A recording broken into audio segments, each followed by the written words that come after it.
Chapter 1399. Horrific Outbreak. Chapter 1399.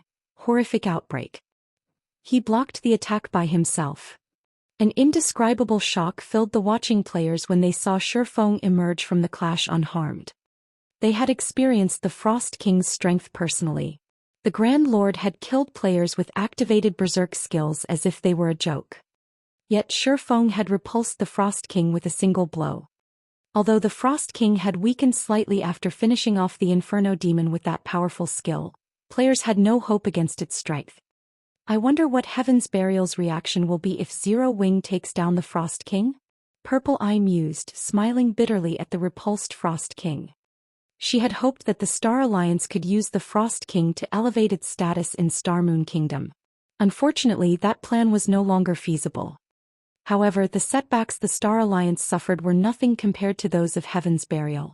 After overcoming so many challenges to gain an advantage over Zero Wing, not only had Heaven's Burial failed to hurt the guild, but it would also lose the advantage of its link between Red Iron Town and Evernight City. We can't underestimate Heaven's Burial. Although they've suffered a miserable defeat here, based on the Secret Pavilion's report, the guild has Beast Emperor's backing. That Beast Emperor fellow has already taken control of several large guilds, including the top first-rate guild Overlord Dynasty, and is the Purple Thorns Kingdom's undisputed ruler. It won't be so easy for Zero Wing to defeat Heaven's Burial, Galaxy Pass said, shaking his head. Before the Secret Pavilion had secured ownership of the Star Alliance, his ambitions had been great. He had dreamed of becoming an overlord in God's domain one day. However, after joining the Secret Pavilion, he had come to understand one thing. God's domain was unlike any other virtual reality game that had ever existed. Without the foundations of a super first-rate guild or super guild, ruling over a kingdom was easier said than done. The opponents on the surface were far from the only ones vying for dominance. Many powers lurked in the darkness, developing in secret. If these powers decided to take action, even a first-rate guild might not withstand their might. However, the fact that Zero Wing managed to become the ostensible overlord of Star Moon Kingdom was already plenty amazing. The guild leader is so awesome. He even blocked that kind of attack. Feng's performance had rekindled hope in Zero Wing's guild members whose confidence had begun to waver. They immediately resumed their bombardment, using the miniature ballistas to attack the Frost Kings madly. Although the Golden Giant was having great difficulty in dealing with one of the two Frost Kings, now that the Frost Kings had weakened slightly, the level 75 Great Lord ranked Golden Giant would not fall that easily either. Not to mention the Frost King Feng was dealing with had very little HP remaining. Zero Wing definitely had a chance to emerge victorious in this raid. We don't have much time left. Everyone prioritize attacking my Frost King. Feng instructed hurriedly after repulsing the Frost King before him. While he indeed possessed the strength of a Tier 4 player right now, he could maintain twofold berserk for only 24 seconds. If they did not finish this battle within that time, annihilation would be inevitable. Feng dashed at his Frost King, who was forced to retreat 4 steps. Abyssal Bind. Phantom Kill. 9 Dragon Slash. At this moment Feng no longer dared to hold anything back. Suddenly 9 pitch-black chains emerged from the ground and bound the Frost King. Although Abyssal Bind had little effect on the Frost King, the skill had still managed to freeze the Frost King's movements momentarily, allowing Feng and his doppelganger to arrive before the Frost King in tandem. Flame Burst. The swords carried by both Feng and his doppelganger transformed into dazzling miniature suns that assailed the Frost King's body. Among the 30 consecutive strikes that landed on the Grand Lord, each one dealt over -300,000 damage. Critical hits dealt over -600,000 damage. In addition to Feng and his doppelganger, the 12 Abyssal Blade Phantoms also danced around the Frost King's body, cutting at it. Not to forget, there were still the exploding arrows coming from a distance. Although the Frost King managed to block most of the attacks sent at him, the Grand Lord's HP still plunged to 8%. Feng's explosive power thoroughly stupefied everyone once more. Sure enough, a Grand Lord-ranked mutant really is tough to deal with. Feng's head ached when he looked at the Frost King maintaining its defense against the attacks sent at him. The difference in physique was simply too massive. If Feng were up against an ordinary Grand Lord, he could easily overwhelm the monster's defenses with his combat techniques and strike directly at its body, dealing substantial amounts of damage to it. However, despite the highly disadvantageous environment, the Frost King's reaction speed and attack speed remained terrifying. It was just too difficult for Feng to land an actual blow on the Grand Lord. Even when Feng and his doppelganger struck simultaneously, the Frost King was still able to cope with both of their attacks. If this situation dragged on, even after twofold Berserk's duration ended, they still wouldn't be able to kill one Frost King, much less both of them. A futile struggle. At this time, the Frost King suddenly changed the trajectory of one of his sabers, switching from defense to offense and striking at Feng from an angle. Dang! Fortunately, Feng managed to protect his side abdomen in the nick of time, using Killing Ray. In return, however, he had to take 2 sidesteps before he could stabilize his body. He's starting to recover his strength already? Feng's complexion darkened as he looked at the vibrating sacred sword. Although he was aware that the Frost King would recover from his weakened state very quickly, he never thought that it would happen this quickly. However, the Frost King had no intentions of giving Feng any opportunities to react. The boss promptly brandished his sabers and forced Feng into a defensive state. Now, even Feng's doppelganger had difficulty finding an opportunity to land an attack. This situation panicked Zero Wing's members. They were all aware that Feng was currently using twofold Berserk, and that the combination Berserk skill only had a short duration. However, the exploding arrow's power was simply too mediocre. Each arrow dealt only a little over -30,000 damage. Even if they landed 20 arrows per volley, they would deal just over -600,000 damage to the Frost King. With that kind of damage, it was simply impossible to defeat the Grand Lord within a short period. As Feng was starting to get pushed back, he abruptly stabbed Killing Ray into the ground. Suddenly, a blue pulse of energy spread out into his surroundings. Chilling Field. In the next moment, 9 frost spears appeared around Feng and stabbed madly at the Frost King. Although each frost spear carried only 90% of the skill user's strength, Feng was able to superimpose the strength of 3 spears, the current limit of his capabilities. His technique might not be as refined as Sirius's, but by combining 3 spears into one, he could still roughly double the strength of each attack. Meanwhile, 180% of his current strength was more than enough to suppress the Frost King. Following which, each time the frost spears clashed with the Frost King's sabers, the resulting impact would create an opening for Feng's doppelganger to land a few attacks. This situation chopped chunk after chunk from the Frost King's HP. When the Frost King only had 3% of his HP remaining, he became thoroughly enraged. Suddenly, his snowy white body turned pitch black, and the aura he gave off was replete with an indescribable sense of evil. Despicable living beings! You all have truly angered me now. The enraged Frost King's HP abruptly fell by a sizable portion. Following which, the Frost King suddenly abandoned the sabers he held. He then raised one hand into the air and began chanting an incantation that was absolutely foreign to the players on the battlefield. A moment later, a massive 3-fold magic array covering a 500-yard radius appeared in the sky. The Heaven Splitter. Feng's complexion darkened as he looked at the dense and violent mana gathering overhead.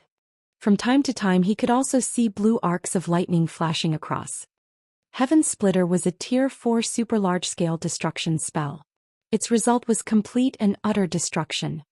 At this moment, Feng went into a frenzy as he controlled Chilling Field to execute Sword's Orbit, launching a relentless stream of attacks at the Frost King. As the mana in the skies grew increasingly violent, the Frost King's HP likewise declined. 2%. 1%.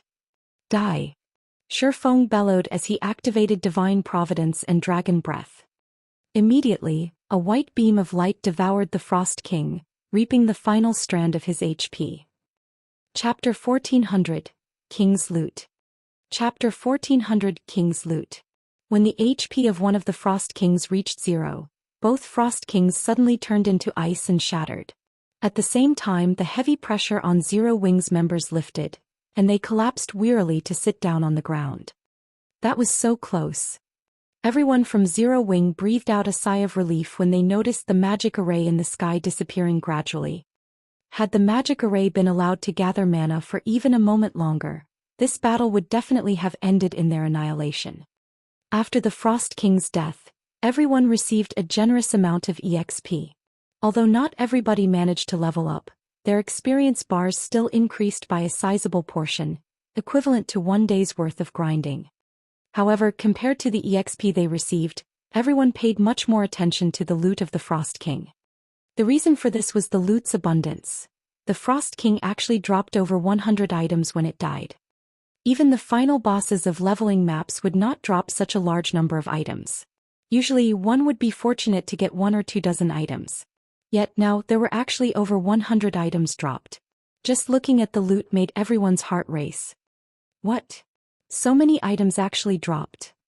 Envy suddenly filled the eyes of the distant spectating large guilds and independent players, many of them wishing they could charge forward and steal some of the items for themselves right now.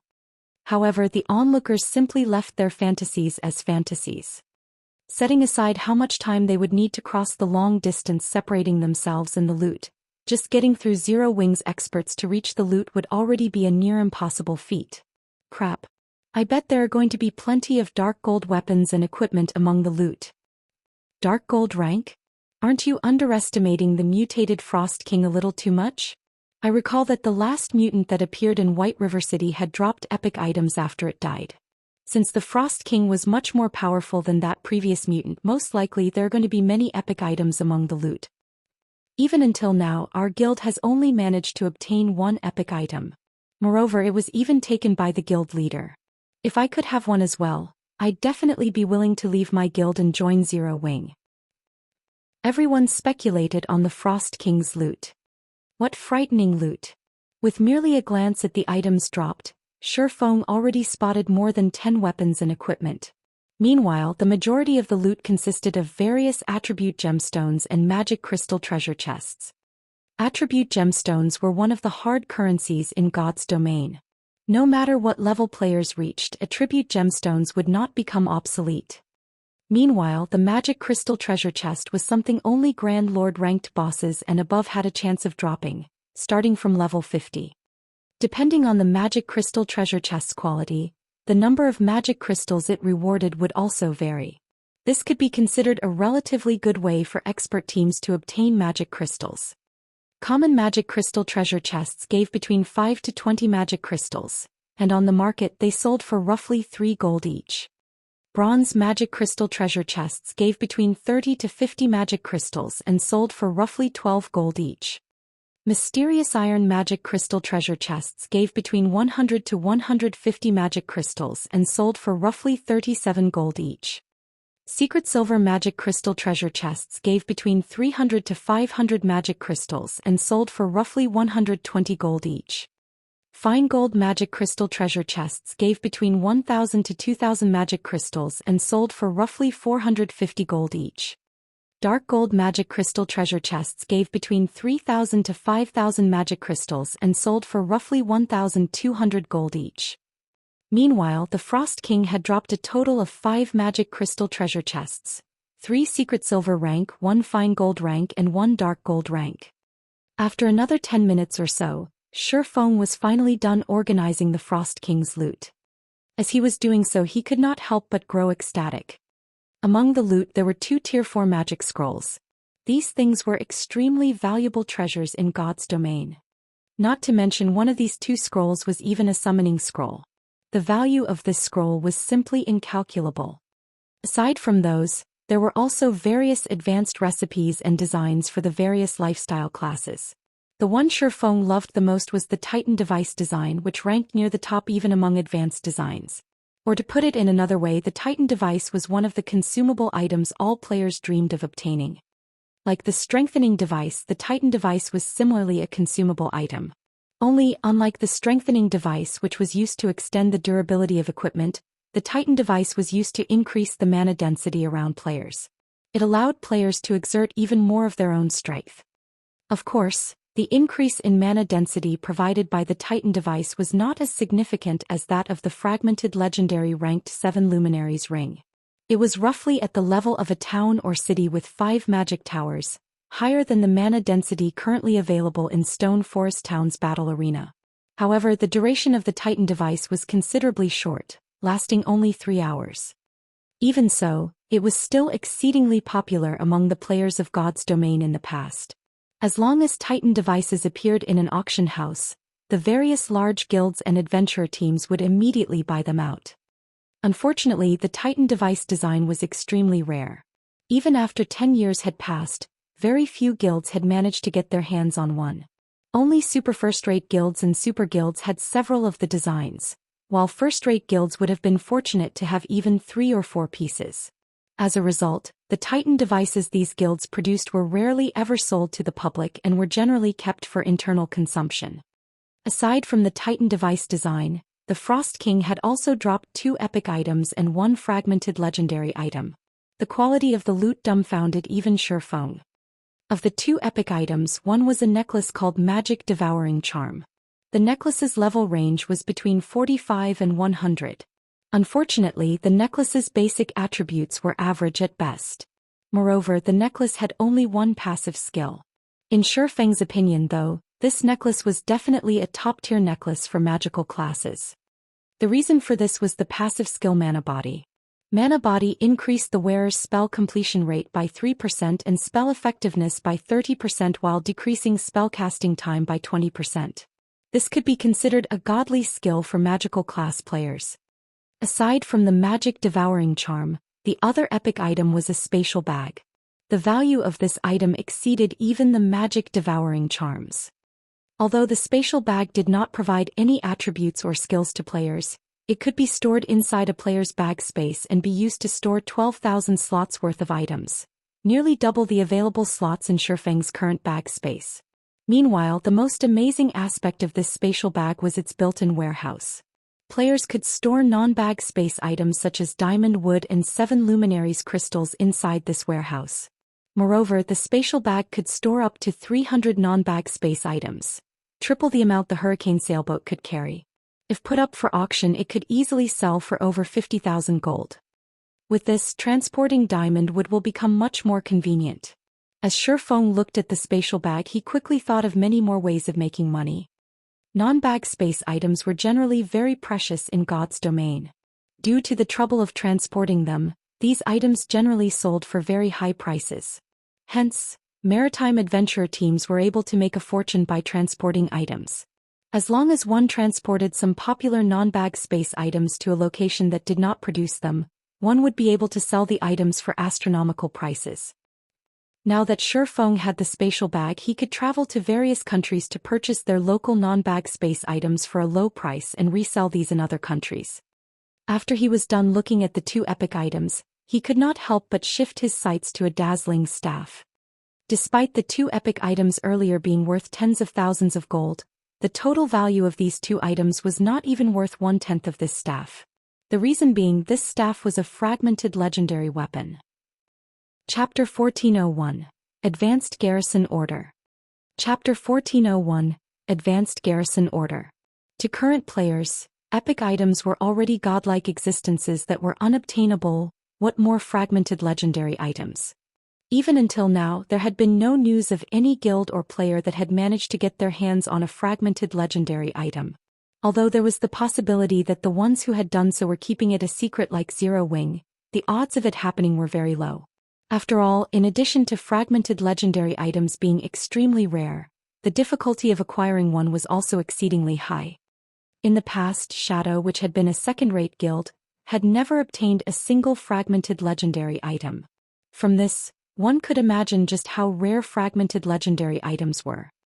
Meanwhile, the fact that the Frost King had dropped a fragmented legendary staff could definitely be considered exceptional luck. Compared to equipment and accessories, weapons were the foundations for improving a player's combat power. As expected of a fragmented legendary weapon, its attributes really are terrifyingly strong. Frostflame Wrath, Two-Handed Staff, Fragmented Legendary Rank. Equipment requirement: Strength 600, Intelligence 1500. Attack power, 220% of intelligence. All attributes increases according to user's level. When equipped. Strength increased by 30%, agility increased by 50%, intelligence increased by 60%, endurance increased by 50%, vitality increased by 50%. Casting speed increased by 30%. Cast range plus 20. Magic damage increased by 30%. All spell effectiveness increased by 30%. Spell critical rate increased by 30%. Spell cost decreased by 10%. Completion rate of all ice and fire type spells and skills increased by 5%. Ignore levels plus 20. Additional passive skill 1 - Frost Flame Origin. Increases the power of ice and fire type spells cast by user by 1 tier. Can be increased up to tier 5. Additional passive skill 2 - Elemental Shield. Reduces all magic damage received by 50% and physical damage by 30%. Additional active skill 1 - Frost Flame Hell. Deals ice and fire type damage to all enemies within a 50-yard radius for 10 seconds. Spell effectiveness will be 1 tier higher than user's current tier. Can be increased up to tier 5.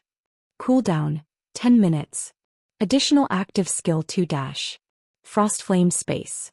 With the user as the center, decreases the attributes of all enemies within a 100-yard radius by 30%. Increases user's attributes by 80% and physique by 50%. Also creates an ice-type doppelganger and a fire-type doppelganger. Doppelgangers will have 100% of users' basic attributes but can use only their corresponding type of spells. While inside Frost Flame Space, as long as either user or one doppelganger survives, user will not die. When Frost Flame Space's duration ends, user will recover back to peak condition. Duration 1 minute. Cooldown 3 hours. Additional active skill 3 - Summon Mount. Summons a Frost Flame Cheetah that has 300% movement speed and is 1 tier higher than user. Mount's tier cannot exceed tier 5. Duration 3 hours. Cooldown 3 hours. This staff was once owned by Irene Jacques. However, the core runes have been damaged. The staff needs to absorb 10 God crystals to recover.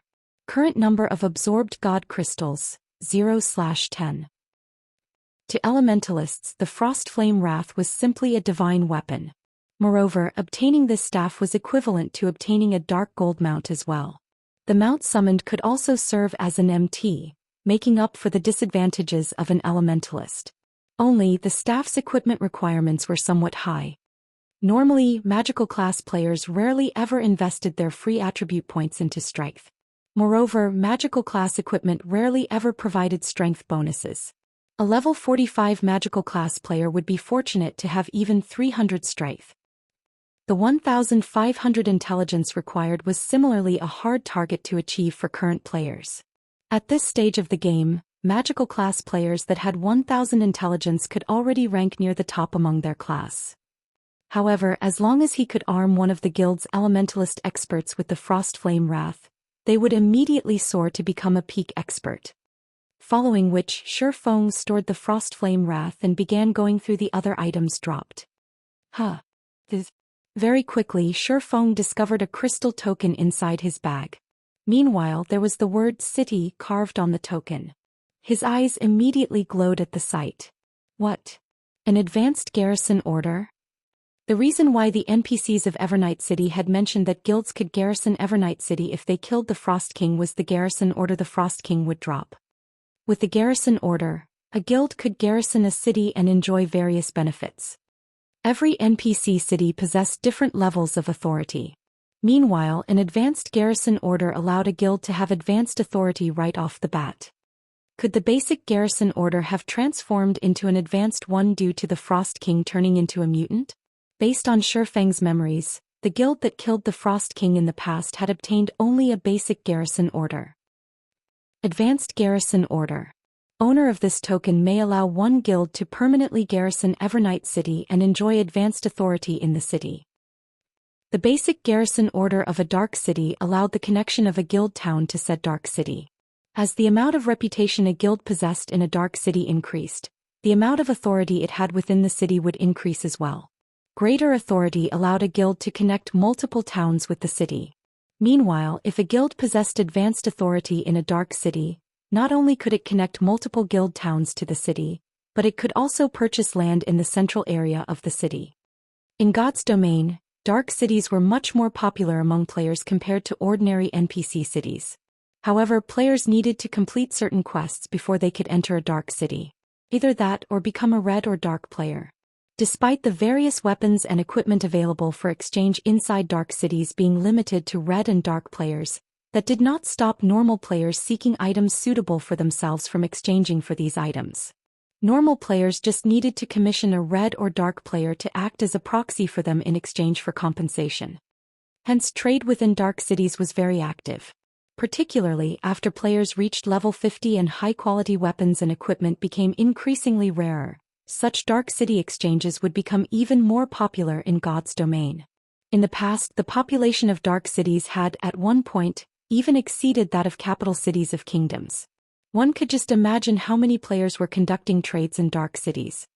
Of course, red and dark players could not freely exchange for high-quality weapons and equipment in dark cities. Not only did they need a sufficient amount of reputation, but they also needed to spend contribution points of the corresponding dark city when exchanging for items. Without sufficient contribution points, red and dark players could not exchange for items either. Meanwhile, upon inspecting the advanced garrison order, the sound of a system notification entered Feng's ears.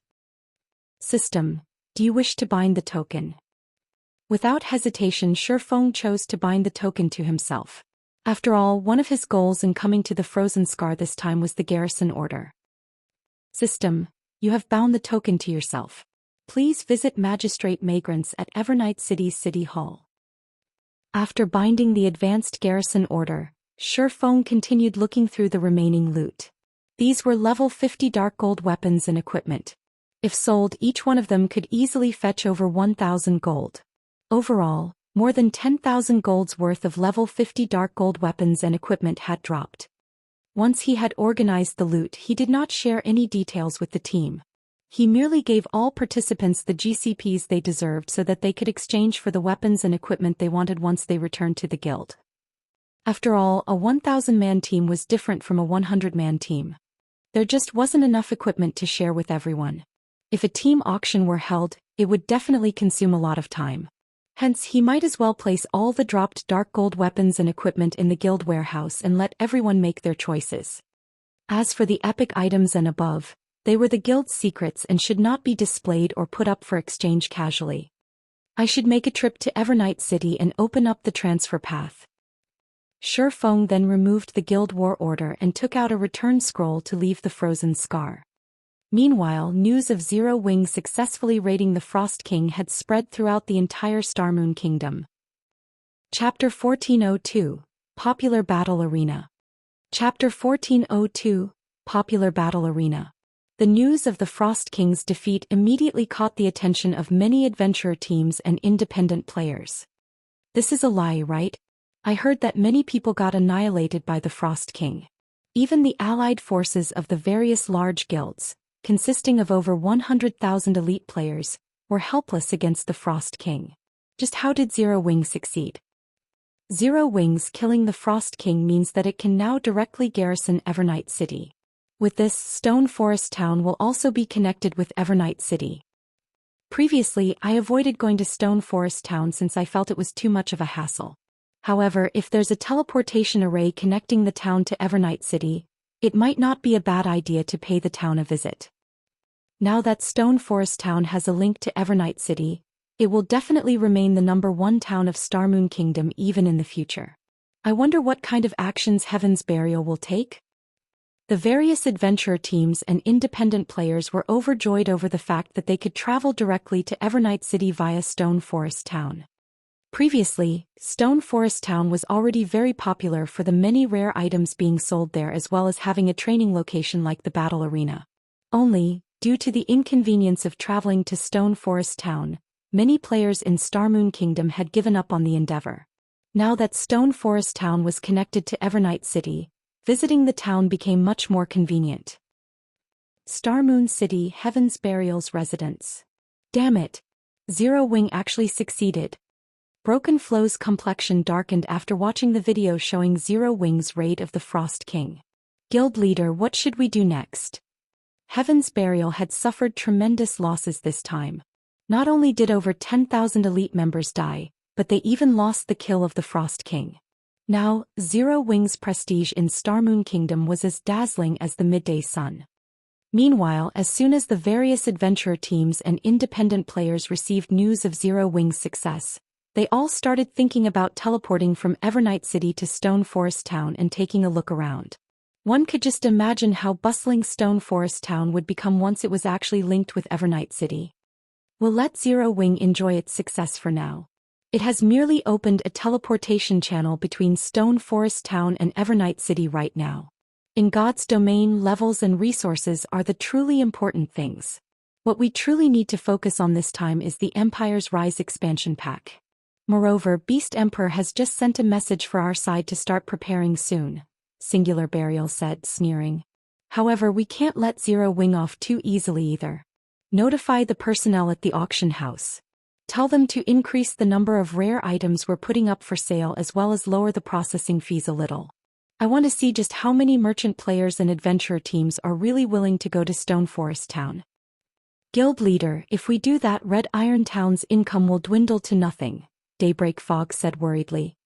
With the current income of Red Iron Town's auction house, not only were they able to support the town's development, but they also had funds to spare for Heaven's Burial's own development.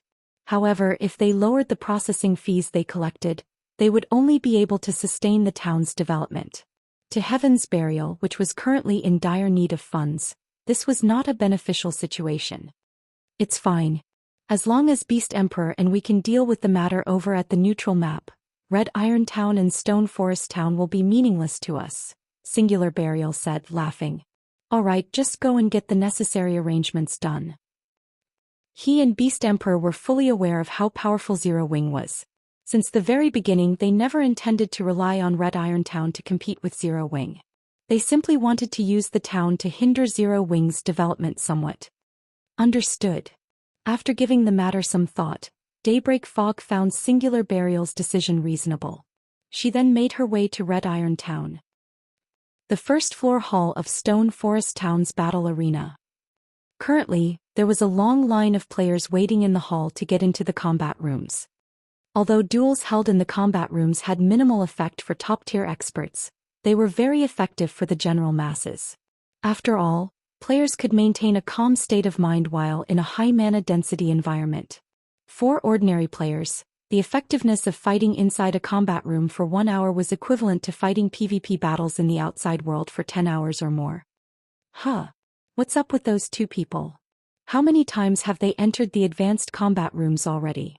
Do they have too much money to waste? A few players could not help their surprise at seeing Remnant Cloud and Graceful Moon trying to rent the advanced combat rooms for the 9th time. Initially, Remnant Cloud and Graceful Moon were already quite eye-catching as they stood inside the first floor hall due to their levels and equipment. Adding on the fact that they would return to the first floor once every half an hour to rent the advanced combat rooms, they naturally would garner attention. Renting 2 combat rooms each time meant spending 4 magic crystals. Doing so 8 times meant spending 32 magic crystals. On the market, 32 magic crystals could easily fetch 8 gold or more. Many expert players did not even earn 1 gold a day. Although adventurer teams were generally wealthier than individual expert players, no matter how the waiting players looked at it, spending 8 gold in such a short time was simply extravagant. Yet now both Remnant Cloud and Graceful Moon were actually planning on renting the advanced combat rooms again. That was simply ludicrous. Sir, I'm very sorry, but as per our battle arena's rules, non-members are allowed to rent the advanced combat rooms only 8 times per day. If you wish to increase your number of entries, you'll have to become a member of the battle arena. In that case, you get 16 entries per day. If you become an advanced member, you can rent the advanced combat rooms without limit, the female NPC receptionist said, smiling as she looked at Remnant Cloud. I get to use the advanced combat rooms 16 times a day if I become a member? Remnant Cloud fell into deep thought. That is correct. The female receptionist nodded.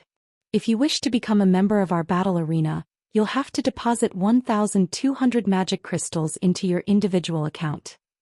Having just arrived at Stone Forest Town recently, The players lining up at the counter next to Remnant Clouds were startled when they heard the prices quoted by the NPC receptionist. Has Zero Wing gone mad? There's someone willing to rent the expensive advanced combat rooms, yet Zero Wing has actually gone and limited the number of entries? Do they hate getting magic crystals that much? That's right. Only adventurer teams on Firecloud Fox's level would be willing to pay such a high price. If it were me, I would rather spend my magic crystals at the trial tower. Just as everyone was ridiculing the battle arena's regulations, Remnant Cloud suddenly opened his mouth and asked, "What are the conditions to become an advanced member here?"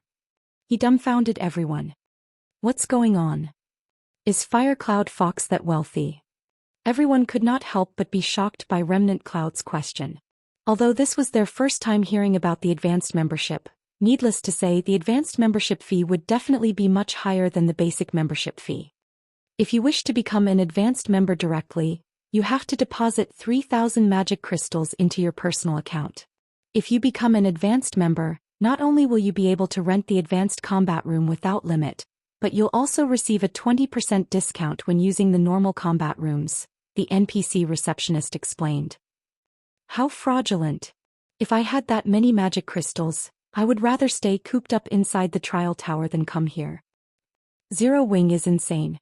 Is there really someone who would be so foolish? A commotion broke out when the onlookers heard the NPC receptionist's explanation. Previously, the price of the battle arena's basic membership was already pretty fraudulent. However, the price of the advanced membership appeared utterly ridiculous. 3,000 crystals? A tight frown formed on Remnant Cloud's face.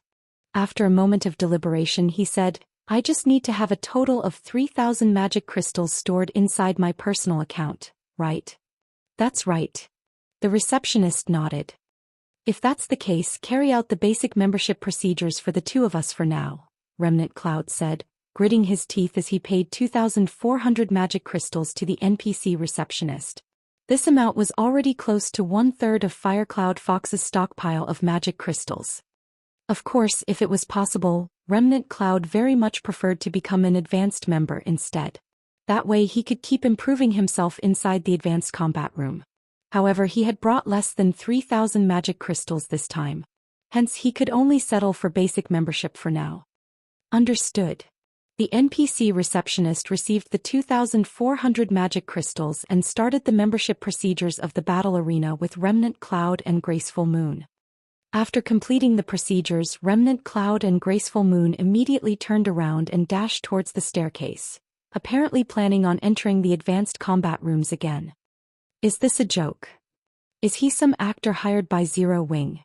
The surrounding players wore a look of confusion on their faces as they watched Remnant Cloud and Graceful Moon leaving hurriedly for the 7th floor of the battle arena. They simply could not believe this situation. The two players were actually willing to become members of the battle arena just so that they could have more chances to enter the advanced combat rooms. Just what kind of magic does this advanced combat room possess? Wait a minute. I'm not renting a normal combat room anymore. I want to rent an advanced combat room instead. Quite a few expert players that were about to pay their rental fees suddenly changed their minds. They were intensely curious about what was so special about the advanced combat room that it could mesmerize experts like Remnant Cloud and Graceful Moon to such a degree. Chapter 1403, Sacred Training Ground. Chapter 1403, Sacred Training Ground. Due to Remnant Cloud and Graceful Moon's actions, many expert players inside the first floor hall of the battle arena grew interested in the advanced combat rooms. They immediately began applying to rent a room for themselves one after another, curious to find out just what was so special about the advanced combat rooms. I want to rent an advanced combat room. Here are 2 magic crystals. Just what is so special about the advanced combat room? I want to give it a try. Just a short moment after Remnant Cloud and Graceful Moon left, over a dozen players expressed their intentions to try the advanced combat rooms. However, as there were only 9 advanced combat rooms available, the others had no choice but to wait for their turn. The expert players that got to use the advanced combat rooms entered their respective rooms while filled with skepticism. However, as soon as they entered their rooms, they immediately received a surprise as an illusory creature that looked like their doppelganger appeared before them.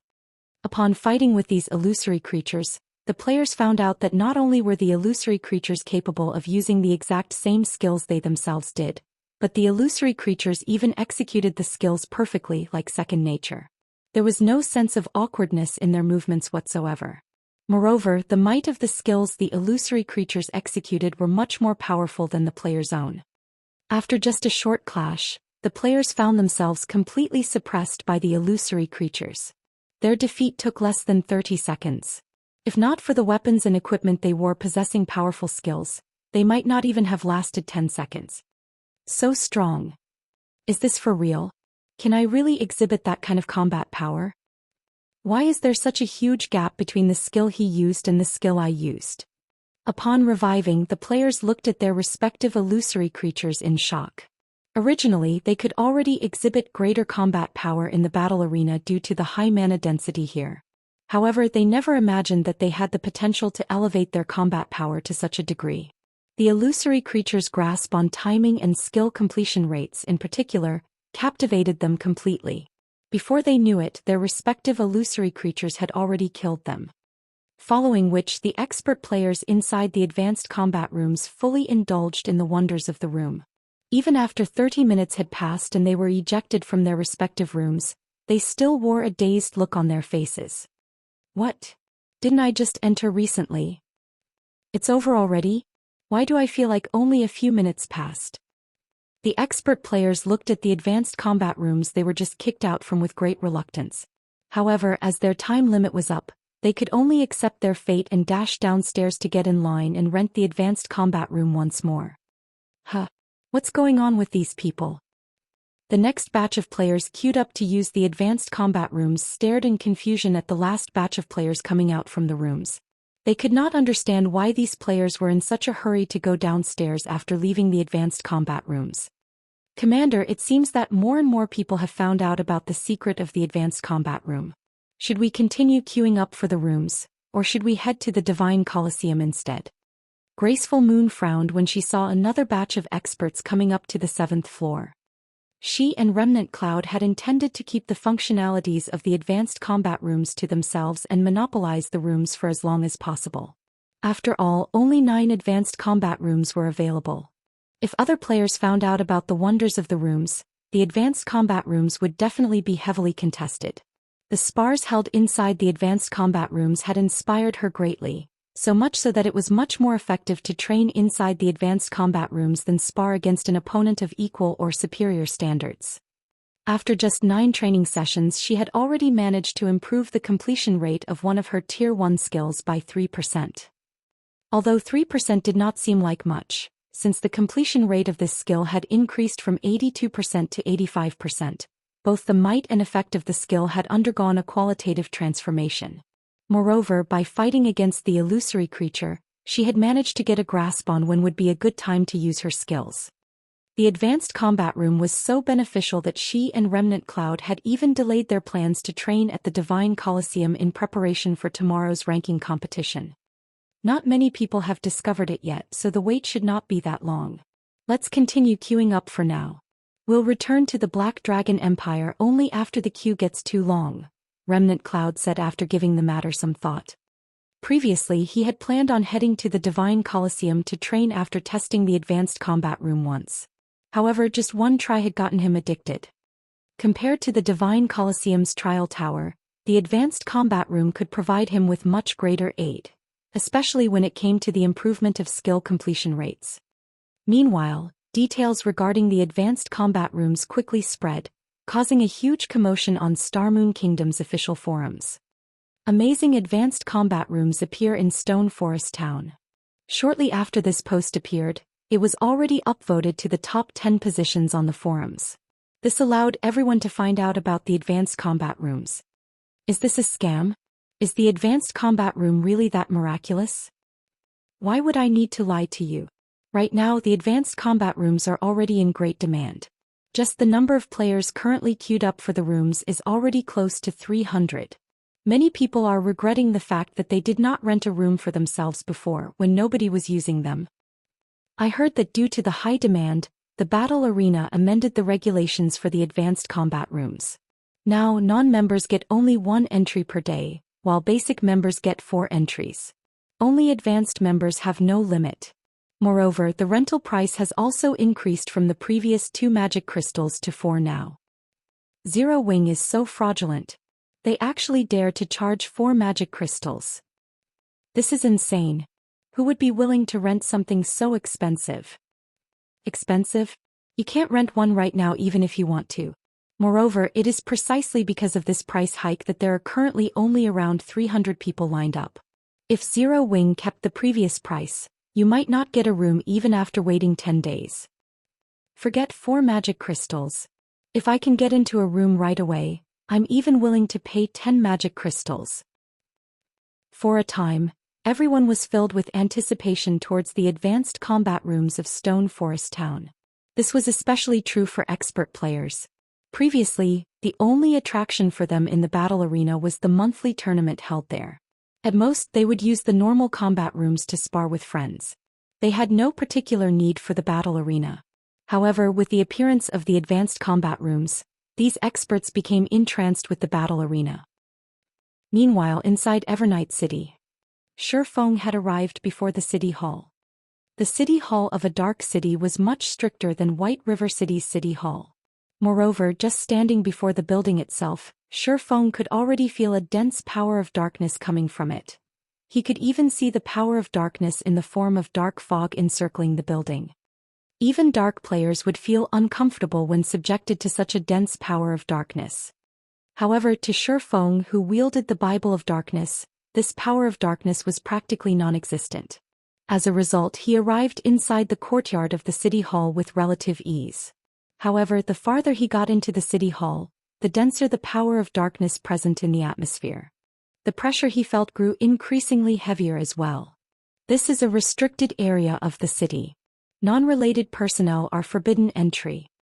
As soon as Feng arrived before the city hall's main entrance, for level 200 Tier 3 Dark Knights blocked his path, exuding a threatening aura.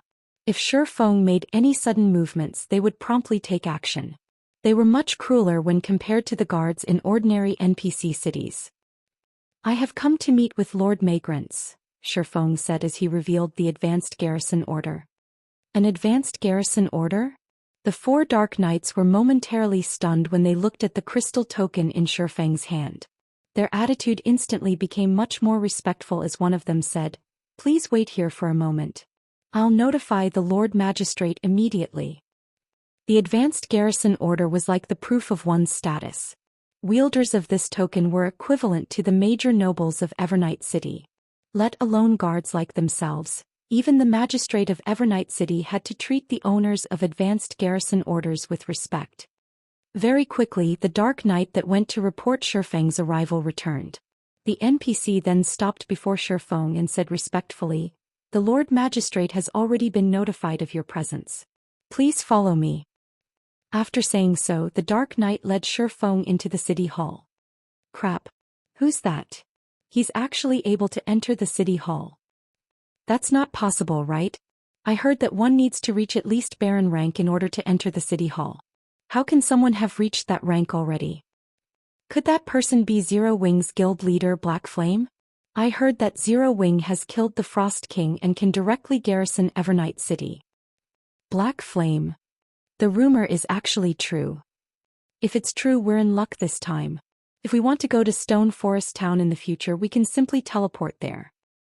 Several players got goosebumps when they saw Feng entering the city hall. Meanwhile, news of this situation also spread rapidly throughout Evernight City. Chapter 1404. Advanced Auction House appears. Chapter 1404. Advanced Auction House appears.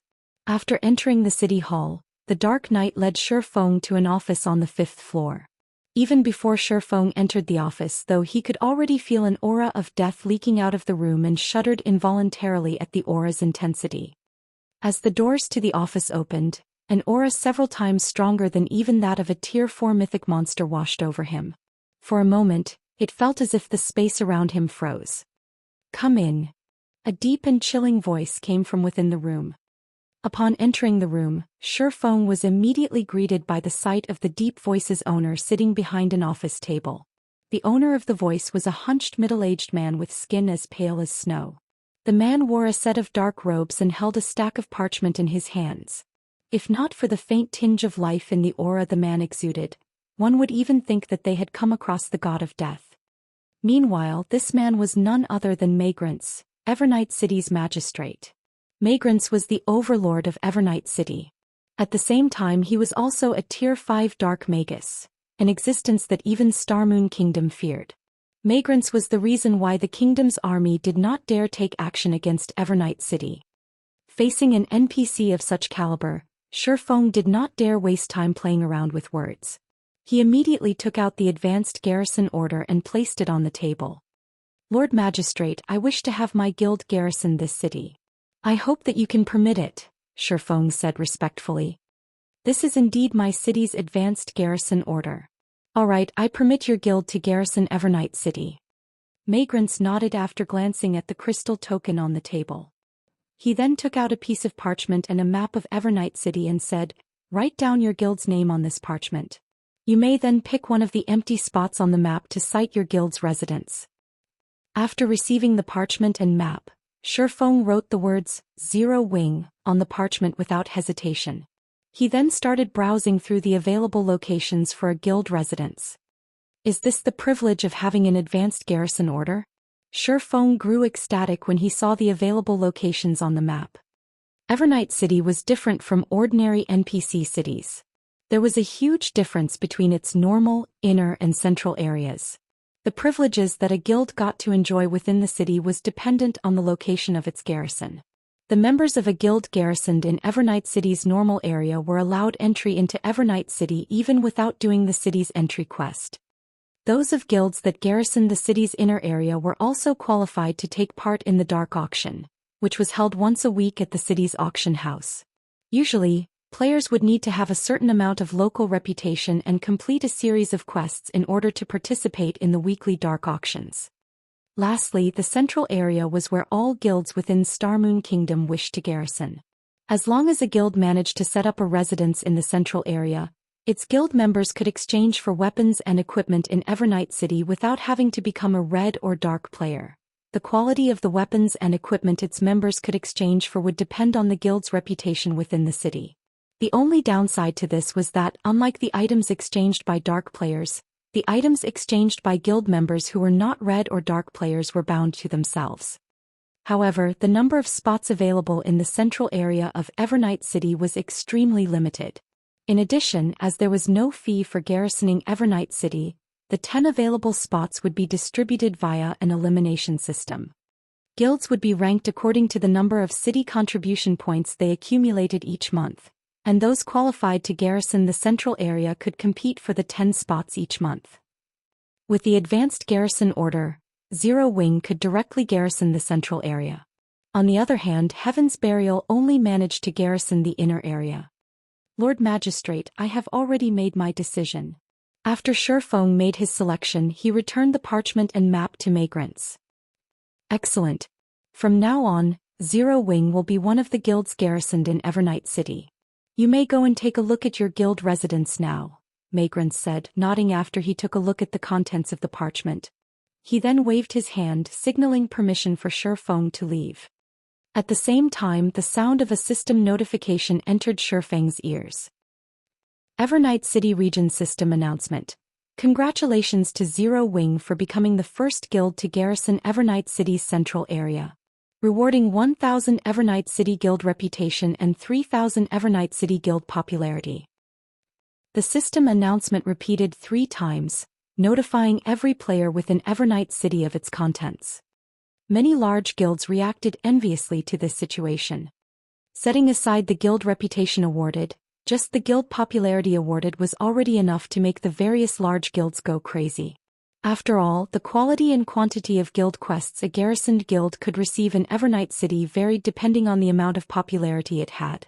This would also have a significant impact on the amount of contribution points the guild members accumulated. Crap, Zero Wing is amazing. I heard that even until now Heaven's Burial has only managed to get into the inner area, after going through many difficulties. With this, Zero Wing's members are going to have an awesome time. As long as they collect enough contribution points, They can exchange for weapons and equipment suitable for themselves at any time. I heard that the benefits a guild receives for garrisoning the central area aren't limited to just that. It seems that guild members also receive a 30% discount when using the teleportation arrays of Evernight City. If that's the case, then I must join Zero Wing. I can save money and exchange for suitable weapons and equipment without having to rely on dark players. For a while, practically every player in Evernight City was discussing Zero Wing. This situation also frustrated the various dark players and dark guilds of Evernight City, who lost their opportunity to make a fortune. Generally, normal players paid at least double the original price of an item when getting dark players to act as proxies for them. Now, however, normal players could just join Zero Wing and gather a sufficient amount of Evernight City contribution points to exchange for items themselves. With such an option available, only a fool would continue purchasing Evernight City's products from them. Back in Evernight City's City Hall, Feng spent 1,000 gold to establish a teleportation channel between Evernight City and Stone Forest Town. This matter immediately attracted the attention of many players. Guys, look. The teleportation array has 2 available destinations now. This is great. We can actually teleport directly to Stone Forest Town now. With this, I won't have to waste hours traveling to the town anymore. I previously did not bother visiting Stone Forest Town, due to the long distance. This is a good opportunity to visit it. I heard that Stone Forest Town opened a new kind of combat room. We can go there and give it a try now. In just a few short minutes, thousands of players had transferred to Stone Forest Town via teleportation array. Although it cost 80 copper to teleport to Stone Forest Town, it was much more convenient than traveling there from the nearest NPC town. As a result, many independent experts and adventurer teams began feeling that garrisoning Stone Forest Town was not a bad idea. After all, with Evernight City serving as a transfer point, they could save up on plenty of time. Meanwhile, the activation of the teleportation channel also caused the player population of Red Iron Town to decrease drastically. Black Flame, I'll let you have your fun for now. However, you'll soon know that all your efforts are in vain. Singular Burial sneered as he read the report he just received. He then looked at Daybreak Fog on the screen before him and said, "You all can begin operations now. Guild leader, leave it to us." Daybreak Fog smiled, her eyes filled with confidence. Meanwhile, Feng, who was surveying Zero Wing's residence in Evernight City, got a sudden call from Melancholic Smile. "Guild leader, the advanced auction house has been constructed. Should we open it to the public now?" Melancholic Smile asked, her face tinged with excitement. Chapter 1405. Zero Wing Auction House. Hearing Melancholic Smile's report, Feng could not help but grow joyful. He had been waiting for this moment for a long time now. Good. Send a few advanced NPCs from the battle arena to manage the auction house's affairs right away. Afterwards, announce to the public that we are only collecting a 1% processing fee.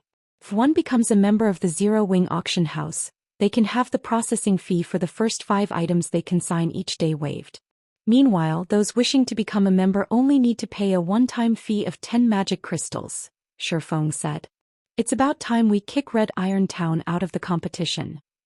Guild leader, isn't this going a little too far? Melancholic Smile was somewhat astonished by Feng's declaration. The auction houses of NPC cities generally charged a minimum processing fee of 15%. Those in capital cities charged at least 20%. On the other hand, Red Iron Town's auction house charged a 10% processing fee. Although a 5% difference seemed small, that was far from being the case. For example, if one were to sell an item that was worth 1 gold, they would end up earning an additional 5 silver coins if they sold their items in Red Iron Town rather than an NPC city. Moreover, items that were put up for sale in auction houses were generally of high value. A 5% reduction in processing fees could allow the seller to save a large sum of money. Meanwhile, if Zero Wing's auction house were to collect only a 1% processing fee, it would be lucky to earn enough to maintain its operations. After all, there were only so many players in a town. Thus, there was a limit to the number of items that would be put up for sale each day. Besides which, the advanced auction house itself was a very large building requiring hundreds of NPCs to manage. Although they could oppress Red Iron Town by doing so, Zero Wing wouldn't be able to earn any money either. Don't worry about it. Just get it done, Feng said, chuckling, not bothering with explanations. He then took out a guild transfer scroll and teleported to Stone Forest Town's guild residence. In God's domain, the building that brought a guild town or city the most profits would always be the auction house. Even the income of a battle arena could not compete with that of an auction house. This was also the reason why the various major powers and many independent players believed that Heaven's Burial would one day surpass Zero Wing. After all, financial strength and resources were a guild's foundations. Without those, a guild would not be able to develop whatsoever. While collecting only a 1% processing fee might seem very little, and with Stone Forest Town's player population, Zero Wing would indeed be very fortunate to break even, it did not possess only Stone Forest Town. The guild still had a small city that was soon to be completed. Luring more players to Stone Forest Town would also help attract more players towards Zero Wing's new city. At that time, Zero Wing's overall income would naturally increase. Not to mention, as more guild towns started obtaining their own auction houses, their guilds would also lower the processing fees charged in order to be more competitive. What Feng was doing was simply accelerating the inevitable. Unfortunately for Heaven's Burial, while he could afford to take such an action, the latter could not.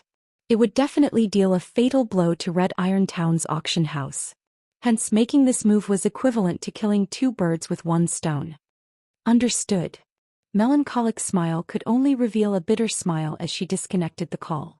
If Heaven's Burial were to find out about this, the upper echelon of the guild would most likely faint from anger. Meanwhile, inside Red Iron Town's auction house, Daybreak Fog announced the new regulation of the Heaven's Burial auction house. The original 10% processing fee was lowered to just 5% now. This change immediately caused a commotion among the players inside the auction house. Heaven's Burial is so generous. They actually have the processing fee they're charging. It seems Heaven's Burial is trying to put pressure on Zero Wing. Haha. My timing is simply impeccable. With this, I get to save a few more silver coins. Isn't this processing fee a little too cheap? Even if I import items from cities other than Starmoon City, as long as I sell them at a sufficiently high price, I can still make quite a profit. Red Iron Town's rise is definitely unstoppable now. Many players inside the Heaven's Burial auction house were surprised at Heaven's Burial's crazy move. Meanwhile, news of the change also quickly entered the ears of the various powers of Starmoon Kingdom.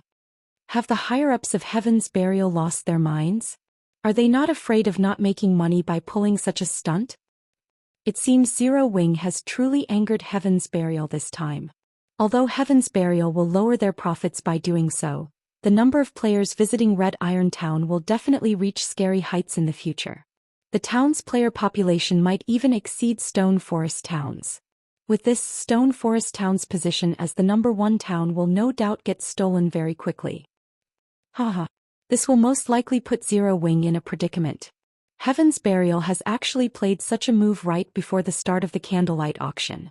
The number of players willing to purchase Stone Forest Town's private houses and shops will surely decrease significantly.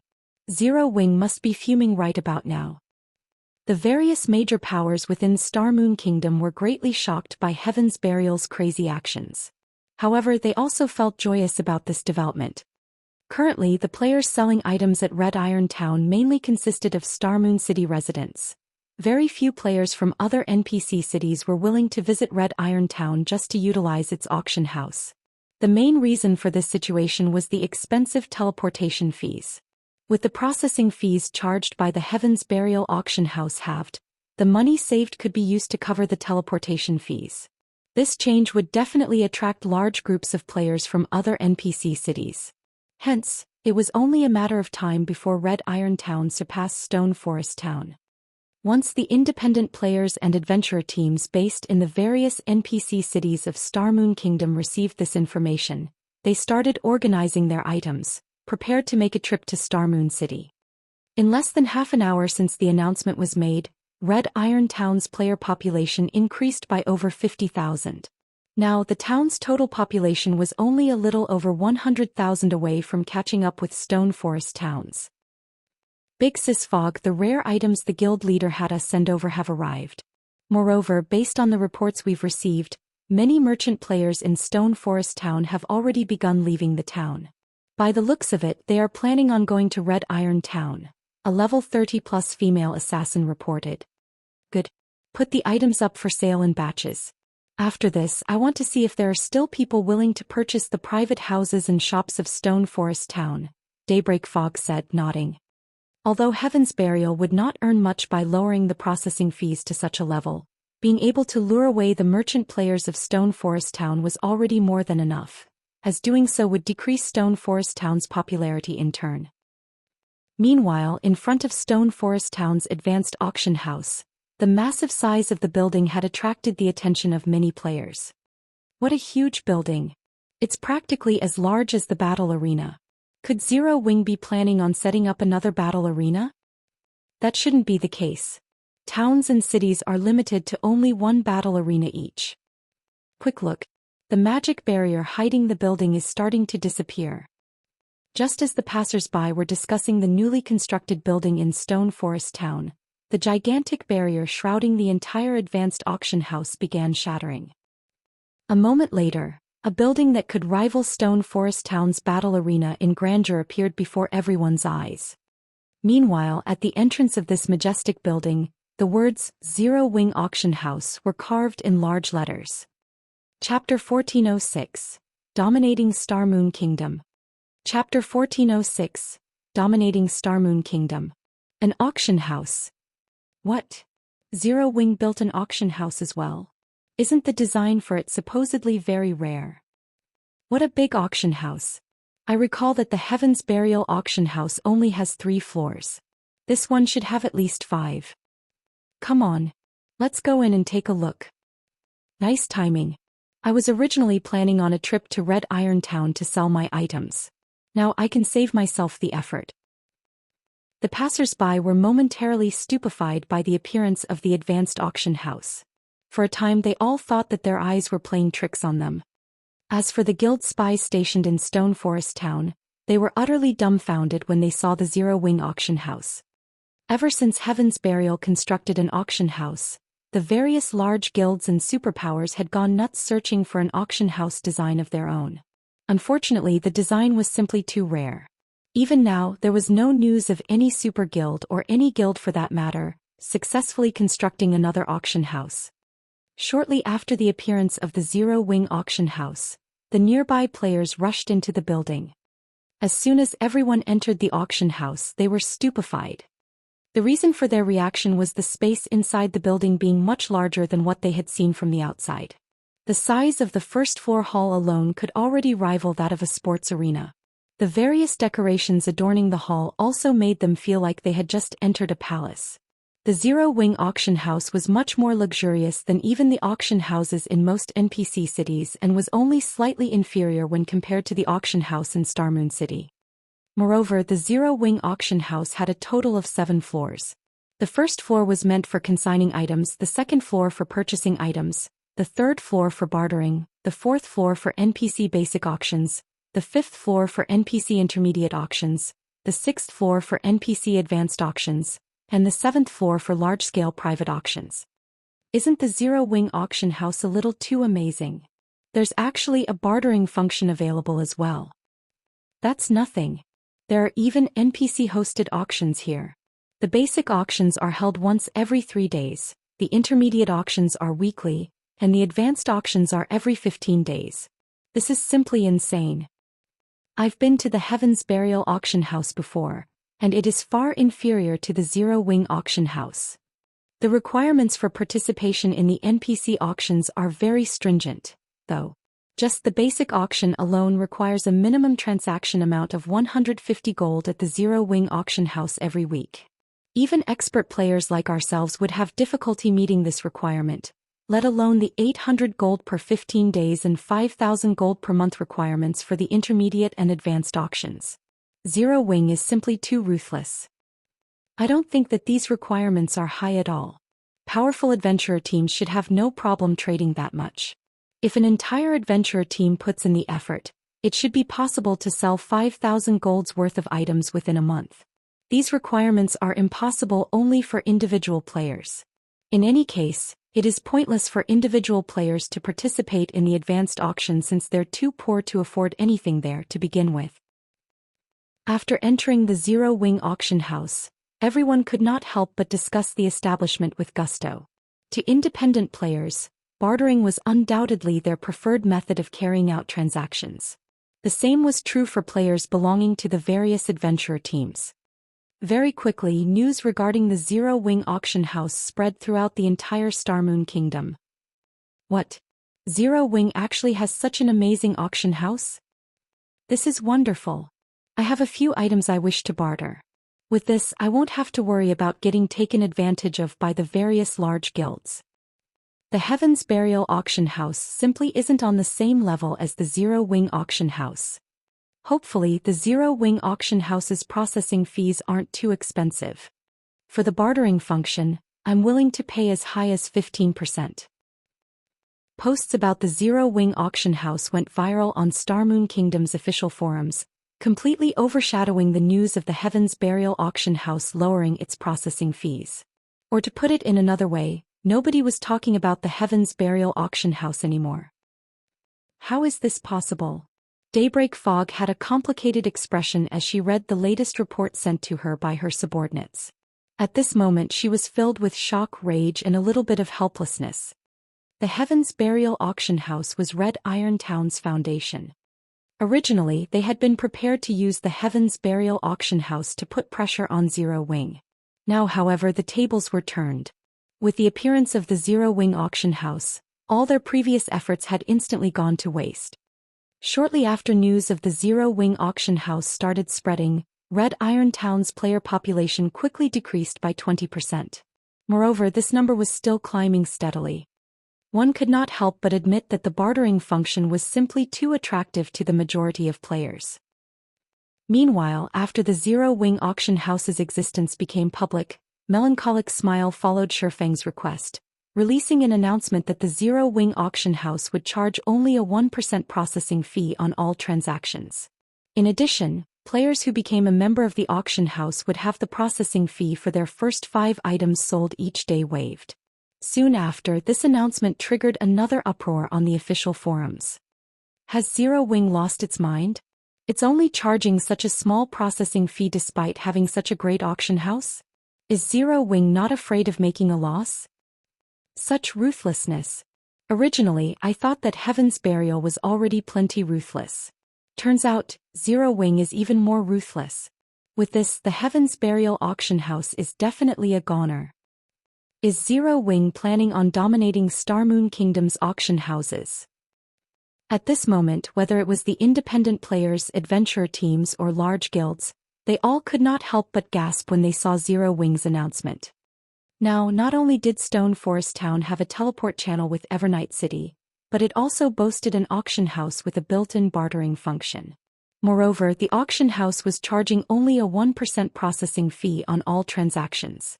To players who frequently sold their items at auction houses, the Zero Wing auction house was practically heaven. With such benefits available, players from the various NPC cities of Starmoon Kingdom would definitely surge to Stone Forest Town. At this rate, Zero Wing would truly dominate Starmoon Kingdom. Big Sis Fog, what should we do now? One of the players managing the Heaven's Burial auction house could not help but ask as she looked at Daybreak Fog.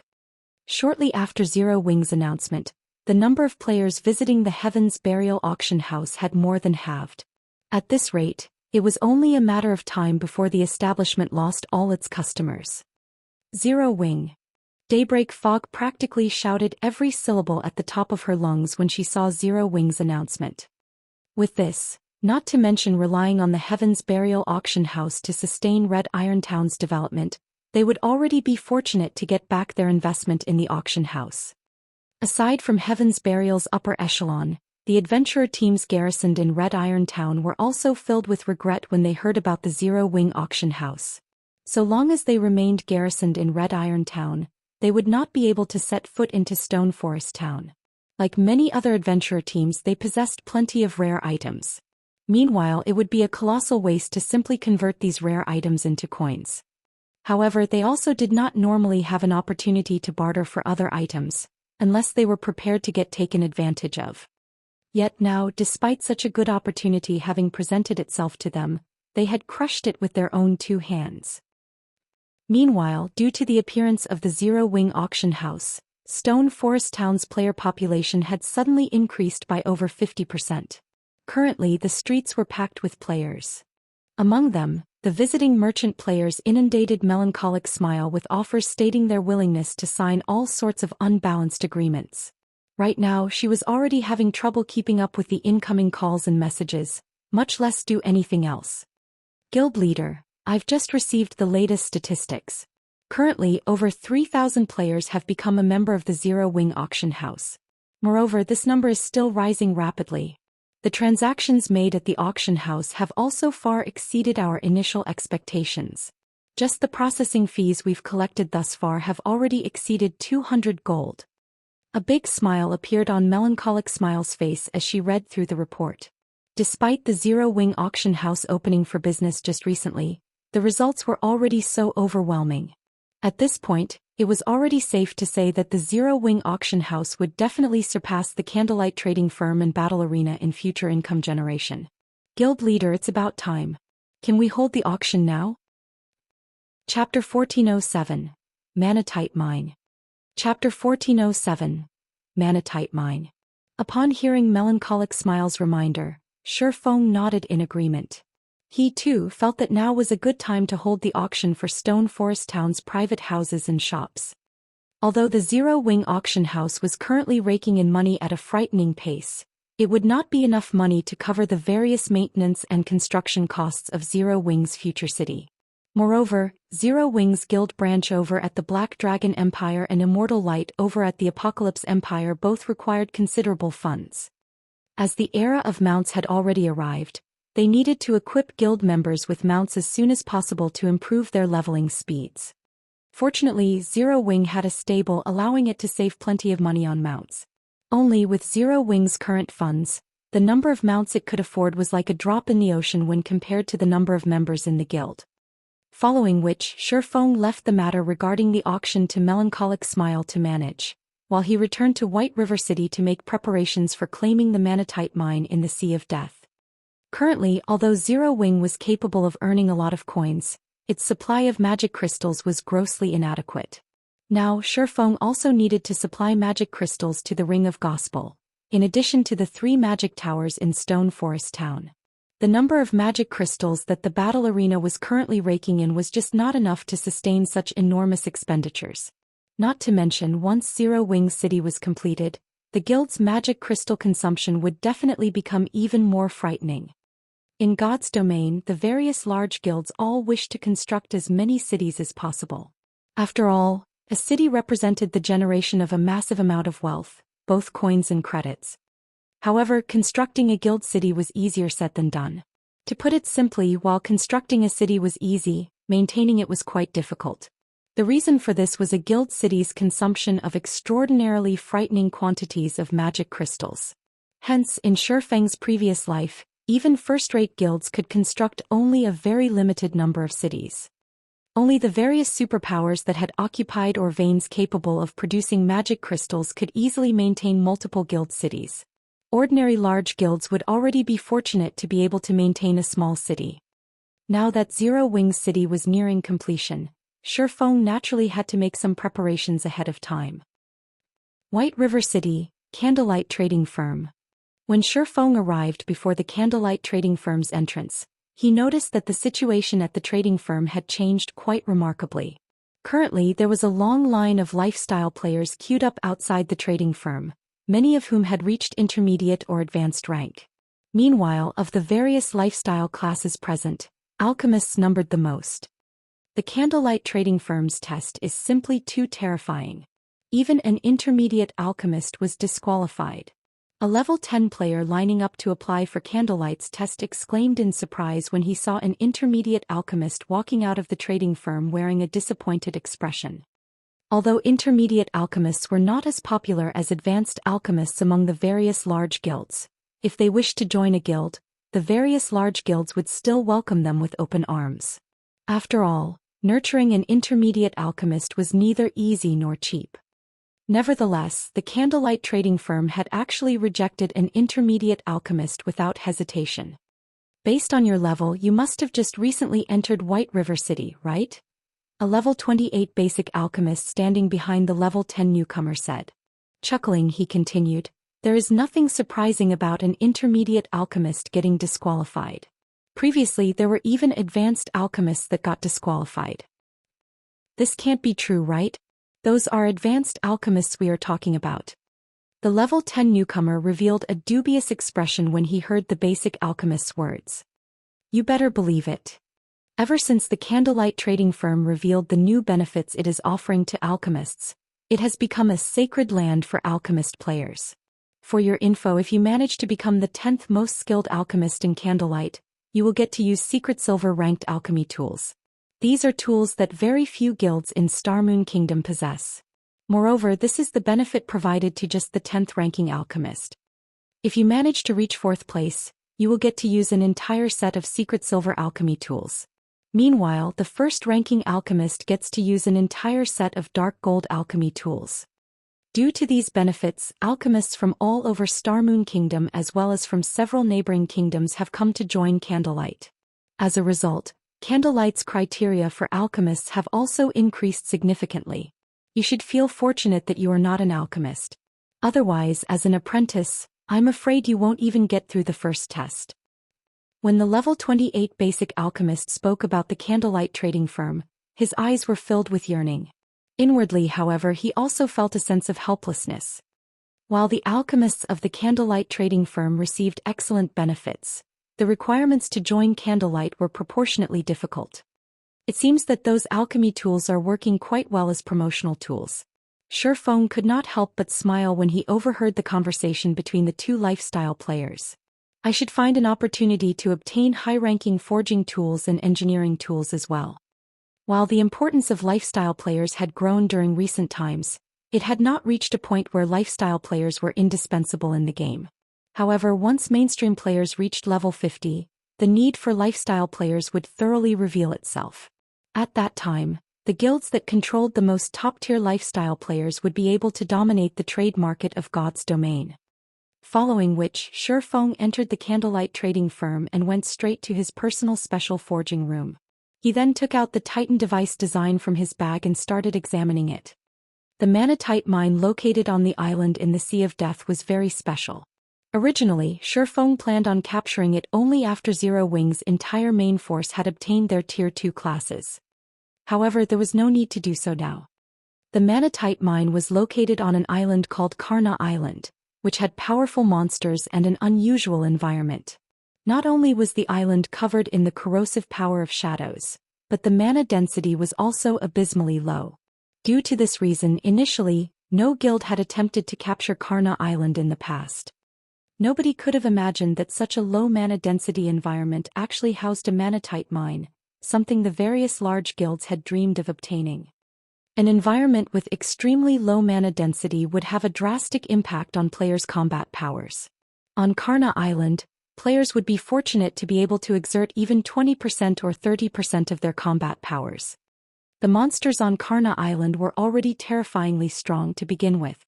With the low mana density environment factored in, even a team of Tier 2 experts would have minimal odds of capturing the island, much less a team of Tier 1 experts. However, the Titan device could be used to counter the problem of low mana density, making it possible for Tier 1 experts to capture the island. An advanced forging design really is complex. No wonder even master forgers did not dare to casually attempt to produce the items recorded on one.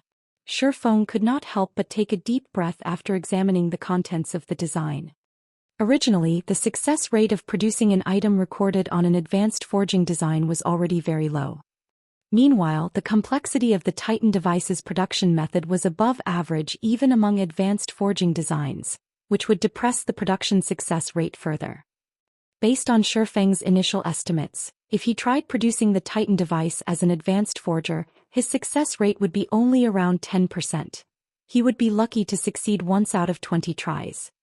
Fortunately, he had upgraded Icarus's heart to epic rank, so he could temporarily promote himself into a master forger.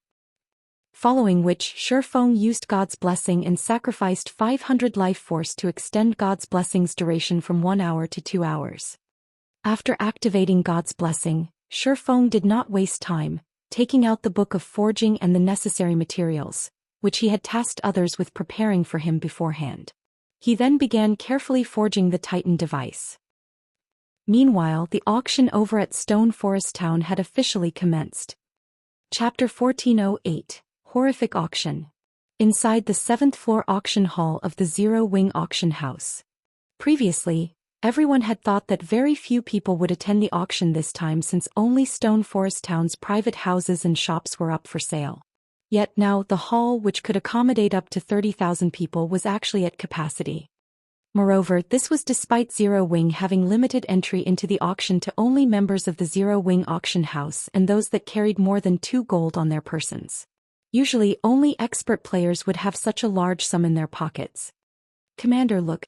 There are so many adventurer teams participating in the auction this time, not only from the Black Dragon Empire but also from other kingdoms. Graceful Moon was slightly shocked when she looked at the familiar figures around her. She had never thought that the Zero Wing auction would hold such a huge influence. However, after further consideration, she found it reasonable. After all, the current Stone Forest town was simply too excellent. The town had a battle arena with advanced combat rooms, which allowed experts of her caliber to improve rapidly, as well as a high-class auction house, which had a system-operated bartering function. After finding out about these facilities, adventurer teams would be crazy not to want to develop here. Let them be. I've already had Flying Fox prepare quite a lot of funds. We don't need to fear being outbidden by them, Remnant Cloud said, chuckling as he glanced at several well-known adventurer teams he was familiar with.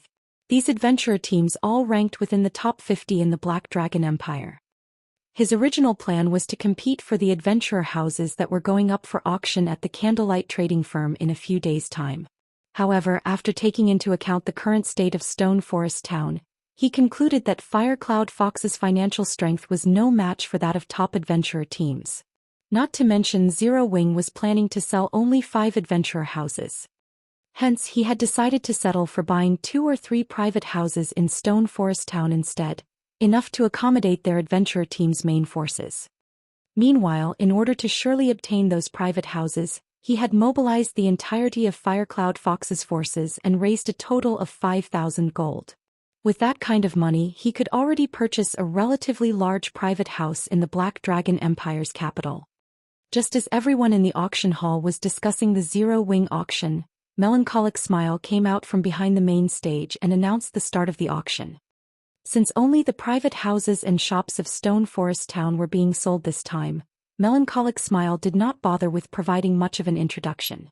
Instead, she directly displayed the locations of the private houses and stated that the minimum price was 800 gold. She then allowed everyone to start bidding. 850 gold. 900 gold. 1,000 gold. In the blink of an eye, the price of the first private house shot up to 1,200 gold, stupefying the various independent players present. Meanwhile, the adventurer teams that had only several dozen members fell into despair. At this price, one could already purchase a relatively good private house in an ordinary NPC city, yet this amount of money still wasn't enough for a private house in a player town. 1,600 gold. Remnant Cloud shouted, gritting his teeth. However, as soon as Remnant Cloud made his bid, a level 45 female elementalist clad in aquamarine mage robes, who sat a short distance away from him, shouted, 2,400 gold. The FFF adventurer team will be taking this house. The female elementalist's bid immediately attracted everyone's attention, the people inside the hall turning to look at her one after another. What? Even a top adventurer team from the Black Dragon Empire has come to join the competition. Isn't she Luofei, FFF's vice commander? The female elementalist's declaration immediately dispelled many adventurer teams' notions of competing against her. An adventurer team capable of rising to the status of a top adventurer team in the Black Dragon Empire naturally possessed extraordinary strength and wealth. Most likely, even third-rate guilds were no rival for the Empire's top adventurer teams. In terms of financial strength, A top adventurer team of the Empire could even compete with an ordinary second-rate guild. Not to mention, FFF was one of the Black Dragon Empire's top 5 adventurer teams. It was simply impossible for ordinary guilds and well-known adventurer teams to vie with an existence like that. 2,600 gold. At this time, a handsome man wearing silver armor raised the price once more. This first house belongs to the Lonely Drinkers Adventurer team. When everyone heard the adventurer team mentioned by this man, they received another shock. Lonely Drinkers was a top adventurer team in the Dark Knight Empire. Although its influence was not comparable to the FFF adventurer teams in terms of strength, it was not far from rivaling FFF. 3,000 gold. Eluofei frowned as she placed a higher bid. 3,200 gold. The handsome man did not give up either. For a time, the auction became a competition between these two top adventurer teams, leaving no room for the other adventurer teams present to intervene. In the end, the first private house went to Eluofei for 4,500 gold. Among the private houses on sale this time, it was the closest to both the Zero Wing Auction House and the Adventurers Association. However, this outcome still made the players present gasp involuntarily. Nobody had thought that two top adventurer teams from two different empires would actually come to contest for Stone Forest Town's private houses. If they were to relate this incident to others, most likely nobody would believe them. Now that even the top adventurer teams of empires are coming to compete for Stone Forest Town's private houses, the adventurer teams that previously garrisoned Red Iron Town are most likely dying with regret right now. These top adventurer teams are simply too rich. If I had that kind of money, I would definitely use it to purchase a shop in a major NPC city instead.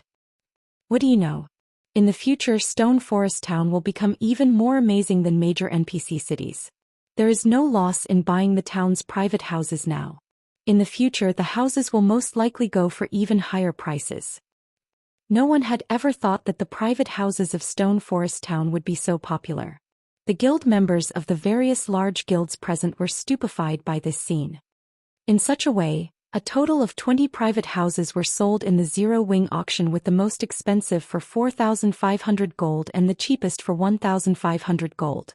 Throughout the auction, many more top adventurer teams and well-known adventurer teams had revealed themselves, driving home to everyone present just how frightening Stone Forest Town actually was. Meanwhile, the shops were even more hotly contested.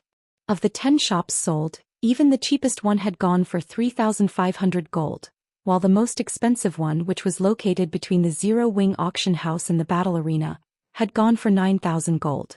Meanwhile, the majority of the merchant players competing for these shops possessed either the support of a large guild or a top adventurer team. Ordinary merchant players had no chance of getting a shop for themselves at all. When the auction concluded, Zero Wing had earned a total of 113,000 gold. Now, Zero Wing possessed enough funds to cover not only the follow-up construction costs of its city but also the establishment of a guild town by Zero Wing's branch guild over at the Black Dragon Empire. After the auction ended, word about what happened during the auction also spread like wildfire.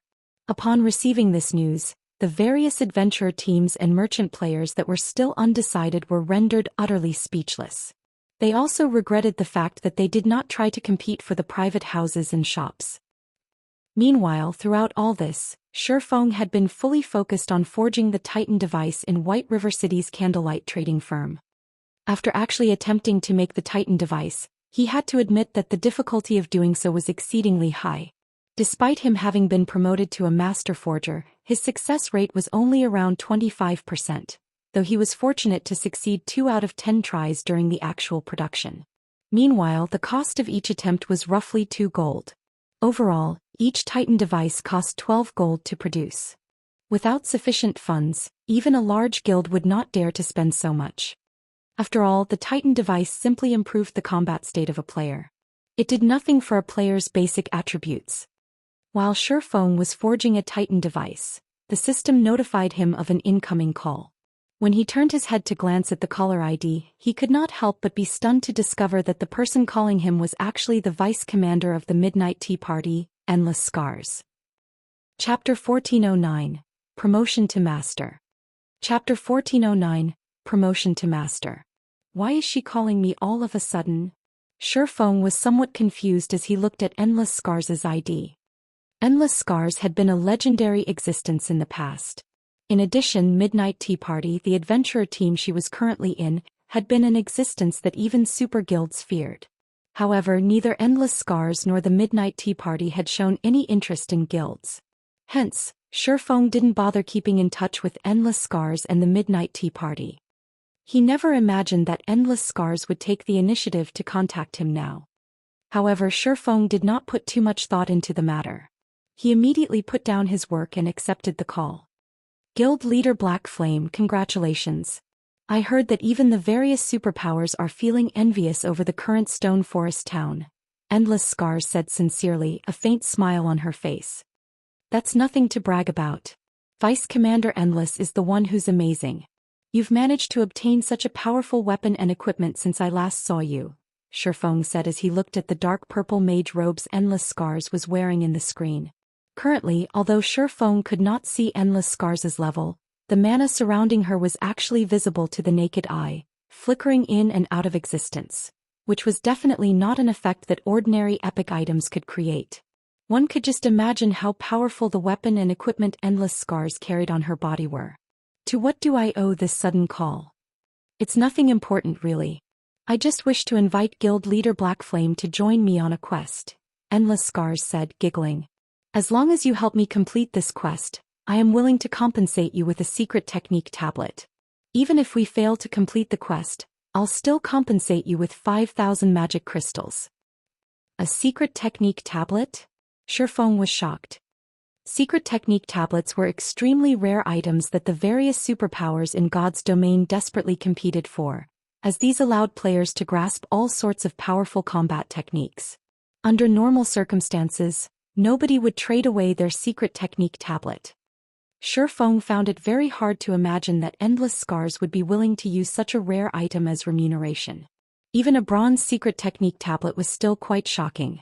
If she used it to employ the help of a super guild's peak experts, said super guild would no doubt agree to the request without hesitation. That's right. However, unless you agree to help me, I cannot tell you the exact information of the secret technique tablet. Smiling, Endless Scars prompted, how about it? Are you willing to help me with this small problem, Guild Leader Black Flame? After giving the matter some thought, Feng asked, right now? No. When Feng did not agree to her offer right away, Endless Scars could not help but grow confused. Most likely, even super guilds would immediately agree to her request if they were offered a secret technique tablet, yet he was actually hesitating. A lot more preparations need to be done before we embark on the quest. It won't be possible to do so within a short period of time. Alright then. Feng currently had many tasks he still needed to deal with. In addition, there was the ranking competition tomorrow over at the Black Dragon Empire. Gentle Snow had already requested his presence at the event. If he went to help out with Endless Scars' quest now, he was almost guaranteed not to make it back in time for the competition. After all, a quest that forced someone like Endless Scars to ask for help in addition to using a secret technique tablet as payment, would surely not be a simple one. It would no doubt be impossible to complete quickly. Good. We have an agreement then. I'll contact you once my side is ready. At Feng's reply, a hint of joy appeared in Endless Scars' eyes, her lips curling up slightly. Oh right, as a bonus I'll let you in on something. The ranking competition being held in the Black Dragon Empire this time is slightly different. I've heard that the top 3 guilds will receive an invitation to the Secret Pavilion's main headquarters to take part in the Secret Pavilion's internal auction. The Secret Pavilion's internal auction? Feng could not help but grow a little excited upon hearing this.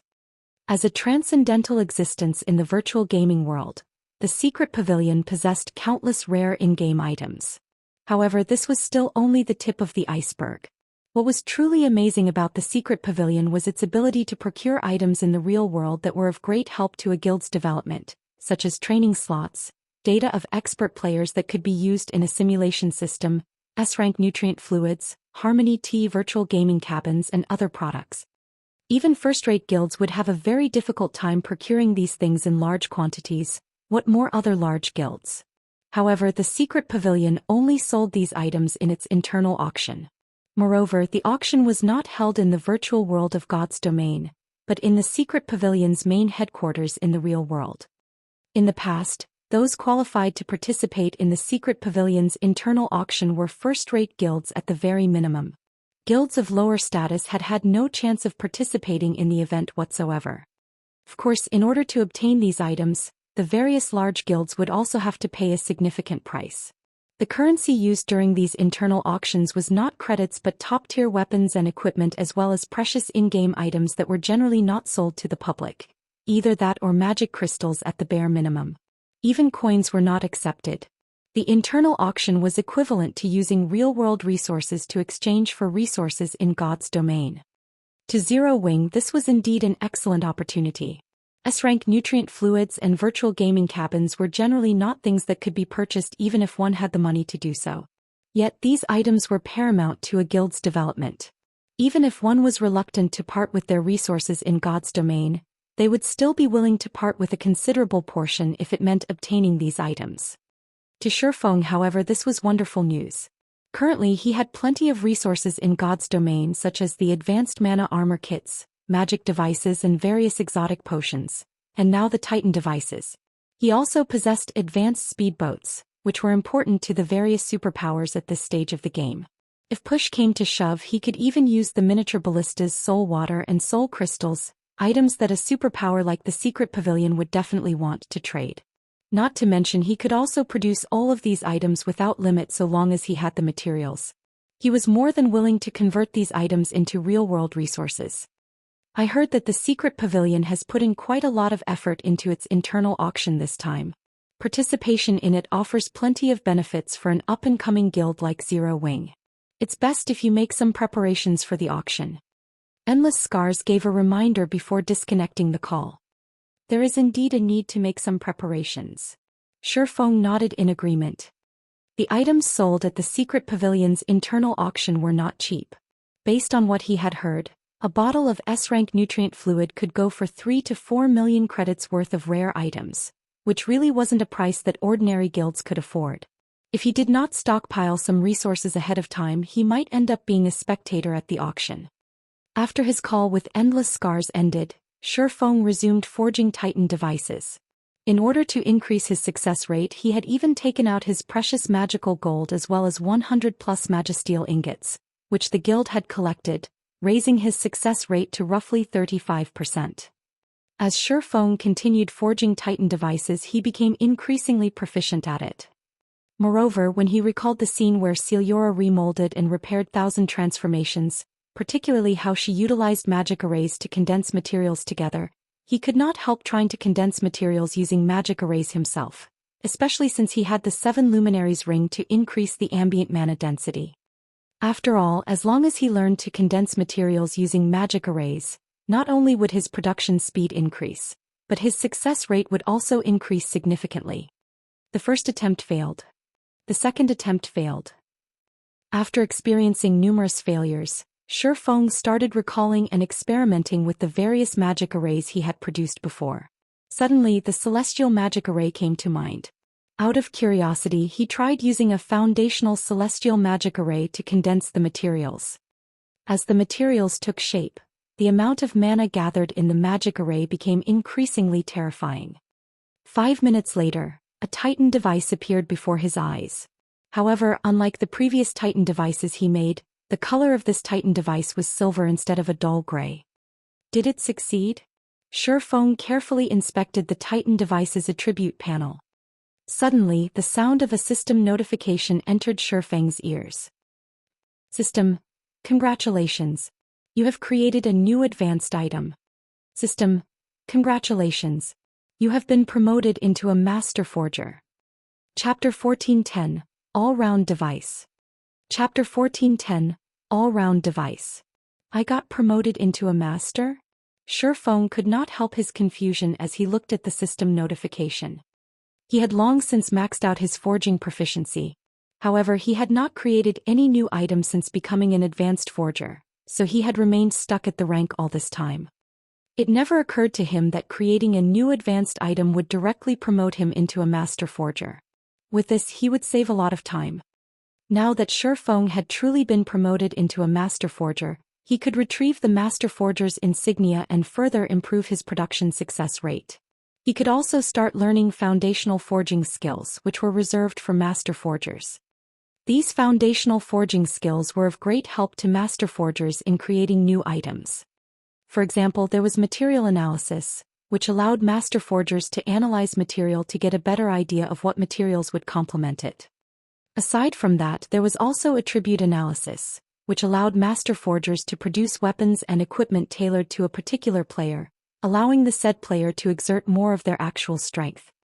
Due to the existence of these skills, master forgers enjoyed a much higher status than advanced forgers. There's no reward notification for becoming a master forger? Could someone else have become a master forger already? Feng felt slightly surprised as he took a look at the system notification once more. Reaching the master rank was not easy for lifestyle players, especially in the top 3 most popular lifestyle classes. A lot of effort was needed to do so. Even Cream Cocoa and the others, people supplied with all sorts of precious resources, had yet to become master forgers.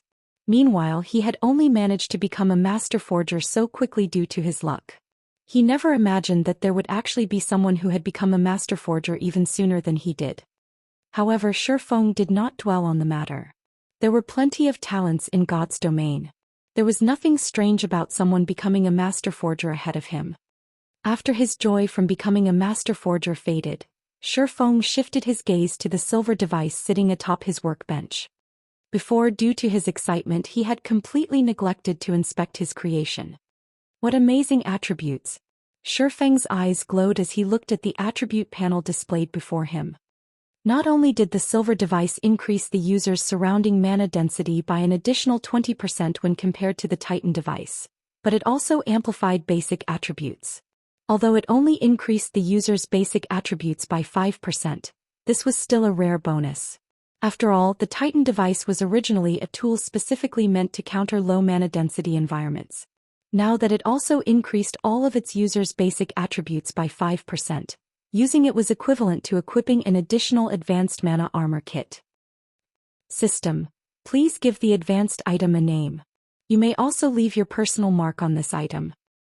Since it increases both attributes and the environmental mana, let's call it the all-round device. After giving the matter some thought, Feng wrote down the new name for his creation. With this, he could make as many copies of the forging design as he wished. However, he would allow only those who had become master forgers to attempt forging the all-round device. After all, the difficulty of forging his creation was slightly higher than that of the Titan device. It would be a miracle if an advanced forger could attain even a 10% success rate. After becoming a master forger, Feng did not immediately continue forging all-round devices. Instead, he made a trip to the Forging Association to collect his master forger's insignia. While he was at it, he also spent 20 gold to learn material analysis and attribute analysis. Master forger's insignia, dark gold rank item. Increases production speed by 20% and production success rate by 3%. User restriction Feng. Cannot be dropped. With the master forger's insignia, not only did he take less time to forge the all-round device, but his forging success rate also increased considerably. In addition, due to him being the creator, he also received a slight bonus to his production success rate. Now, even without the support from materials like the magical gold, he still achieved a 40% success rate. On average, he could produce 2 all-round devices out of 5 attempts. With this, the cost of the all-round device was directly halved to only 6 gold. Moreover, the EXP awarded for successfully forging an all-round device was much higher than that for the Titan device.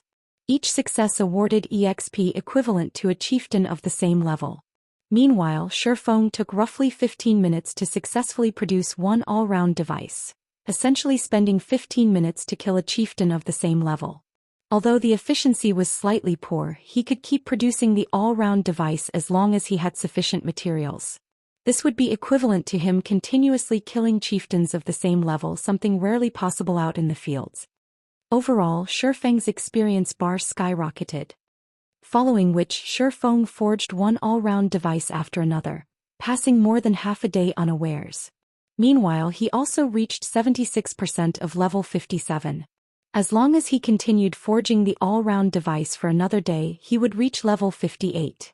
In the eyes of other players, this would definitely be an astonishingly fast leveling speed. Just as Feng was about to start forging another all-round device, Gentle Snow suddenly contacted him. Guild leader. The ranking competition is about to start soon.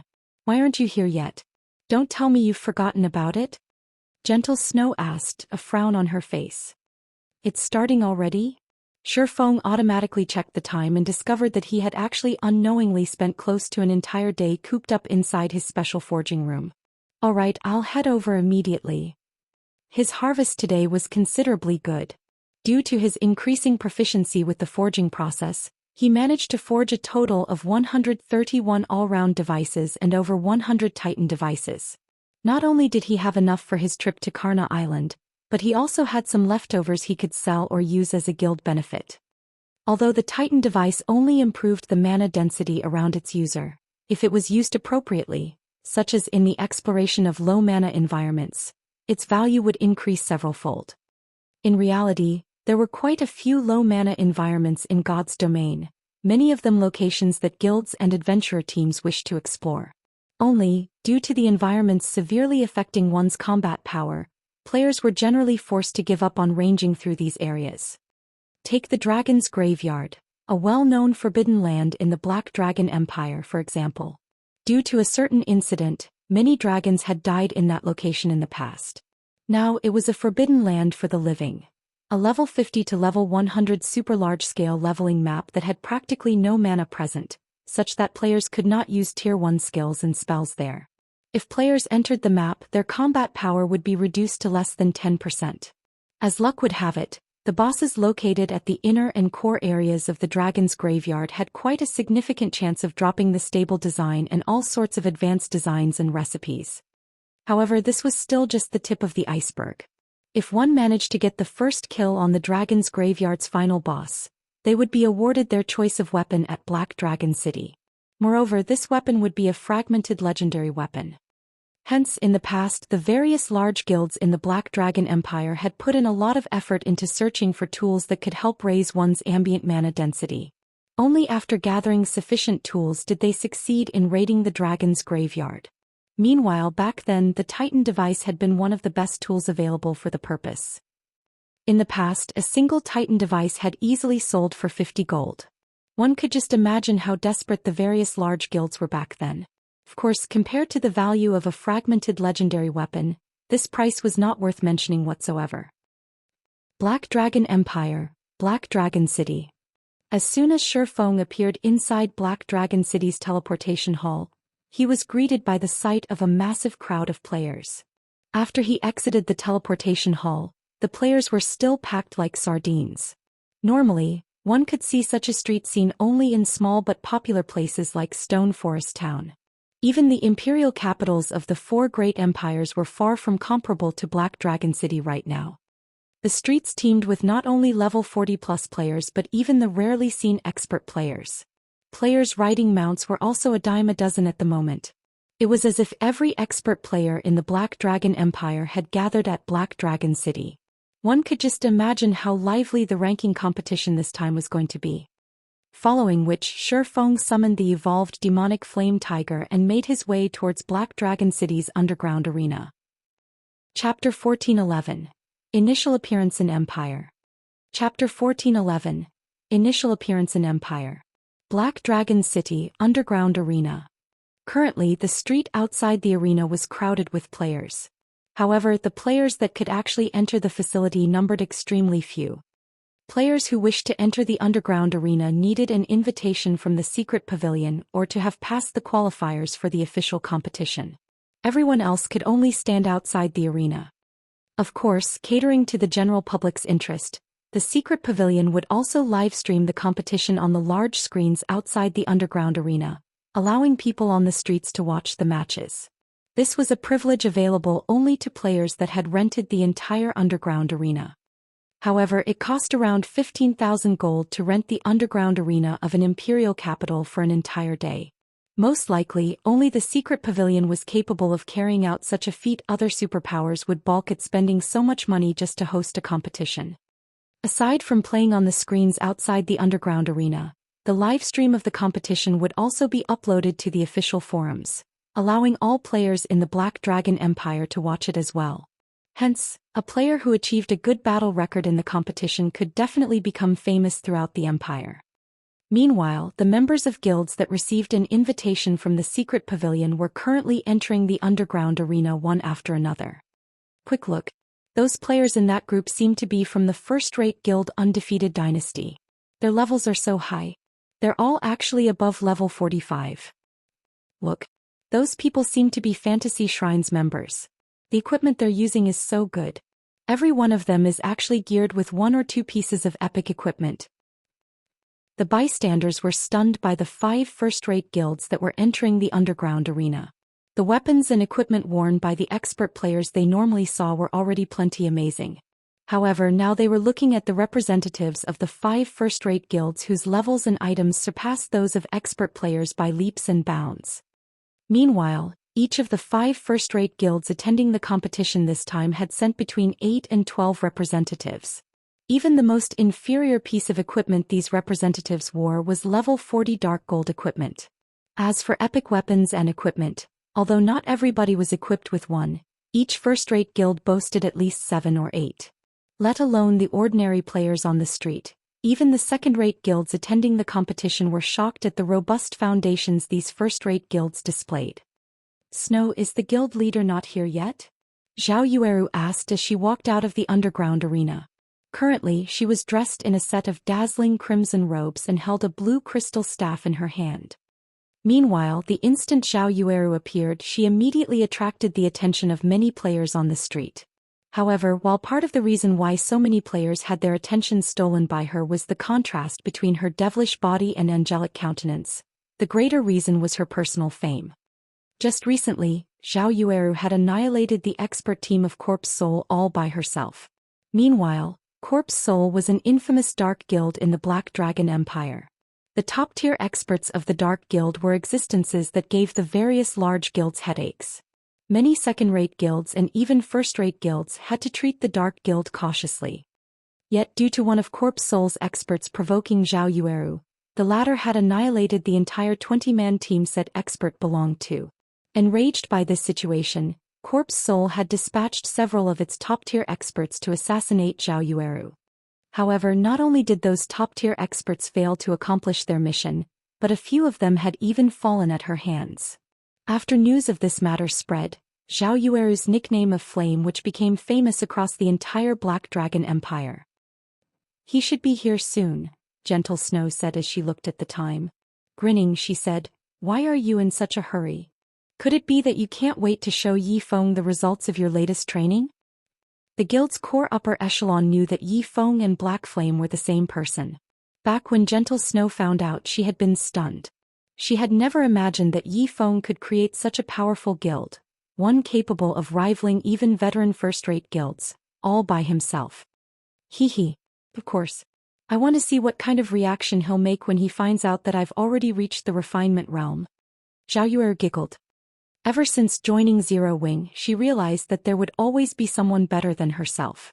Previously, she had been one of Ouroboros's top-ranking top-tier experts. Yet after entering Zero Wing, she had failed to rank even within the top 10 of the guild. However, now that she had become a refinement realm expert, she was confident of entering the top 10 of Zero Wing and instantly reaching the level of peak experts like Fire Dance, Violet Cloud, and Aqua Rose. While Gentle Snow and Zhou Yueru were chatting, another team of players walked out of the entrance of the underground arena. These players all sported a crimson flame emblem, the symbol of the Crimson Castle Guild, one of the guilds that frequently clashed with Zero Wing's branch guild, which Gentle Snow managed. Although Crimson Castle was only a second-rate guild, 9 Dragons Emperor secretly supported it. Crimson Castle had also allied with a few other second-rate guilds. Hence, the guild's strength was not one bit inferior to that of first-rate guilds. Guild Leader Snow, long time no see. I never thought that you would be interested in the ranking competition as well.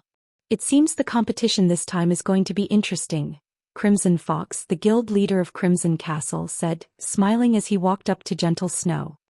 Aren't you here as well, Guild Leader Crimson? Gentle Snow said. she could not help but feel a little surprised as she looked at Crimson Fox and his entourage. Currently, Crimson Fox had already reached level 45, and the majority of his equipment were dark gold rank. As for the weapon he carried and the top he wore, Gentle Snow could not determine their quality due to their glow effects having been hidden. However, she could tell that they were either epic rank or epic growth type weapons and equipment. Meanwhile, similar to Crimson Fox, the other members of Crimson Castle were all level 45. The weapons and equipment they possessed nearly rivaled Crimson Fox's. Aside from these players, Gentle Snow had also spotted 2 cloaked players among Crimson Castle's team. Although she could not see the levels and equipment of these players, the pressure she picked up from them was much greater than even the pressure Crimson Fox exuded. Guild Leader Snow, neither of our guilds were able to achieve a clear victory in our previous war with each other. Are you interested in settling our dispute through the ranking competition this time? Crimson Fox said, a sly smile on his face. How do you want to compete? Gentle Snow asked. We'll compete using our guild rankings in the competition this time. Whoever places higher will be the winner.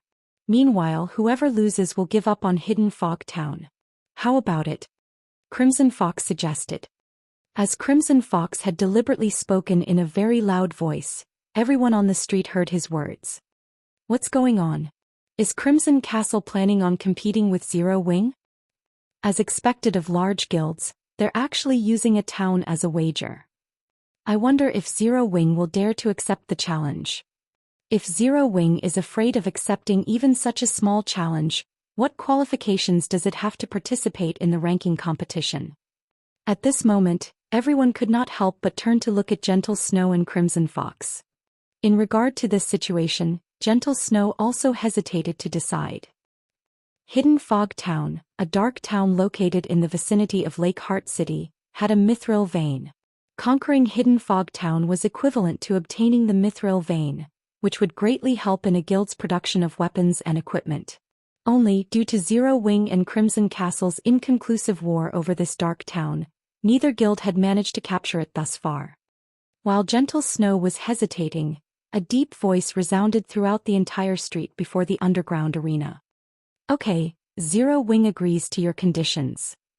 Immediately, every player on the street shifted their gaze to the source of the voice. In the next moment, a majestic monster with its paws covered in flames and lightning stalked into the crowd, radiating an indescribably heavy pressure. This monster was none other than the evolved demonic flame tiger. In terms of strength, it surpassed even a lord of the same level. Not to mention elite players, even expert players would have to run for their lives if they encountered the demonic flame tiger as an opponent.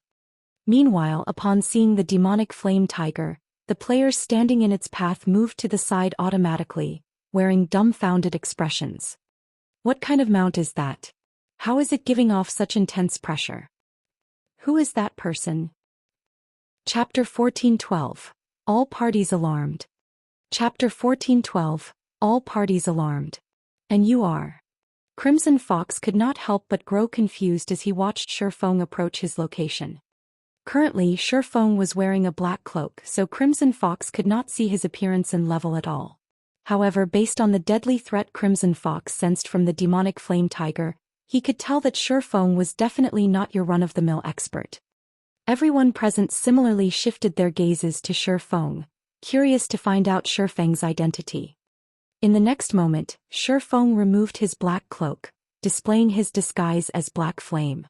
Currently he was fully garbed in black light armor sporting dark blue magical patterns.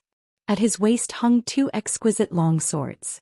The mana enveloping his body was also much denser than the ambient mana. Meanwhile, those within range of Feng's aura felt as if they were standing before a humanoid beast right now. He's Black Flame. You mean the Black Flame with the nickname of Sword King? Yes. I'm absolutely sure of it. I've watched his battle videos before. I never imagined he would actually come to spectate this competition. Crap. Just what kind of equipment is he wearing? The mana surrounding his body feels so dense. A few players familiar with Black Flame immediately recognized Feng's identity.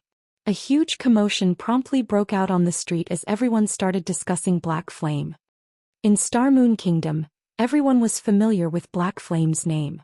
However, aside from merchant players, most players rarely paid attention to matters relating to other kingdoms and empires. If not for the God's Domain experts list having recorded Black Flame's name, ordinary players would most likely have no idea who Black Flame was. Guild leader. At this moment, Gentle Snow's eyes were filled with surprise as she looked at Feng. Although she had long since known that Feng improved rapidly, she never imagined that it would be this fast. It had only been a short time since the last siege war at Stone Forest Town ended. Yet, compared to the pressure she felt from Feng back then, the pressure he gave off now was superior by leaps and bounds. Meanwhile, the upper echelons of the various large guilds present on the street were likewise shocked by the pressure from Feng. So this is Zero Wing's guild leader. It seems the rumors about him are true after all. He really is a monstrous existence. Fortunately, the ranking competition forbids guild leader and vice guild leader characters from participating. Otherwise, Zero Wing would definitely be the dark horse of this competition. The upper echelons of the various large guilds inwardly celebrated as they looked at Feng. If the secret pavilion allowed someone like Black Flame to participate in the ranking competition, Zero Wing would be unstoppable. In the entire Black Dragon Empire, most likely only the Dragon Phoenix Pavilion possessed experts capable of contending against Black Flame. As Feng approached the members of Crimson Castle on the demonic Flame Tiger, the aura he exuded also grew increasingly powerful. Even the space around him started to stagnate. Meanwhile, those subjected to his aura felt an indescribable pressure bearing down on them, discomfort overwhelming their bodies. Sword King Black Flame? Initially, Crimson Fox also revealed a shocked expression at his taste of Feng's presence. Very quickly, however, he calmed down and smiled, saying, "Since guild leader Black Flame has already said so, whichever one of our two guilds ranks lower in this competition will have to give up on Hidden Fog Town." Naturally. Feng nodded. With guild leader Black Flame's word, I can rest assured now. I still have other matters to attend to, so I will not take up your time, guild leader Black Flame. Upon hearing Feng's answer, Crimson Fox revealed a delighted smile. He immediately turned around and walked back into the underground arena. Meanwhile, the two cloaked players in Crimson Fox's entourage could not help but send a few additional glances at Feng before re-entering the arena. "Boss, that person is Black Flame. He might have prepared some trump cards for the competition. Is it really all right to proceed with our original plan to compete with Zero Wing?" A level 45 shield warrior standing beside Crimson Fox asked worriedly. "What's there to worry about? The Dragon Phoenix Pavilion has long since investigated everything there is to know about Zero Wing. While the top-ranking experts of Zero Wing are indeed scary, none of those experts are among the representatives Zero Wing has dispatched for the competition this time. Zero Wing's representatives consist solely of the experts that originally belonged to Ouroboros. There is no need to be fearful of them," Crimson Fox sneered. "Even if Black Flame does have some kind of backup plan, do you think our side doesn't possess one as well?" "Boss, what do you mean?" the shield warrior asked in confusion. "The Dragon Phoenix Pavilion has always found Zero Wing to be an eyesore. Do you think they would secretly send only two experts to help Crimson Castle?" Crimson Fox whispered. "Rest assured. Zero Wing has no chance of winning against us. Most likely, even getting into the top 10 will be a problem for them. After all, among the participants in the competition this time, many are newcomers nurtured by superpowers." After the shield warrior gave the matter some thought, he found his guild leader's words reasonable. In order to ensure its conquest of Hidden Fog Town, Crimson Castle had made plenty of preparations. The shield warrior then unconsciously turned to look at the two cloaked men some distance behind him. His body shuddered involuntarily when he felt the killing intent the two were radiating. He had personally witnessed the strength of these two players before. Even when these two players went up against 5 of Crimson Castle's top 10 experts all by themselves, they had easily emerged victorious, not even losing 1/10 of their HPs. Moreover, this was while the two players were keeping many of their trump cards hidden. If those two players went all out, they could trounce all 10 of Crimson Castle's strongest experts, even if the latter teamed up. "Guild leader, you shouldn't have agreed to their bet so hastily," Gentle Snow said helplessly as she looked at Feng. "It is obvious that Crimson Castle has come prepared this time. The two cloaked experts following behind Crimson Fox have never appeared in our investigations of Crimson Castle before. It is highly possible that they are Crimson Castle's trump cards this time. Although those two experts had hidden their levels and equipment, the killing intent they radiated was no laughing matter. They must have experienced countless battles to have gained that kind of killing intent. Moreover, she could tell that those two experts were already actively restraining their killing intent. Only as the killing intent they cultivated ran bone deep, they couldn't conceal it completely. She had no doubt that those two experts were frighteningly powerful. Otherwise, Crimson Fox would not have so willingly agreed to such a risky bet. That's right. Guild leader, the pressure I felt from them is much stronger than even what the top-tier experts of Corpse Soul gave off. There is a high chance that those two players are Refinement Realm experts. Otherwise, I wouldn't have felt such intense pressure from them, Zhao Yueru said, nodding in agreement with Gentle Snow's words. Far from just Refinement Realm experts, those two people have already reached the Flowing Water Realm. They are capable of making the best response through observing their opponents, Feng said, shaking his head. When he was walking towards Crimson Castle's group, he could clearly feel how powerful those two cloaked players were. Or to put it in another way, their presence was right in his face. Hence, he had deliberately released his aura in order to test the two cloaked players' reactions. And indeed, just like he had guessed, both of them were definitely experts. The instant he directed killing intent towards Crimson Castle's group, only these two players had prepared to retaliate straight away. It was obvious that they had perceived and reacted to the subtle actions he made. As for Crimson Fox and the others, they had not shown a single reaction whatsoever. Guild leader, why did you agree to the bet then? Gentle Snow could not help but grow anxious. Going up against two Flowing Water Realm experts was no joke. In a situation where both sides possessed similar levels and attributes, either one of these Flowing Water Realm experts could easily annihilate all 5 members that Zero Wing had dispatched. With these two players taking the field, Crimson Castle had a sporting chance of contesting for the top 3 positions. If the first-rate guilds taking part in this competition did not dispatch any powerful experts, it might even be possible for Crimson Castle to win the championship. As for the Dragon Phoenix Pavilion, a super first-rate guild like itself would not take such a ranking competition seriously. At most, it would only field some of the newcomers it nurtured to let them gain some experience. Won't it be interesting that way? Feng retorted, laughing. Not to mention, if even Crimson Castle has some trump cards, do you think Zero Wing doesn't? Chapter 1413, Feng's Trump Cards. Chapter 1413 Feng's Trump Cards. Trump cards. Gentle Snow stared at Feng in confusion. Zero Wing had already decided the 5 members who would be participating in the ranking competition. Changing representatives at the last minute was impossible. She had also geared them with the best weapons and equipment available to her. Currently, even the most inferior piece of equipment these 5 players wore was level 45 dark gold equipment. Zhao Yueru was even equipped with the Tier 1 set equipment for Elementalists, in addition to a piece of epic growth type equipment. The weapon Zhao Yueru wielded was even an epic staff. In terms of equipment, Zhao Yueru could definitely rank near the top among those participating in this ranking competition. Hence, it would be very difficult to further upgrade the weapons and equipment of Zero Wing's representatives. As for their techniques, those were not something that could be improved within a short period. This isn't the place to talk about them. Let's go to our guild's designated room first, Feng said as he sent a glance at their surroundings.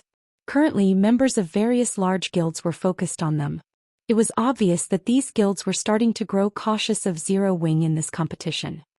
Gentle Snow nodded in agreement with Feng's words. Feng was currently too eye-catching. He also didn't have his aura concealed. Although it was impossible to make out his level and the quality of his weapons and equipment, judging by the increased mana density around Feng, an expert could readily tell that Feng was incredibly powerful. After Feng and the others entered the underground arena, the members of the various large guilds stationed outside the arena to keep an eye out for noteworthy opponents immediately reported back to their superiors.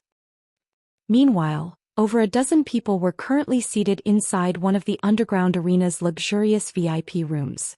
Even the lowest-leveled player among these people was level 45, while the highest even reached level 46. The dark gold equipment they wore were also of a style.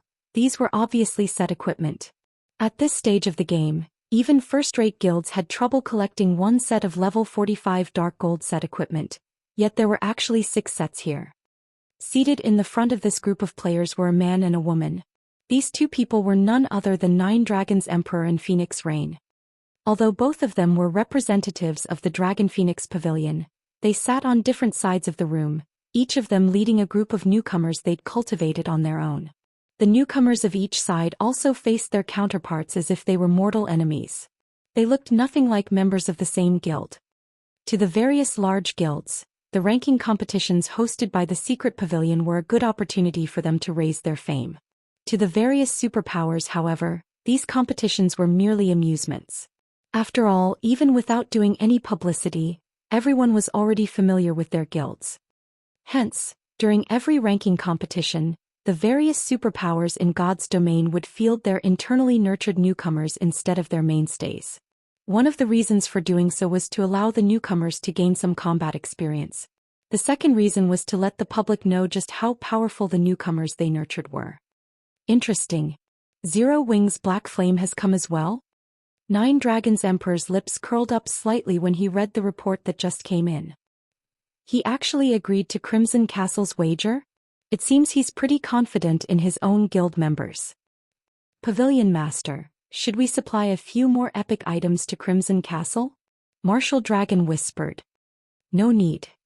The helpers and items we've provided Crimson Castle are already enough to defeat Zero Wing, 9 Dragons Emperor said, shaking his head. Sneering, he continued, however, tell the others to go all out against Zero Wing's members. Make sure to give them a beating. Let the players of the Black Dragon Empire know just what kind of guild Zero Wing is. He hated Zero Wing down to the bone. If not for Phoenix Rain's partnership being known by all in the Dragon Phoenix Pavilion, which prevented him from publicly mobilizing the pavilion's forces against Zero Wing a second time, he would have long since trampled Zero Wing's branch guild. He wouldn't have let the branch guild survive until now. However, as long as Crimson Castle won its bet and secured Hidden Fog Town, Zero Wing's branch guild's days would be numbered. Hidden Fog Town did not only possess a small mithril vein but was also located in Sky Fog Valley, a resource-rich map as well as the most important level 50 to level 70 map in the Lake Heart City region. As long as Crimson Castle obtained Hidden Fog Town, it would have absolute control over Sky Fog Valley. Moreover, the several second-rate guilds Crimson Castle was allied with could easily gather at the guild town. Then as long as Zero Wing's members dared to set foot into Sky Fog Valley, they would not get out alive. Furthermore, without the resources of Sky Fog Valley, Zero Wing's development at Lake Heart City would definitely slow down. Sooner or later, Crimson Castle would surpass Zero Wing and chase it out of Lake Heart City. Meanwhile, even if the upper echelon of the Dragon Phoenix Pavilion were to find out about this matter, they would not say anything about it. After all, 9 Dragons Emperor did not personally take action. Understood. Martial Dragon nodded. He then proceeded to make the necessary arrangements. Inside one of the rooms that the secret pavilion prepared for the various invited guilds. Guild leader, the competition is about to start soon. Just what do you want to show us? Zhao Yueru asked curiously. At this point, it was already impossible for them to further increase their combat power, unless they took the equipment of Aqua Rose and the guild's other peak experts. However, that was obviously out of the question. Aside from that, Zhao Yueru could not think of anything else that could possibly increase their strength within such a short time. First, eat these, Feng said as he took out one moonlight fruit after another from his bag. The moonlight fruit was a treasure he had harvested from the Dark Canyon. When consumed, it would permanently improve the user's physique by 2%. A player could consume a maximum of 5 moonlight fruits, permanently improving their physique by 10%. He had only obtained a little over 100 moonlight fruits from the Dark Canyon. After distributing some to Aqua Rose and the others who had reached level 50, he had only 83 left. Guild leader. How did you manage to get your hands on these things? Shock filled Gentle Snow's eyes when she read the Moonlight Fruit's introductory text. She had never even heard about a fruit capable of permanently increasing a player's physique, much less seen one. Such a fruit could easily sell for thousands of gold. Nevertheless, Feng took out 30 moonlight fruits, including a portion for her. I got them from the secret land my promotion quest transported me to. Make sure not to tell anyone about them. Feng did not hide the origin of the moonlight fruit, as everyone present was a trusted aide of gentle snow. Moreover, he was also familiar with their personalities. In the past, these top-tier experts of Ouroboros were all very famous in Star Moon Kingdom.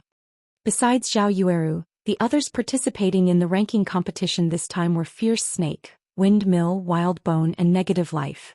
Fierce Snake was a level 45 Berserker while Windmill was a level 45 Summoner, both of them former members of Ouroboros' 12 Apostles. As for Wild Bone, he was a level 45 Shield Warrior and was previously Ouroboros' third-ranking Shield Warrior. Lastly, Negative Life was a level 46 Ranger.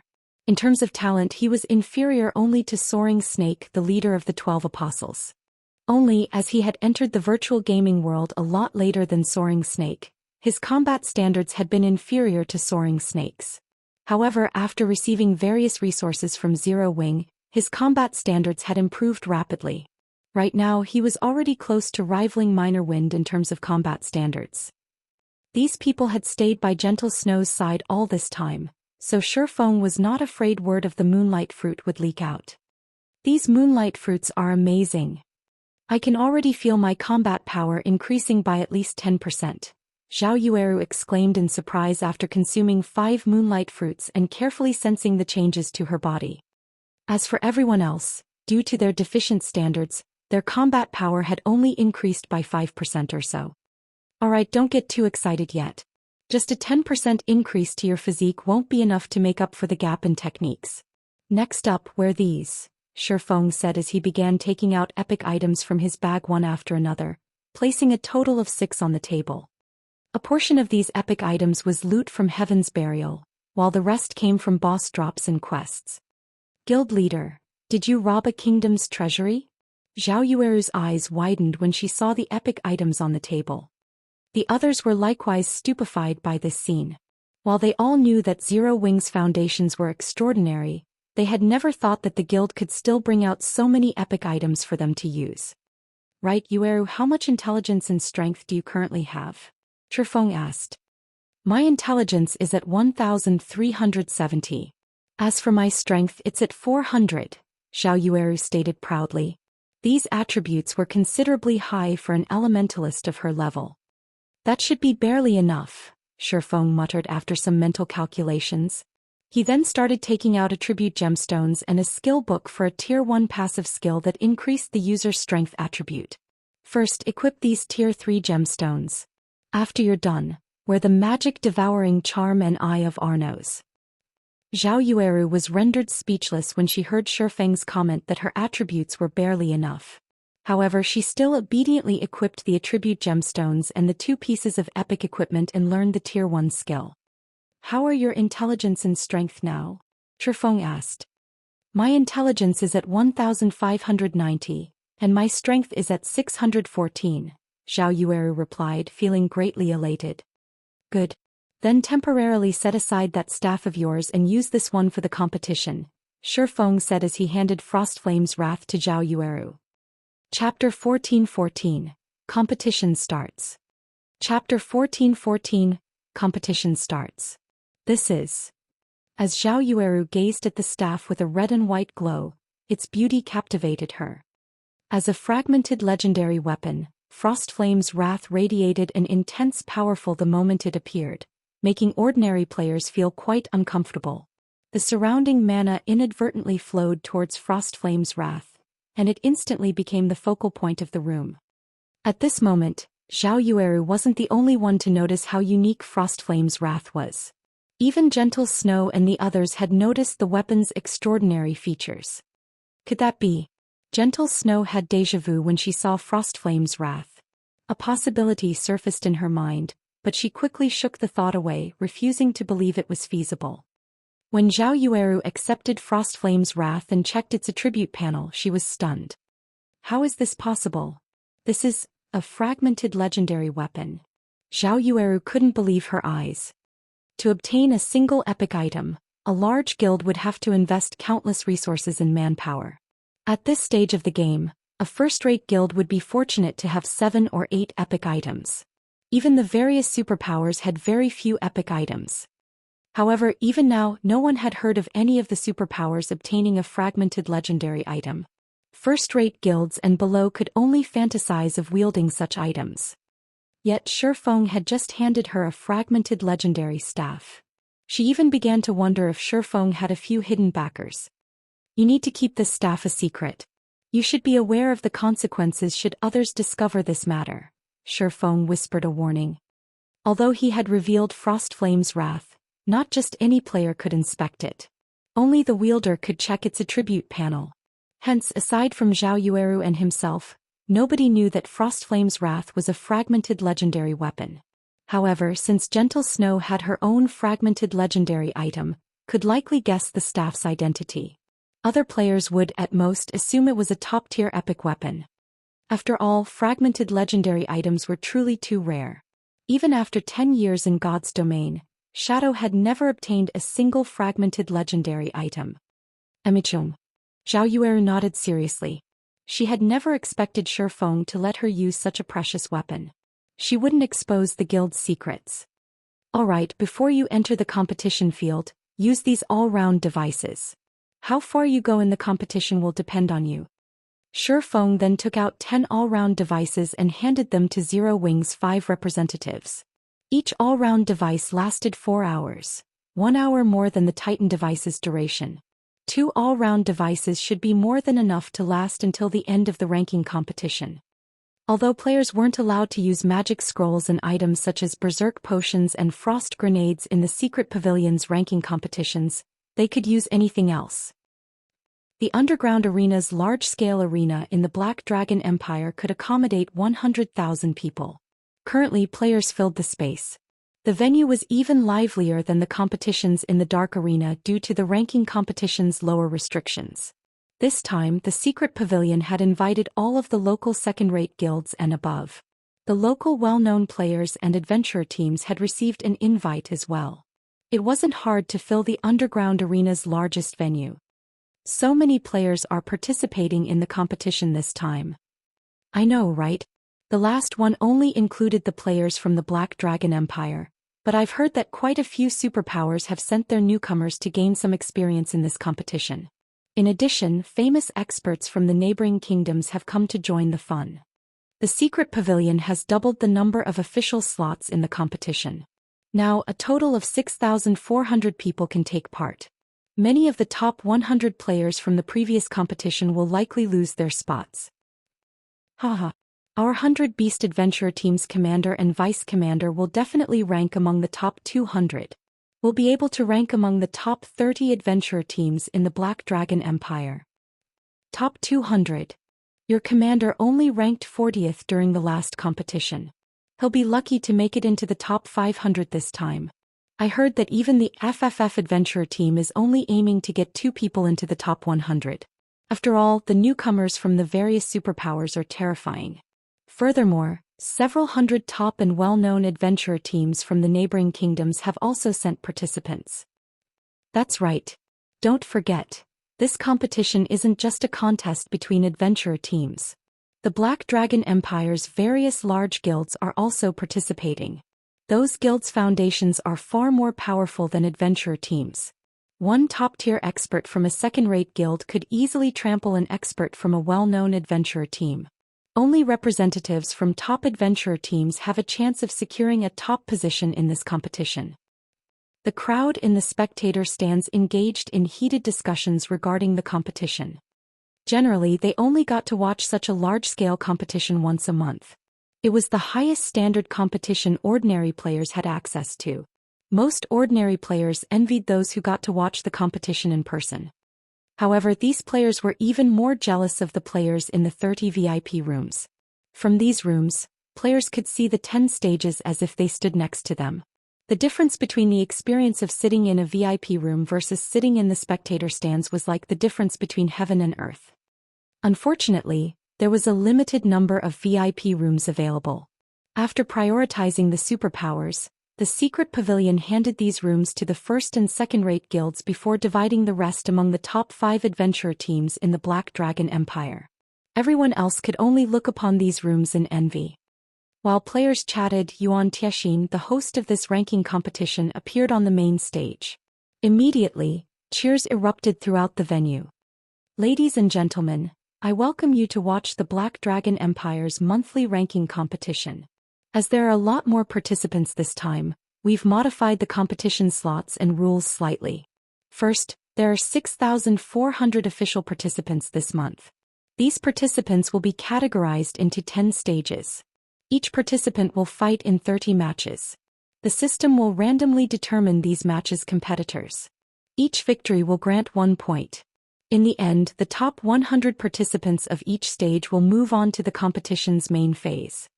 During the main phase, guilds and adventurer teams that rank within the top 3 of their respective categories in terms of average strength will receive an invitation to the secret pavilion's internal auction.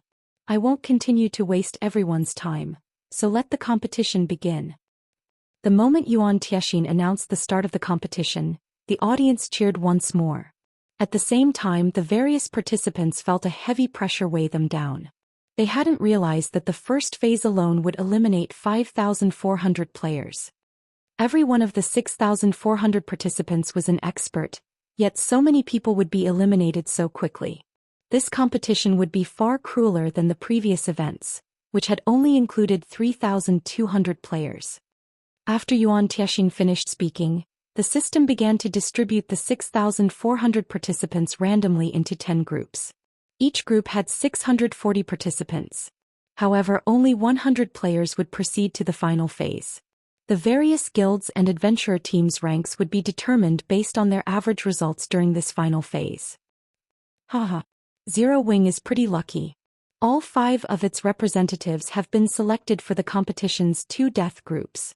Ranking among the top 50 won't be a problem, not to mention ranking among the top 10 guilds in the Black Dragon Empire.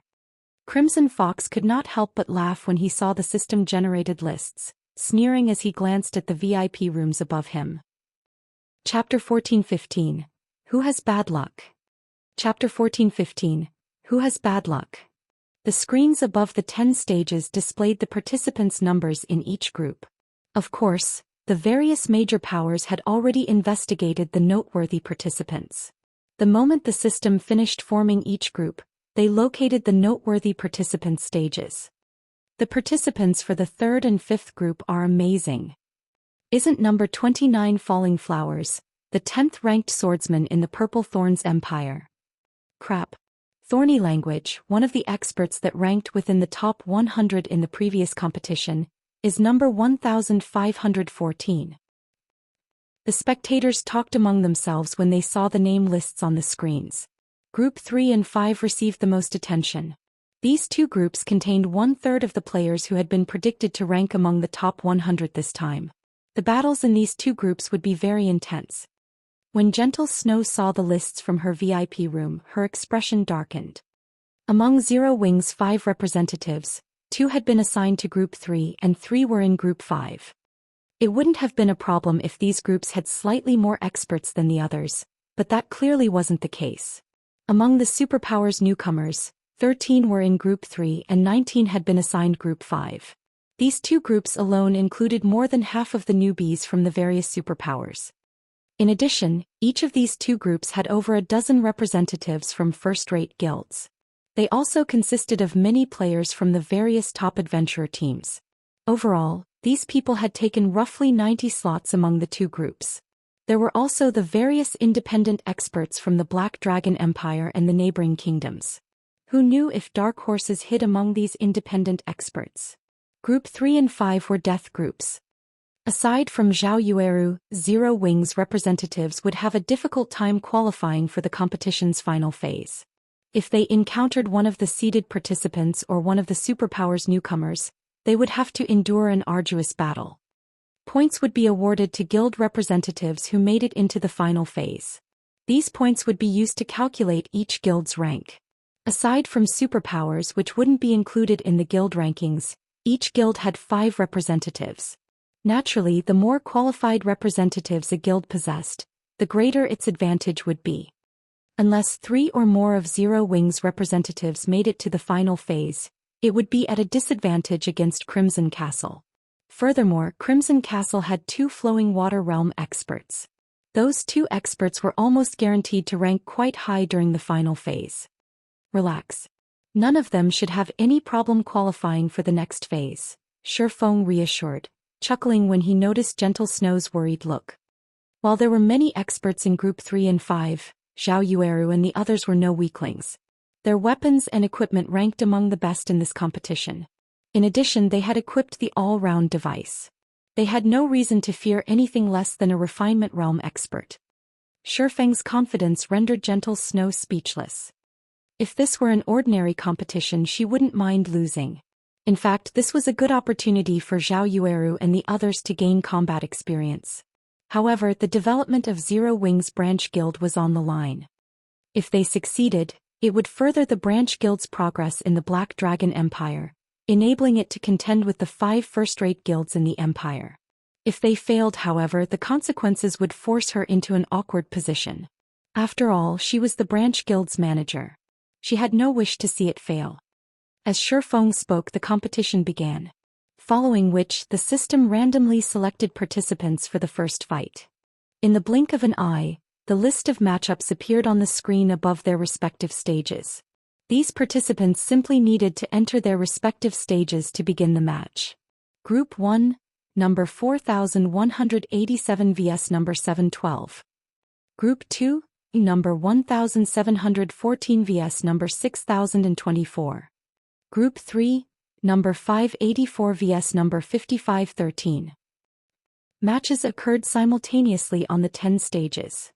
While the audience could watch all 10 stages at the same time, the large screens outside the underground arena would only stream the most noteworthy match.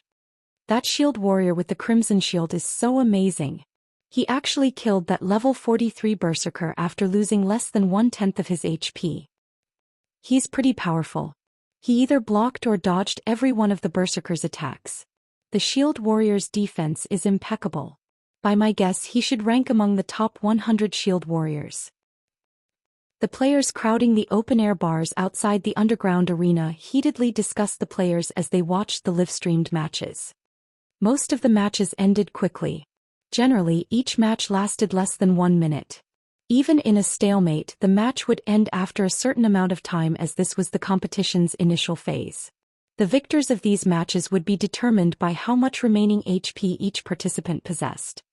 As one match after another came to an end, Fierce Snake, who was in Group 3, was called to the stage. His first opponent was a level 45 Guardian Knight. That berserker Fierce Snake really is unlucky. He has to face Flaming Arm, the 37th ranking Guardian Knight in the Empire, in his first match. He can only blame himself for such poor luck. After ranking 37th in the class rankings during the previous competition, Dragon's Abyss, one of the top 5 top adventurer teams in the Empire, recruited Flaming Arm immediately. With the guild's nurturing, Flaming Arm must have improved quite a lot. He shouldn't have any issues ranking among the top 30 in his class rankings. When Flaming Arm appeared on Group 3's stage, many among the audience shifted their attention to his stage. After all, he was an expert capable of ranking 37th among the Black Dragon Empire's Guardian Knights. In a first-rate guild, he could become one of the guild's core MTs. Moreover, when comparing classes, Guardian Knights had an advantage over Berserkers. The match's outcome was obvious. Haha. Zero Wing is actually going to lose its very first match. Crimson Fox laughed as he glanced at Fierce Snake. During the initial phase, each participant had to fight 30 matches. Among the 640 participants in each group, only the top 100 would qualify for the final phase. Based on previous ranking competitions and the intensity of this competition, players' likelihood of qualifying for the final phase was quite low, even if they won 26 of their 30 fights. Only those who win 27 matches were guaranteed to qualify. If Fierce Snake lost his very first match, he would have to win 27 of his 29 remaining matches. Such a feat would be ridiculously difficult. Crimson Fox was also quite familiar with Fierce Snake's strength since he was one of the top-tier experts in Zero Wing's branch guild. Crimson Castle had investigated the Berserker thoroughly. Based on the reports, Fierce Snake would only rank among the top 70 berserkers in the Empire. Normally he wouldn't have any trouble qualifying for the final phase. Unfortunately, too many experts were participating in the competition this time. Fierce Snake had also been assigned to one of the 2 death groups. Now he had to face Flaming Arm in his very first match. As a result, his chances of qualifying for the final phase had dropped. On Group 3 stage, Fierce Snake and Flaming Arm stared each other down. "You must have crap luck to encounter me in your first match. Well, are you going to leave the stage willingly? Or do you want me to throw you out?" Flaming Arm snickered at the stern-looking Fierce Snake. Any ordinary expert would normally forfeit a match against him to save their strength for the following matches. If they fought him and revealed their trump cards, only to suffer defeat in the end, they'd pay for it in the following matches. "Our luck hasn't yet been determined," Fierce Snake said, chuckling. "You overestimate yourself." Flaming Arm's gaze sharpened when he heard the bell signal the start of the match. Without hesitation he activated his berserk skill, growing significantly larger. Raising his shield he charged at Fierce Snake. Chapter 14:16. Initial Appearance. Chapter 14:16. Initial Appearance. When Flaming Arm was less than 10 yards away from Fierce Snake he shouted abruptly. Suddenly his body released a golden glow. Divine swords began to appear around him, rotating as he moved. Tier 1 skill Divine Storm. When activated, the skill would deal divine damage to all enemies within an 8-yard radius 3 times. Each attack contained 130% of player's strength and dealt 200% weapon damage. Flaming Arm is merciless. He's using his signature move right off the bat. Signature move. While it looks like he's trying to finish his opponent off with Divine Storm, in reality he's only using it to trick his opponent into defending themselves or dodging his attack. When his opponent has lost the power to resist, he'll finish them off with Divine Adjudication. Divine Adjudication is an unavoidable skill, and Flaming Arm has relied on it to pass the initial phase during previous competitions. A few participants who were familiar with Flaming Arm could not help but pity Fierce Snake. Although Flaming Arm was a Guardian Knight, he had dumped the majority of his free attribute points into his strength. Moreover, his gemstones were all strength-based. He operated more like a DPS player than an MT. Flaming Arm's strength could even rival top-tier berserkers of the same level. Even his berserk skill was strength-based, increasing his strength by 100%. Not even a top-tier berserker of the same level could compete with Flaming Arm once the Guardian Knight activated his berserk skill. Seeing the enemy Guardian Knight charge towards him fearlessly, Fierce Snake activated Power of Darkness, and faint layers of dark fog swirled around his body. He then rotated as he swung his greatsword horizontally. Whirlwind Slash. Immediately, a black tornado dominated Group 3's stage. "What a fool." Flaming Arm sneered as he put even more power into his charge. When the black tornado and the golden tornado clashed, a powerful shockwave tore through the stage. When the tornadoes scattered, everyone watching was stupefied. Impossible. He blocked Flaming Arm's attack. How high is Fierce Snake's strength? Flaming Arm was a Guardian Knight famed for his strength. Very few players had ever blocked his signature move, but if an opponent could block the first assault and retain their stance, Flaming Arm would lose his opportunity to follow up with Divine Adjudication. Flaming Arm's expression hardened as he glared at his opponent. During the previous collision, Fierce Snake had only been forced to retreat by 1 step. On the other hand, he had taken 3 steps back. He had also lost over 500 HP. The difference between their strengths was obvious. How is his strength so high? Flaming Arm refused to accept this. To help him score well in the competition, his adventurer team had lent him a set of epic bracers, which boosted his strength considerably. With these bracers equipped, he was even confident of securing one of the top 100 positions. Yet he had lost to an unknown berserker's strength. This all-round device the guild leader had me equip is amazing. Fierce Snake couldn't help his shock when he saw his skill completion rate. In truth, his strength attribute was only slightly higher than Flaming Arm's. The main reason behind the outcome of that clash was his Whirlwind Slash's completion rate. He had achieved a 90% completion rate with his counterattack. This was the first time he had executed Whirlwind Slash so smoothly. As long as a skill's completion rate rose past 85%, every 1% increase would boost the attack's power. Upon reaching 90%, the skill would undergo a qualitative transformation. It was only natural that Flaming Arm had difficulty blocking his attack. Since I can't overcome his strength, let's see who lasts until the end. Flaming Arm calmed very quickly. Immediately he activated Protection Blessing. Then while disregarding his defense he attacked Fierce Snake ruthlessly, intent on exchanging blow for blow. Protection Blessing halved the damage he received. Even if there was a difference in strength, he had the advantage in an exchange of blows since berserkers didn't have any skills that reduced incoming damage. As everyone assumed that Fierce Snake would dodge Flaming Arm's attacks, the man rushed forward to meet the Guardian Knight in battle rather than retreating. Is his brain broken? He clearly has the advantage in this fight. He could easily win if he just waited out Flaming Arm's Protection Blessing, yet he's charging towards his death. Fierce Snake's behavior confused the spectators. Fierce Snake and Flaming Arm engaged in a vicious battle, attacking and defending. However, a Guardian Knight had a much easier time defending against attacks than a berserker. With a slight adjustment of his shield, Flaming Arm could easily guard a large portion of his body. In contrast, Fierce Snake could only protect a limited space even with large swings of his greatsword. The difference between their damages was also clear. Even when Fierce Snake's greatsword struck his opponent, his normal attacks only dealt around -3,000 damage. On the other hand, Flaming Arm's normal attacks dealt over -6,000 damage. Meanwhile, Flaming Arm had over 80,000 HP, while Fierce Snake only had around 70,000 HP. When Fierce Snake's HP fell to 50%, Flaming Arm still had over 2/3 of his HP left. However, the more Flaming Arm fought Fierce Snake, the more afraid he became.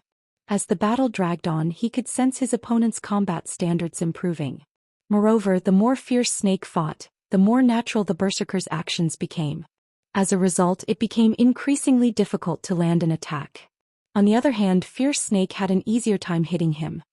After another 5 seconds, Fierce Snake had only 1/3 of his HP remaining. However, Flaming Arm had the same. What? Flaming Arm is losing.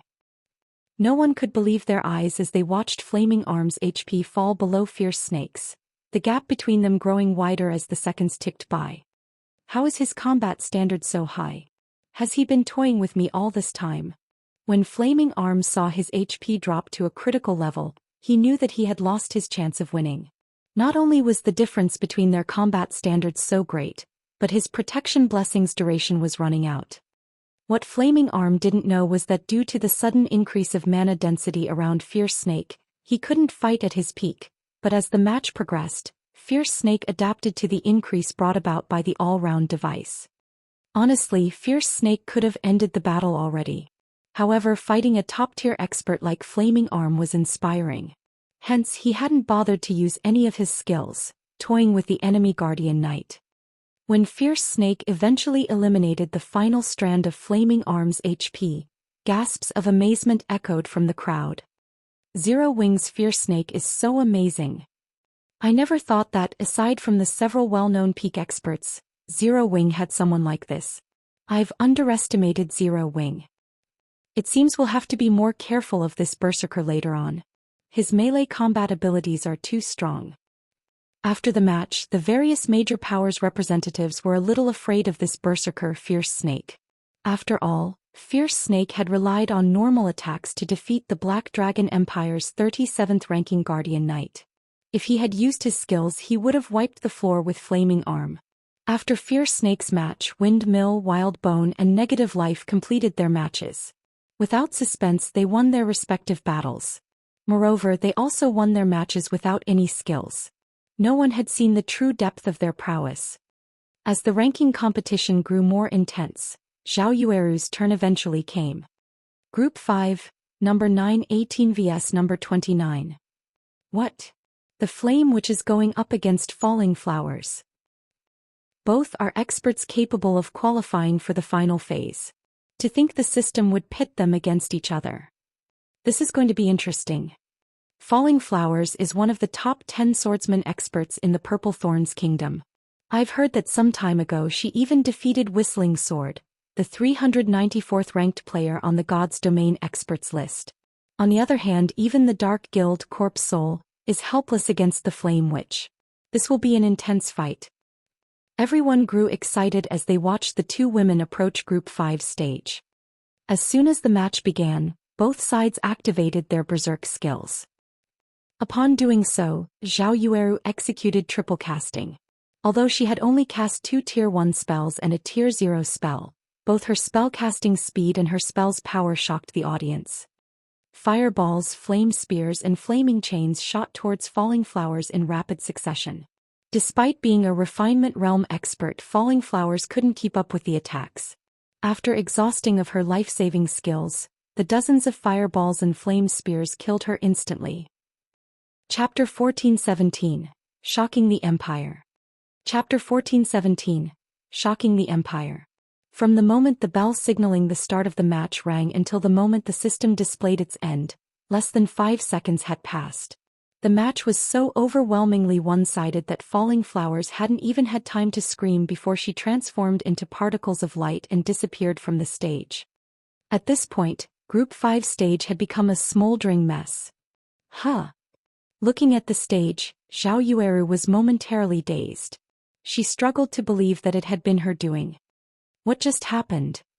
The audience watching Group 5's battle wore dumbfounded expressions, their minds unable to process the unexpected outcome. Originally, everyone had assumed that the fight was between 2 players of equal strength. They had never expected this outcome. Triple casting. Just who is she? Blue Phoenix stared at Zhao Yueru in shock.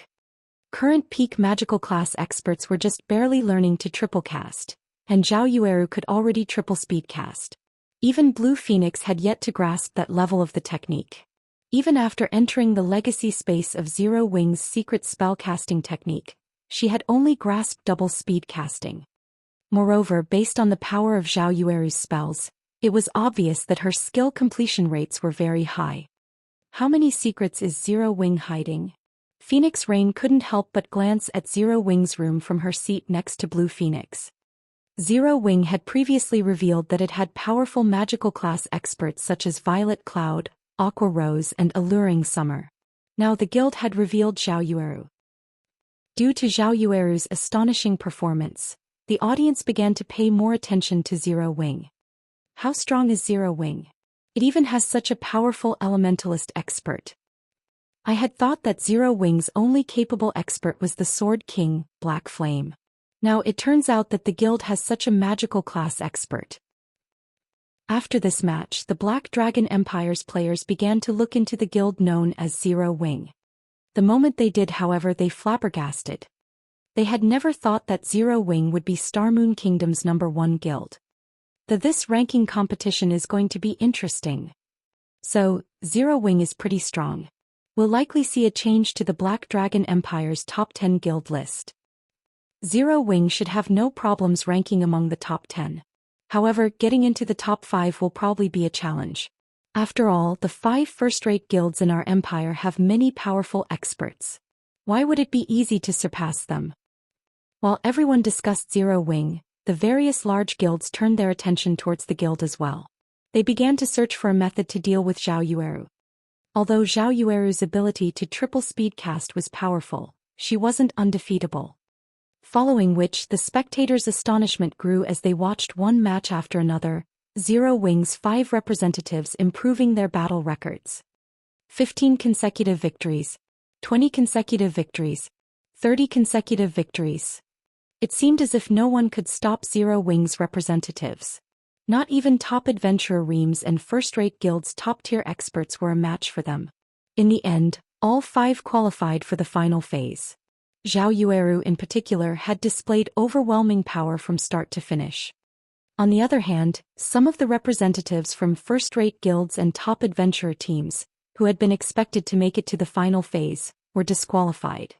Zero Wing is too awesome. All 5 of its representatives made it. Even the 5 first-rate guilds couldn't accomplish the feat. I've heard that the Zero Wing guild developing in the Black Dragon Empire is only a branch guild. If even the branch guild is this powerful, how much stronger is the main branch?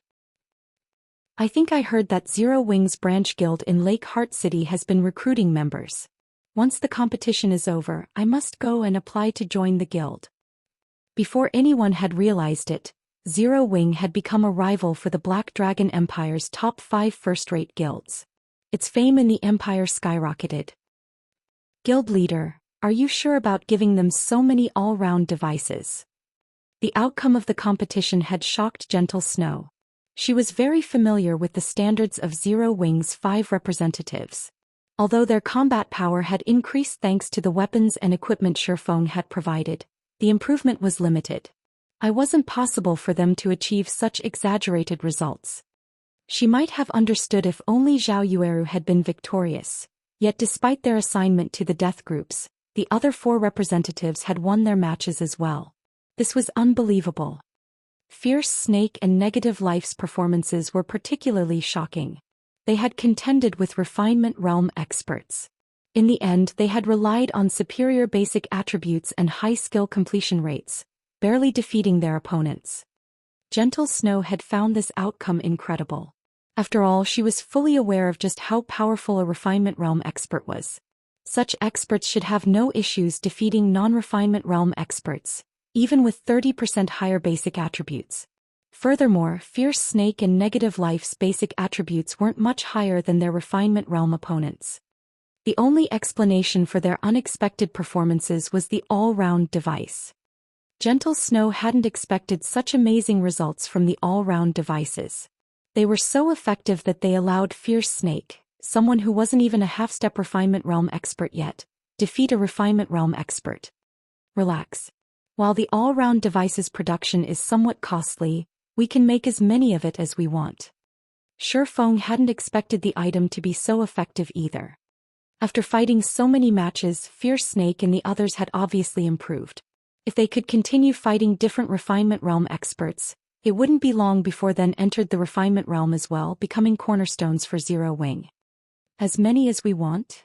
Gentle Snow was at a loss for words as she stared at Feng's calm expression. She felt as if this was the first time she had met the man. If it were possible to mass-produce the all-round device, then with Zero Wing's current foundations, they could nurture a batch of Refinement Realm experts in a short time. She would never have dared to dream of such a thing in the past. After the competition's initial phase ended, the true ranking competition that everyone had looked forward to began. Unlike the initial qualifiers, participants that lost a match during the final phase would be eliminated, while those that won would proceed to the next round. Meanwhile, to prevent the various large guilds and adventurer teams' representatives face off against their own, the system would try to assign them to different matches as often as possible. This assured that the various large guilds and adventurer teams could collect the maximum number of points possible.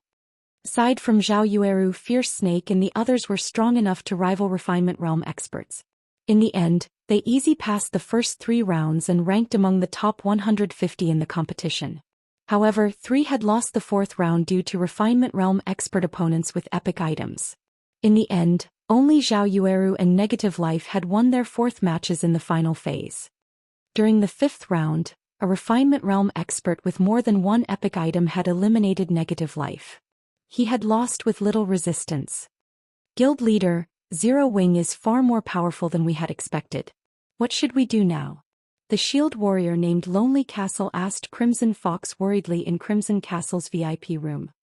Although the 2 experts 9 Dragons Emperor had sent had made it to the 5th round, the other 3 representatives had been eliminated in the 2nd match. What's there to worry about? Didn't you see Zhao Yueru's next opponent? Crimson Fox asked unhurriedly as he pointed to the virtual screen above the center stage. What? Lonely Castle was stupefied when he saw the names on the screen. He was instantly elated.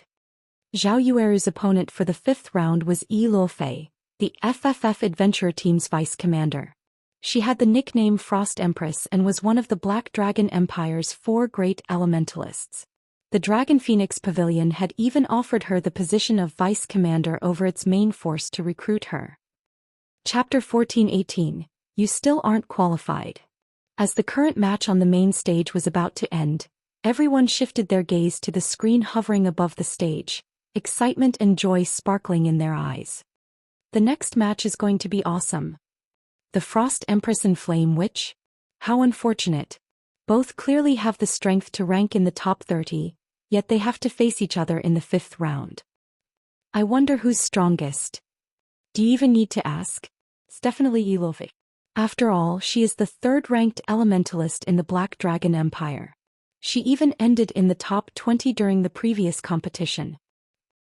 In the Black Dragon Empire, practically everybody knew about FFF's Frost Empress. She had soared to fame during the previous ranking competition. Her beautiful face and graceful body had made it into everyone's hearts. Although she hadn't left many battle records in the Black Dragon Empire after the competition, the battle records she had left were terrifying. In one instance she had annihilated a dark guild by herself. In another instance she had fought the 5th-ranked player on the Black Dragon Empire's red list, the assassin Hell Prison. To be more specific, Hell Prison had ambushed Ilufe. In the end, however, she had defeated the assassin, and he had been forced to retreat. Hell Prison had killed several second-rate guild leaders. Although he had never killed a first-rate guild's leader, he had come very close to succeeding several times. This had earned the various large guilds' hatred. However, they were powerless against the assassin expert, yet after a single failed attempt, Hell Prison had declared that he had given up targeting Ilufe. No one knew why he had done so, but the fact that Ilufe had forced an assassin like Hell Prison to give up showed how powerful she was. The assassination attempt had been a while ago. Ilufe had certainly grown stronger since then. Big Sis Rain, it seems that Zero Wing may be in trouble. Ilufe is highly talented. The Secret Pavilion has even labeled her as a monster-level genius. Based on the information we currently have, she has grasped at least 2 combat techniques. Moreover, one of them is an advanced combat technique. The Secret Pavilion has tried to recruit her, but she rejected their offer. Based on our reports, it seems that the Flower of 7 Sins has contacted her as well. Blue Phoenix whispered when she saw the combatants for the next round. If Zero Wing is defeated here and loses its bet with Crimson Castle, 9 Dragons Emperor will use the opportunity to crush Zero Wing's branch guild. The Flower of 7 Sins didn't just contact her in secret, Phoenix Rain said, smiling bitterly. The Great Pavilion Master informed us to give up on recruiting Ilufe and to avoid provoking her. She's already become one of the Flower of 7 Sins reserve upper echelons. The Flower of 7 Sins values her. What? She's already a reserve upper echelon. Blue Phoenix was shocked, staring at Ilufe below the main stage. Although the Flower of 7 Sins was a mysterious organization, the various superpowers had a certain amount of information on it. Like the Secret Pavilion, it was considered a transcendental power. None of the superpowers would dare underestimate it.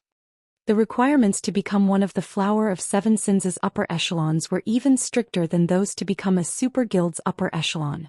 As the Flower of 7 Sins was an organization of assassins, strength meant everything.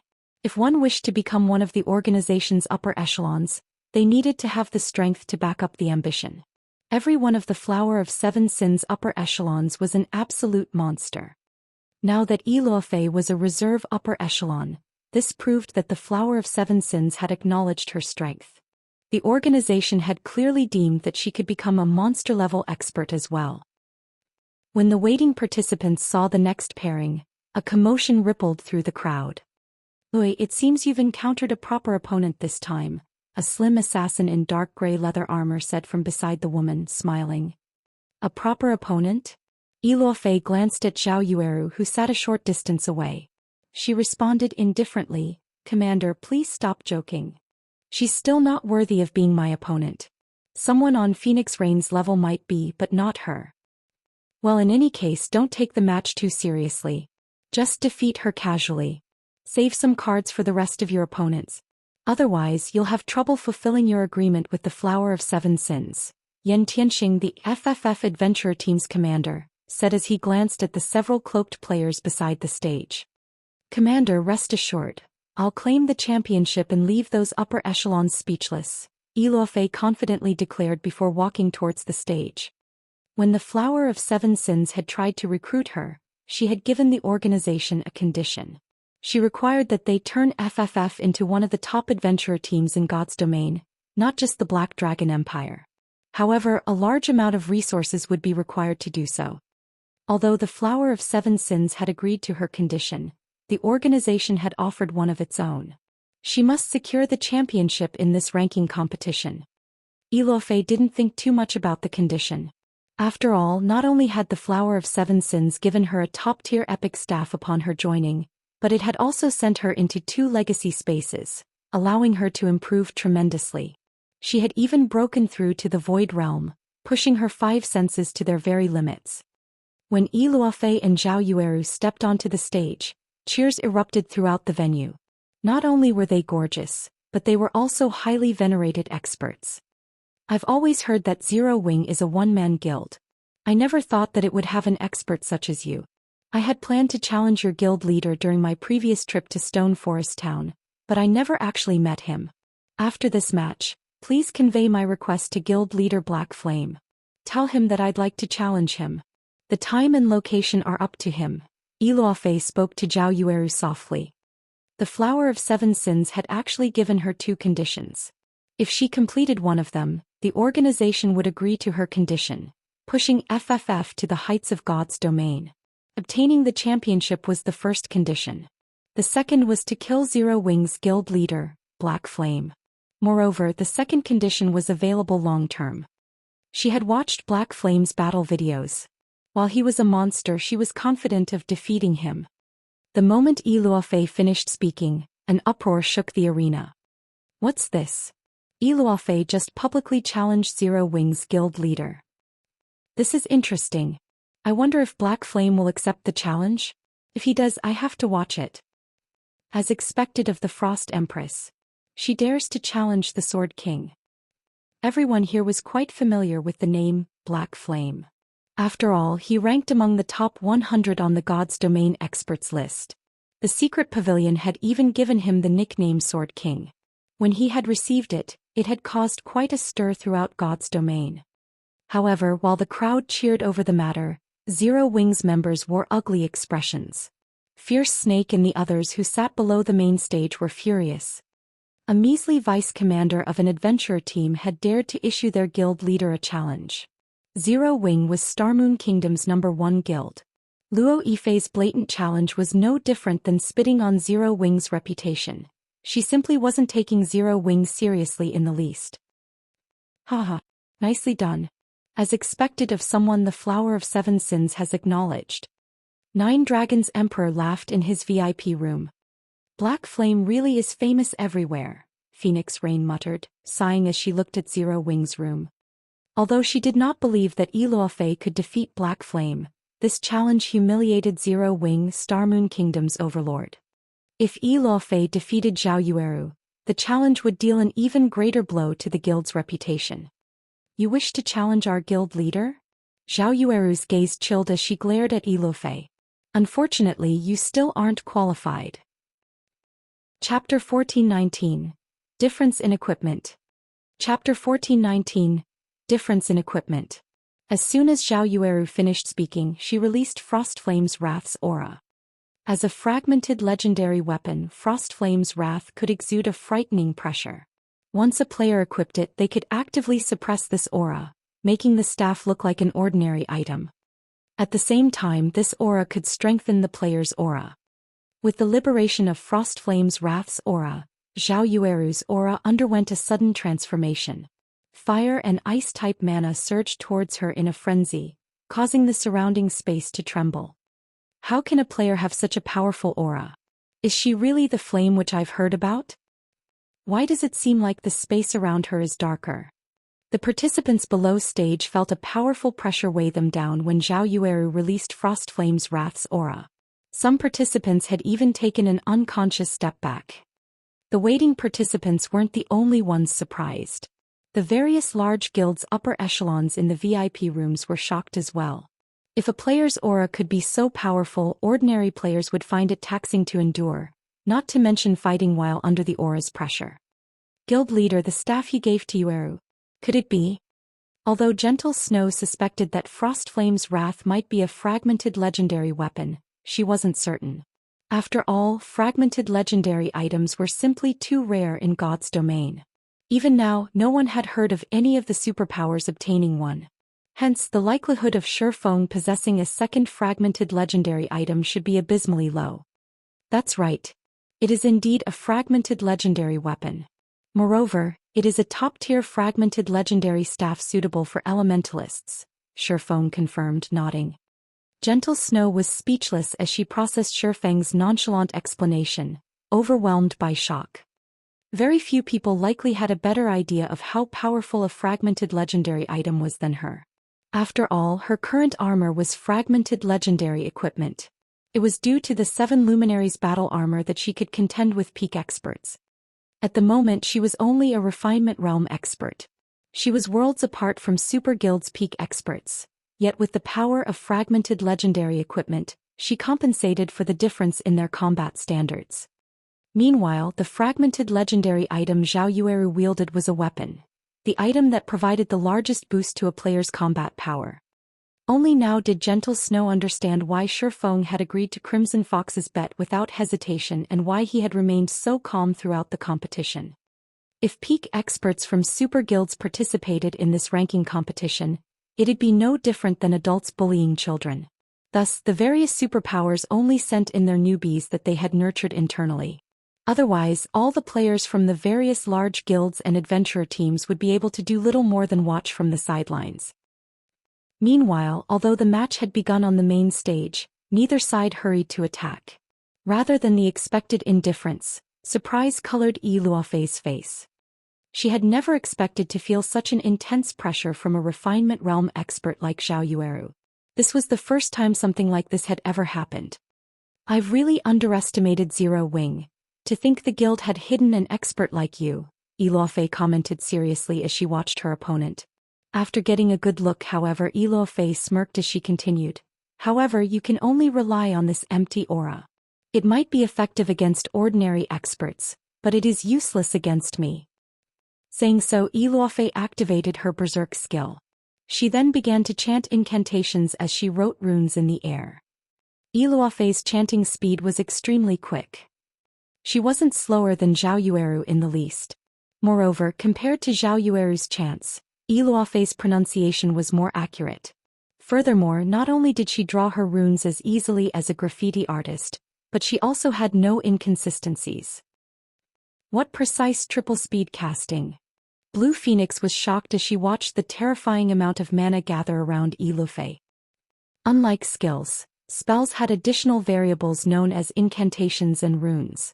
Meanwhile, due to these two aspects' special characteristics, one could determine the spell's completion rate based on the amount of mana that gathered around the caster even before the spell fully activated. The fact that more mana gathered around Yi Luofei despite both combatants' triple speed casting proved that her skill completion rate was higher. Naturally, her spells would be more powerful. Not one to be outdone, Zhao Yueru had activated Power of Darkness at almost the same time as Yi Luofei activated her Berserk skill, increasing all her basic attributes by 100%. Similarly, Zhao Yueru followed up with triple speed casting. A moment later, both elementalists completed their spells. Waving their staffs simultaneously, they gestured to their opponents. 3 magic arrays suddenly formed behind both elementalists. Normally, Zhao Yueru was limited to double speed casting. She could only triple speed cast due to Frostflame's wrath. However, she was limited to the most basic Tier 0 spells for her third cast. This time she had chosen Flame Barrage. As for her other 2 spells, she went with the Tier 1 Flame Spear and Tier 1 Flame Chains. The former possessed extreme destructive power, while the latter had a certain degree of destructive power while allowing her to restrict her enemy. On the other hand, Yi Luofei, who had relied on her own abilities to triple speed cast, had chosen Tier 1 spells for all 3 casts: Frozen Web, Frost Prison and Ice Blast. Despite both being elementalists, one woman controlled fire and the other manipulated ice, creating a dazzling scene on the stage. Although you're very strong, it's a pity that your skill completion rates are too low. Your triple speed casting is a mere facade compared to the real deal. Yi Luofei smiled calmly as she watched Zhao Yueru's flames. She then controlled her ice-type spells to meet Zhao Yueru's spells. Unlike melee players, a clash between magical class players did not rely on one's control of their body. Rather, it relied on one's control over an external object. Many of God's domain spells were ranged. If a magical class player lacked control of their spell, it would be very difficult to hit a moving target. When fire and ice collided, a series of explosions erupted across the stage.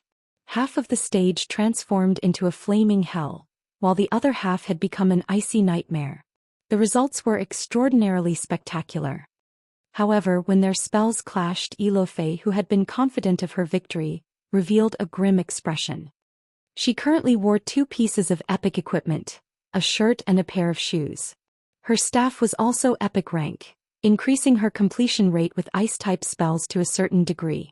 She could almost achieve an 80% completion rate with all 3 of her spells. No matter how she looked at it, Zhao Yueru's completion rates shouldn't exceed 70%. Yet when she pitted her spells against her opponents, her spells were crushed, and Zhao Yueru's spells maintained a significant amount of their power as they continued towards her. This outcome was simply inconceivable. What Ilofei didn't know was that Frostflame's Wrath improved ice and fire-type spells by 1 tier. Although Zhao Yueru had used Tier 1 and Tier 0 spells, they instantly became Tier 2 and Tier 1 spells with Frostflame's Wrath's buff. Even if her skill completion rates were no more than 70%, Tier 2 spells far surpassed Tier 1 spells with 80% completion rates. Facing the incoming flames, Ilofei had no choice but to dodge them with Blink. After all, magical class players weren't like melee players. Their attribute point allocation was different. Dodging multiple attacks at once was very difficult for magical class players. Following which, Ilofei ran around the stage, becoming a more difficult target for her opponent. Unfortunately, this meant that she couldn't triple speed cast.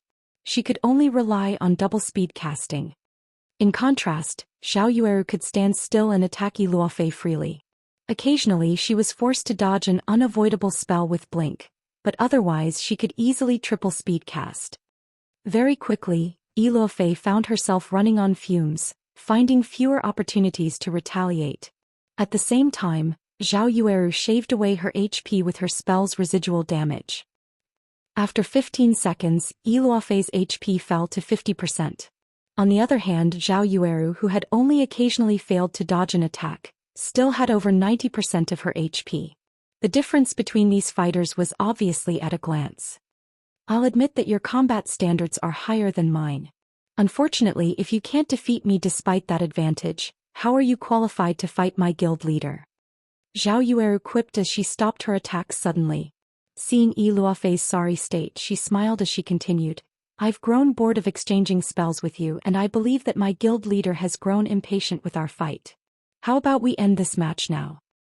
Saying so, Zhao Yueru lightly tapped the butt of Frostflame's Wrath on the ground. Immediately, a blue and red dual-colored magic array formed on the ground as an astonishing amount of mana surged towards it. Following which, a 4-meter-tall cheetah emerged from the magic array. Crimson fire covered the cheetah's head, paws, and tail, while a frosty mist radiated from its body. This cheetah was none other than the Frostflame cheetah summoned by Frostflame's Wrath's 3rd activatable skill. Chapter 1420. Overwhelming Power. Chapter 1420. Overwhelming Power. The tall and mighty Frostflame cheetah's appearance stupefied everyone in the arena. What? Aren't magic scrolls banned? How did she summon such a powerful monster? That's not right. The system should have imposed the correct restrictions on the stage. She must have summoned the monster with an item's skill. Crap. Even an elementalist can summon such a powerful monster. How is this supposed to be a fair fight? The Mount Frostflame's Wrath summoned was 1 tier higher than the player that summoned it. Since Zhao Yueru was a Tier 1 player, the Frostflame cheetah she had summoned was a Tier 2 lord. Normally, soloing a lord-ranked monster of the same level wasn't a problem for peak experts like Ilofei, but if one summoned a lord-ranked monster during a one-on-one PvP battle, their opponent would be at an overwhelming disadvantage if they couldn't do the same. Furthermore, Zhao Yueru had already proven that she had an advantage over Ilofei. Now that she had gone a step further and summoned the Frostflame cheetah, Ilofei's chances of winning were non-existent. However, Ilofei had no intentions of giving up just yet. She immediately responded by casting the Tier 1 curse, Extreme Frost Waterfall, and the Tier 1 spell Frost Barrier. Walls of solid ice began to form around Zhao Yueru, trapping her within. Meanwhile, a massive blue magic array appeared above her, gusts of cold air blasting down from the array. Zhao Yueru didn't attempt to dodge the incoming cold air. Instead, she waved Frostflame's Wrath and used the Tier 1 spell Flame Dragon's Dance. Immediately, a crimson magic array formed beneath Zhao Yueru's feet. Two serpentine dragons of fire then emerged, intertwining as they flew to meet the frost gusts of air. Boom. When ice and fire tangled, white mist filled the space above Zhao Yueru. Not only did Flame Dragon's Dance crushed Luofei's extreme frost waterfall, but the high temperature also melted the ice walls trapping Zhao Yueru. In the end, Luofei's spells failed to deal even a single point of damage. Even a Tier 1 curse is useless? Luofei was dazed for a brief moment after watching her extreme frost waterfall fail. A Tier 1 curse rivaled Tier 2 spells. Such a spell could even injure Lord-ranked monsters, yet such a powerful attack had been utterly useless against Zhao Yueru's Tier 1 spell. The various guilds' upper echelons in their VIP rooms were stunned. A Tier 1 spell crushed a Tier 1 curse? Just how wide is the attribute gap between these two? Blue Phoenix stared at Zhao Yueru incredulously. There was only one possible explanation. The gap between the women's attributes was just massive, enough to make up for the difference in tiers. Yet based on the reports, Luofei should have at least 3 epic items on her. With her high level, the woman's basic attributes should be near the peak of God's domain. Even if some players had higher attributes, there should be a limit to how high those attributes could go. After all, epic items were not cabbages that could be purchased at the local market. Sure enough, weapons provide a higher buff than a piece of equipment. Gentle Snow could not help but sigh as she watched her friend's incredible performance. If it were up to her, she'd have a difficult time defeating Luofei without activating twofold Berserk. Yet Zhao Yueru easily triumphed despite having a single Berserk skill. Of course, the fact that both women were Elementalists was part of the reason. When both combatants were of the same class, the difference between their strength depended on the individual's combat standards, attributes, and skills. However, the main reason for such a gap was the massive difference between their equipment quality. Moreover, Zhao Yueru currently had 3 epic items on her. Among the players in this ranking competition, one could count the number who had 3 epic items on one hand. Hence, Luofei's defeat was natural. As everyone recovered from their shock of seeing Zhao Yueru's attack, the Zero-Wing representative commanded her Frost Flame Cheetah to pounce on Luofei. Although the Frost Flame Cheetah was only a Lord-ranked monster, it still posed a significant threat to Tier 1 experts. This was especially true for magical classes, who were not fond of speed-type monsters. Luofei was forced to turn her spells against the Frost Flame Cheetah while keeping an eye on Zhao Yueru's movements. Seeing the cheetah distract Luofei, Zhao Yueru revealed a smile and waved Frost Flame's Wrath before pointing it to the sky. A large magic array then covered over half of the stage as it manifested above the fighters. The waiting participants gasped. Despite being below the stage and knowing that they were safe from the current battle, the participants felt the threat of death loom over them. Even a fool could tell that Zhao Yueru had cast a large-scale destruction spell. Die! Zhao Yueru abruptly swung down her staff. Immediately, the entire stage trembled as the area's ice and fire-type mana went berserk. This move was none other than Frostflame Hell, one of Frostflame's Wrath's activatable skills. When activated, it dealt a combination of ice and fire-type damage to all enemies within a 50-yard radius every second for 10 seconds. With the Frostflame Cheetah keeping her busy, Luofei had no hope of escaping the AoE in time. Noticing the wave of fire and cold air surge towards her, Luofei activated Frost Barrier, becoming invulnerable to all attacks for a short time. However, despite having upgraded the spell to Tier 1, it would only last for 8 seconds. She was simply delaying the inevitable. The seconds ticked by quickly. When the 8 seconds were finally up, the Frost Barrier shattered, and the rampaging ice and fire-type mana killed Luofei instantly. As Frost Flame Hell dissipated, the spectators could see how miserable a large portion of the stage looked. Silence filled the waiting area below the stage. Although the system had announced the victor, none of the waiting participants cheered. Watching this match had inspired a deep despair in every one of them. They all thought that Zhao Yueru had simply been too cruel. First, Zhao Yueru had summoned a Tier 2 lord to distract her opponent. Then she used a large-scale destruction spell to end the match. Even with a skill that provided invulnerability, Zhao Yueru's spell would eliminate any opponent unless their life-saving skill lasted for more than 10 seconds. As for closing in on Zhao Yueru and facing her in close quarters, such a strategy would be suicidal with the woman's ability to triple speed cast. The closer one was to the spellcaster, the harder spells were to dodge. Players would also have to deal with a lord-ranked monster harassing them. Who could possibly beat Zhao Yueru in a one-on-one? Her power was overwhelming. To deal with someone like Zhao Yueru, one would need an ally or the ability to summon a powerful monster with their weapons or equipment. Otherwise, the woman was nearly invincible. She lost. Yan Tianxing could not help his bitter smile as he watched Zhao Yueru on the stage. He had never imagined that a monster like Zhao Yueru occupied the Black Dragon Empire. When she got serious, she could even render a peak expert like Yi Luofei utterly powerless. When Yi Luofei resurrected below the stage, her gaze shifted to her previous opponent. Her declaration to challenge Black Flame was nothing more than a joke now. She still found it hard to believe that she had been defeated so easily. Now, she more or less understood why the Flower of Seven Sins' second condition was long-term. She had assumed that the second condition would be easier to fulfill than the first, but looking at it now, it was obvious that the second condition was by far the more challenging. In the Flower of Seven Sins' opinion, she wouldn't be capable of defeating Black Flame for some time. Hence, the organization had set this condition.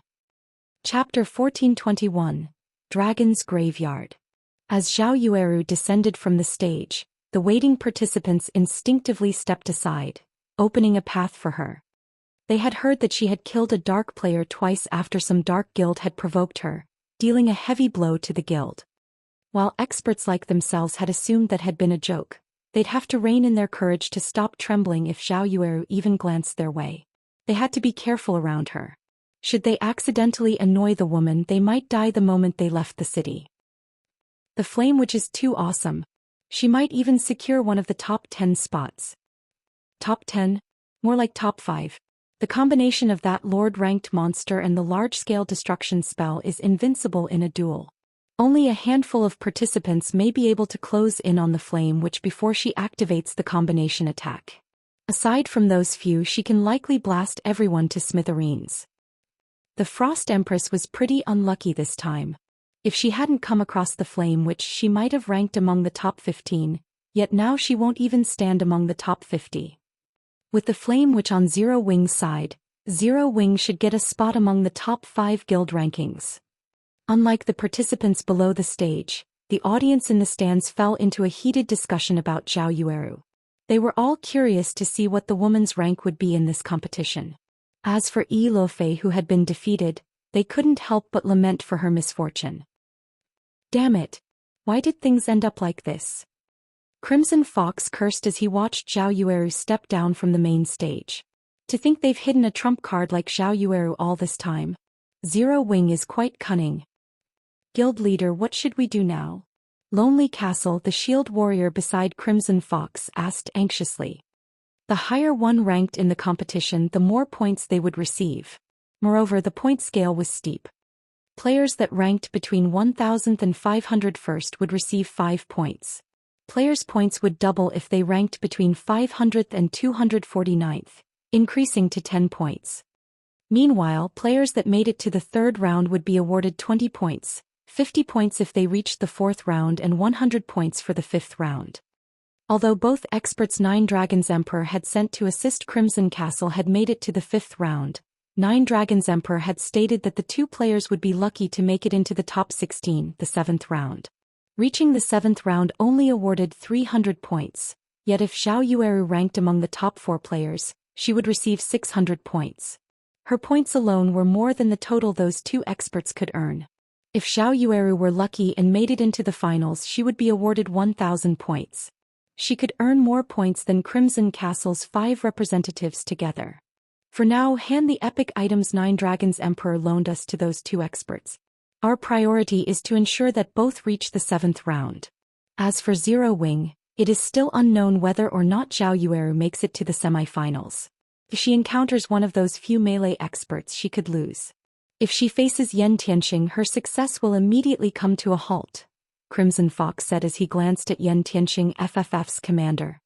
Before Luofei had risen to prominence, the FFF adventurer team had stood at the top in the Black Dragon Empire due to Yan Tianxing. Even before God's Domain launched, Yan Tianxing had been a famous peak expert in the virtual gaming world for many years. Now he was the number 2 assassin in the Black Dragon Empire. Hell Prison, who had attempted to assassinate Luofei, only ranked 4th on the Black Dragon Empire's assassin ranking list. Hell Prison alone was capable of rendering the Empire's various large guilds helpless. Meanwhile, Yan Tianxing was even more powerful than the assassin. Hence, the Empire's guilds feared and respected the FFF adventurer team.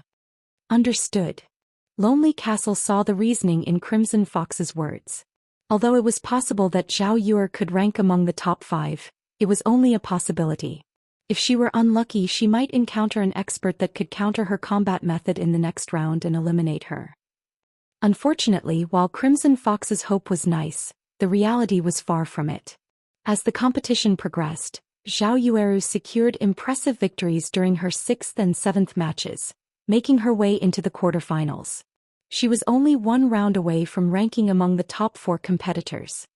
In contrast, Crimson Castle's progress halted in the 7th round.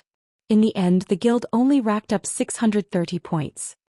With that score, Crimson Castle could easily rank among the Black Dragon Empire's top 10 guilds. To Crimson Castle, it was a result worth celebrating. However, Crimson Fox, Crimson Castle's guild leader, felt no joy. After all, as long as Zhao Yueru won her next match, Crimson Castle's fate in Hidden Fog Town would meet its end. If Crimson Castle couldn't take control of Hidden Fog Town, the threat it posed to Zero Wing would decrease drastically. If that happened, Nine Dragons Emperor would turn away from the guild. Without Nine Dragons Emperor's support, Crimson Castle's dream of becoming a first-rate guild would remain a dream. After all, Crimson Castle was relatively weak among the second-rate guilds.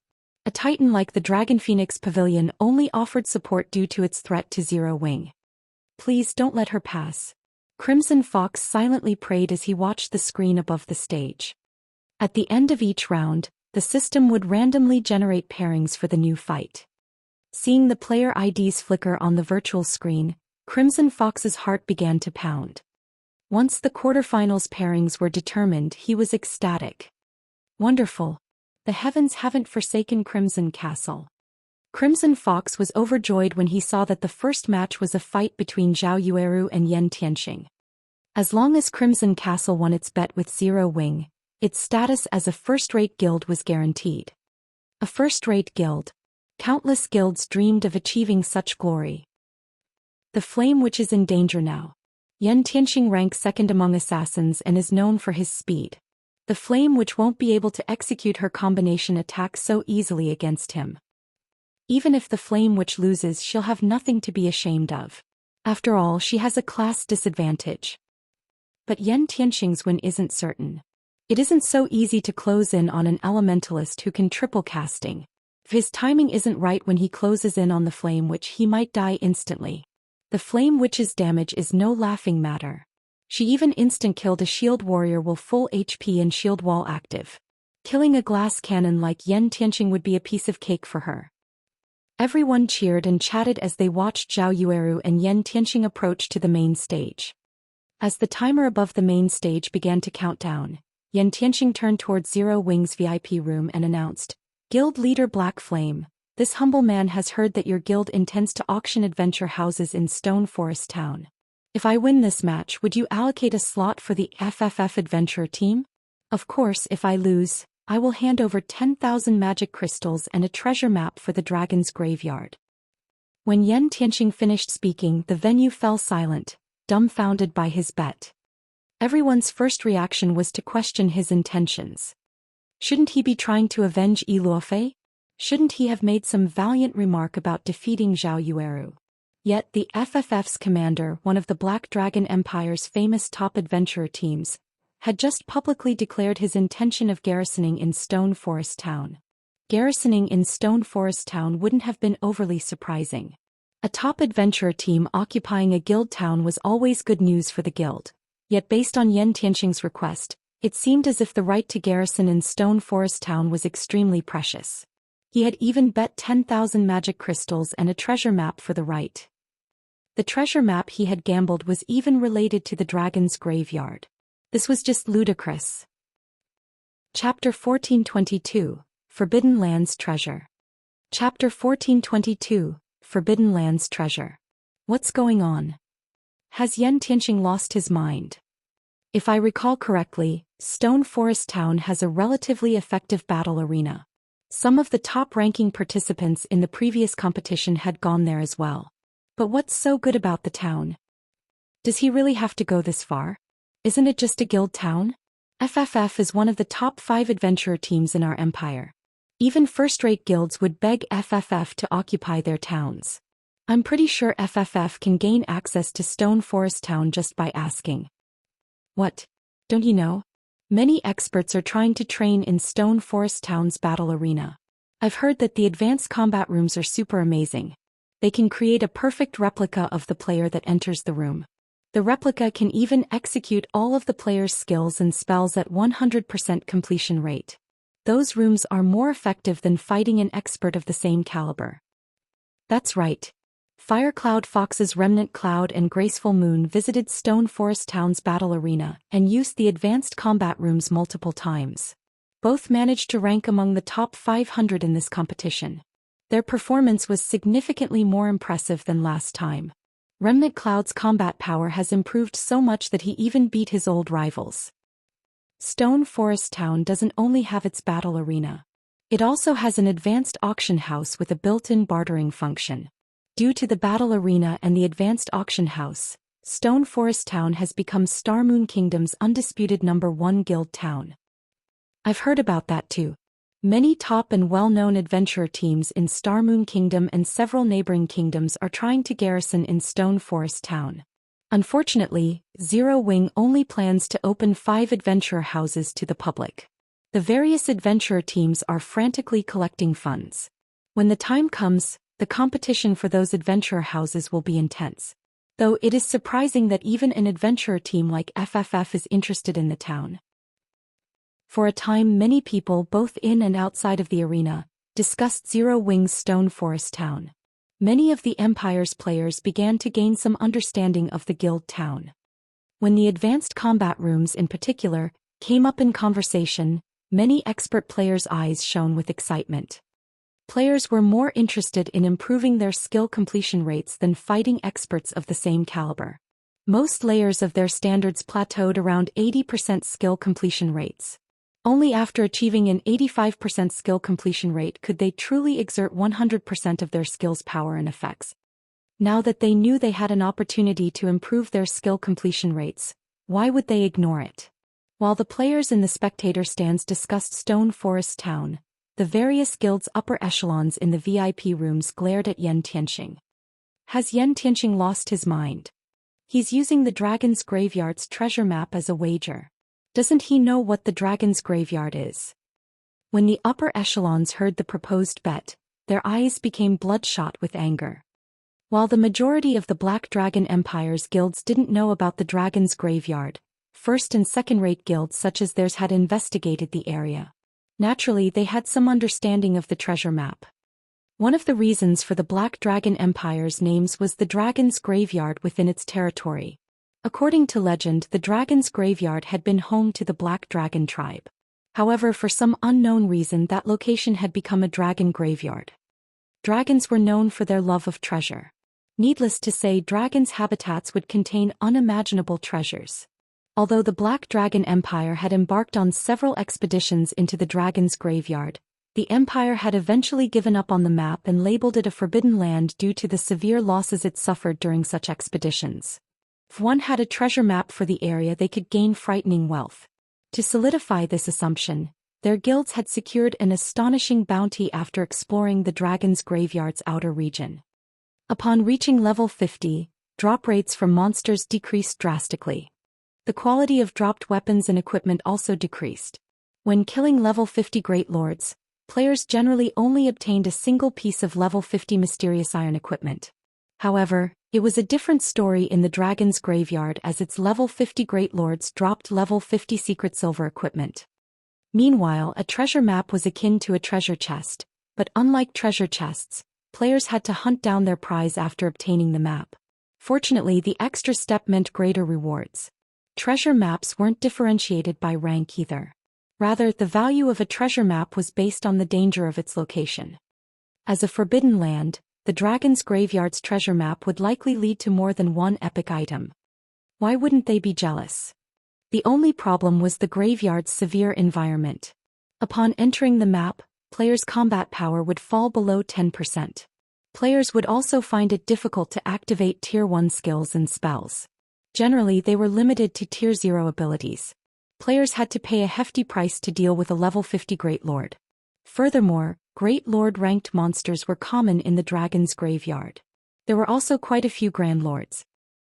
Commander? Ilo Fei, who watched from below the main stage, stared at Yan Tianqing with confusion. Did you really have to expose that item just for an adventurer house? The FFF adventurer team had been on many adventures. It had uncovered many opportunities as well. Among the various opportunities, the greatest had been their acquisition of an epic-ranked item called the True Orb from an ancient ruin. With this orb, Yan Tianqing even had a high chance of defeating the Black Dragon Empire's #1 assassin. They had obtained the dragon's graveyard's treasure map from a dark gold treasure chest in the same ruin. One could just imagine how valuable it was.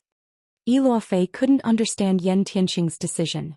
Even if their adventurer team wanted to occupy Stone Forest Town, they could compete for the opportunity in the auction.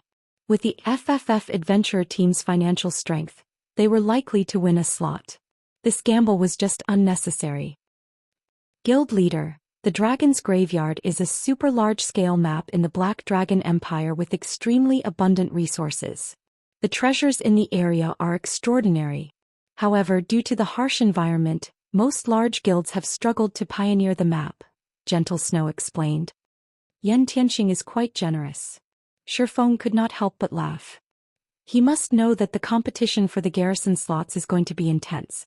But by using the treasure map as bait to convince me to agree to the bet, isn't he worried about losing it? Naturally, no one in God's domain understood the dragon's graveyard better than him. According to his memories, there were a total of 3 treasure maps for the dragon's graveyard, which corresponded to the outer region, the inner region, and the map's core, respectively. Meanwhile, the treasures in each of these areas were better than the last. The wealth one could gain in the outer region was the equivalent of several dark gold treasure chests. It was rumored that the items one could find in the inner region were the equivalent of 2 or 3 epic treasure chests. As for the core, the treasures there were the equivalent of 1 or 2 inferior legendary treasure chests. Although Feng had no idea of which treasure map Yan Tianqing possessed, the items in the outer region were already hard to come by, much less those in the inner and core regions. Since he wants to gamble, I have no reason to reject his offer. Feng then contacted Zhao Yueru and ordered, "Agree to the bet." Understood. Zhao Yueru nodded. This match is very important. You don't need to hold back, Feng added. Can I really use that move? Zhao Yueru was confused.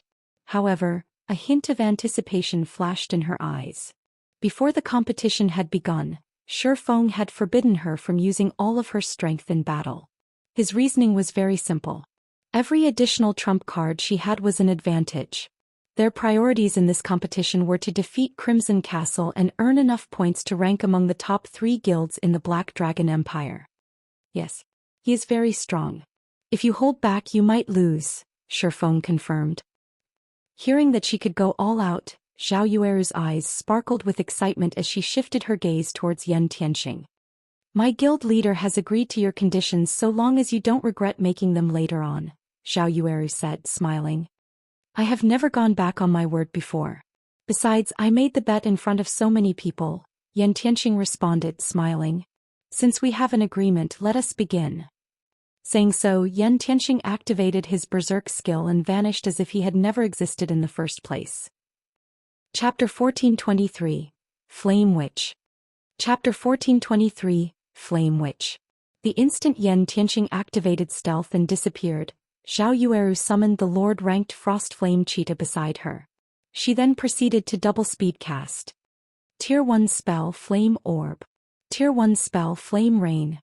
Both spells were AoE attacks, and among the best, Zhao Yueru had to locate a stealthed assassin. As long as a player could reveal an assassin, the stealthed player's combat power would decrease by half. An assassin's most powerful advantage was its assassination capabilities. The first strike was particularly powerful. In a confrontation, however, they were even weaker than berserkers and swordsmen. In the blink of an eye, a sea of fire swept across Yan Tianqing's previous location. But even after the two spells decimated the stage, the assassin was nowhere to be seen. The flame witch reacted so quickly, but she still couldn't expose Yan Tianqing. How fast is he? As expected of the second-ranked assassin in the Empire. His concealment technique is amazing. Despite seeing him the moment he disappeared, I still can't lock onto his aura. I even activated Enhanced 5 Senses, yet I can't detect him either.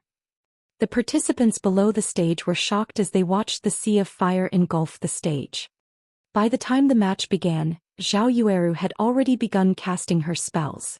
There had only been a 2-second delay before her attack struck Yan Tianqing's starting location, yet neither AoE had revealed the assassin.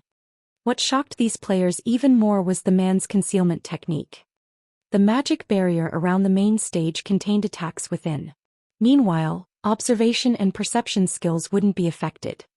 Despite the waiting participants activating their perception skills, no one could detect Yan Tianqing. This was the first time they had encountered such a situation. These skills' specific purpose was to counter the stealth skill. Zhao Yueru had also activated her own perception skill, which allowed her to detect all stealthed players within a 40-yard radius. Generally, if magical class player allowed a stealthed assassin to ambush them, they'd die instantly. Only plate armor classes with high HP and defense could survive an assassin's first barrage. She could not allow her opponent to close in. A futile struggle. Ilofei, who stood below the stage, smiled as she watched Zhao Yueru. The true orb Yan Tianqing had obtained improved assassin's strength tremendously. The commander wouldn't have challenged Shadow Light, the #1 assassin in the Black Dragon Empire, without it. Not even the Dragon Phoenix Pavilion could do anything against that man. Meanwhile, one of the true orb's effects increased stealth-related skills by 100%. This halved the effectiveness of other players' perception-related skills. As a result, perception skills with a 40-yard range would only detect Yan Tianqing when he was within 20 yards. Although the difference was only 20 yards, it could determine whether or not a player died. Within that range, assassins could use shadow steps, appearing directly behind a player. Yan Tianxiang quietly circled to 25 yards behind Zhao Yueru, but he didn't rush in to attack. Although shadow steps allowed him to appear behind Zhao Yueru instantly, Zhao Yueru was an elementalist. If she reacted quickly enough, she could use an invulnerability skill or blink to escape. He needed to find her blind spot, leaving her no opportunity to defend herself. However, Zhao Yueru was no greenhorn. Every player had weak points and blind spots, and it was especially true for their backs. Hence, Zhao Yueru had stationed the Frost Flame Cheetah behind her. Not only would this hinder Yan Tianqing's vision and boost her defense, but she could also launch a powerful counterattack on the off chance Yan Tianqing attacked or stunned her. For a time, all anyone could see was Zhao Yueru standing in the center of the stage with the Frost Flame Cheetah watching her back as she launched one Tier 0 spell after another. Meanwhile, Yan Tianqing continued to circle his opponent, searching for an opportunity to strike.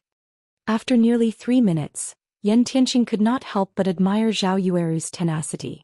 The Elementalist left him no openings. The Frost Flame Cheetah in particular posed a huge problem. Seems that I'll have to use that move. Yan Tianqing smiled bitterly as he examined Zhao Yueru's impeccable defense. Suddenly, Yan Tianqing split into 2 identical copies with the same attributes. The 2 clones were impossible to differentiate. Both copies remained stealthed. This move was one of the true orb's skills, True Phantom. It allowed the user to summon a doppelganger that had 100% of the player's attributes and every skill the user had learned. The skill had a 3-minute duration. If either the doppelganger or the main body survived the duration, the user would as well. When Yan Tianqing had activated True Phantom, Zhao Yueru had ceased her bombardment. Taking a deep breath, she examined her surroundings. Since you don't want to come out, I'll force you to. Zhao Yueru waved Frostflame's wrath. With Zhao Yueru as the center, a translucent barrier ballooned outward. In the blink of an eye, the barrier enveloped a radius of 100 yards, half of the stage. This was Frostflame's wrath's second active skill, Frostflame Space. When activated, its effects would resemble that of a domain. Yan Tianxing immediately felt his attributes decrease. In the blink of an eye, he only had 70% of his total attributes remaining. In contrast, Zhao Yueru's aura had grown significantly more powerful. What? Eluo Fei stared at his enemy in shock. Suddenly, two more Zhao Yueris appeared on the stage.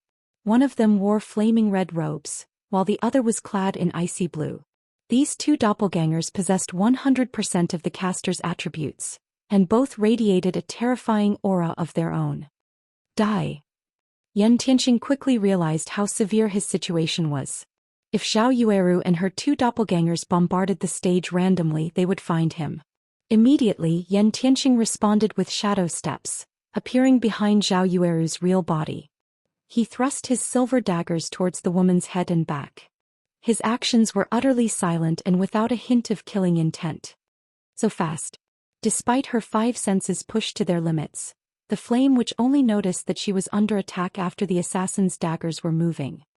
However, when Yan Tianxing's daggers were only an inch away from reaching Zhao Yueru, the latter vanished and reappeared 15 yards away. Close one. Zhao Yueru breathed a sigh of relief as she saw Yan Tianxing, whose figure had finally appeared. If not for this being a match in her heightened senses, she would have fallen prey to the man's daggers. However, as soon as relaxed her guard a little, another Yan Tianxing appeared behind her. Tier 1 Taboo skill, Hidden Blade. The Yan Tianxing vanished again before immediately reappearing before the Elementalist. Before Zhao Yueru could react, 6 black shadows flew towards Zhao Yueru's heart, each attack dealing over -30,000 damage. The woman's HP instantly plummeted to 0. What? Everyone in the arena was dumbfounded when they saw Zhao Yueru hit the ground. Who could possibly avoid such an attack? Despite everyone's belief that the match was over, the bell never signified its end. Unexpectedly, Zhao Yueru's doppelgangers smiled from beside her real body. Both responded by waving their staffs. Chapter 1424. Cataclysmic Spell. Chapter 1424. Cataclysmic Spell. She's not dead. This is a lie, right? Didn't he kill her main body? When the two Zhao Yuerus raised their staffs on the stage, the audience looked as if they had seen a ghost. When they saw the clone's smiles, chills crawled down their backs, and they couldn't help the thought that she really was a witch. God's domain had many doppelganger skills to offer, but they had never heard of one that allowed the doppelgangers to continue moving after the main body had died. Impossible. Could she also? Eluo Fei stared at the Elementalist clones in red and blue in shock. The situation had also caught Yan Tianxing off guard. 2 magic arrays appeared behind each of the 2 Zhao Yueris, and immediately, the ice and fire-type mana on the stage went berserk as it formed a tornado of frost and flame.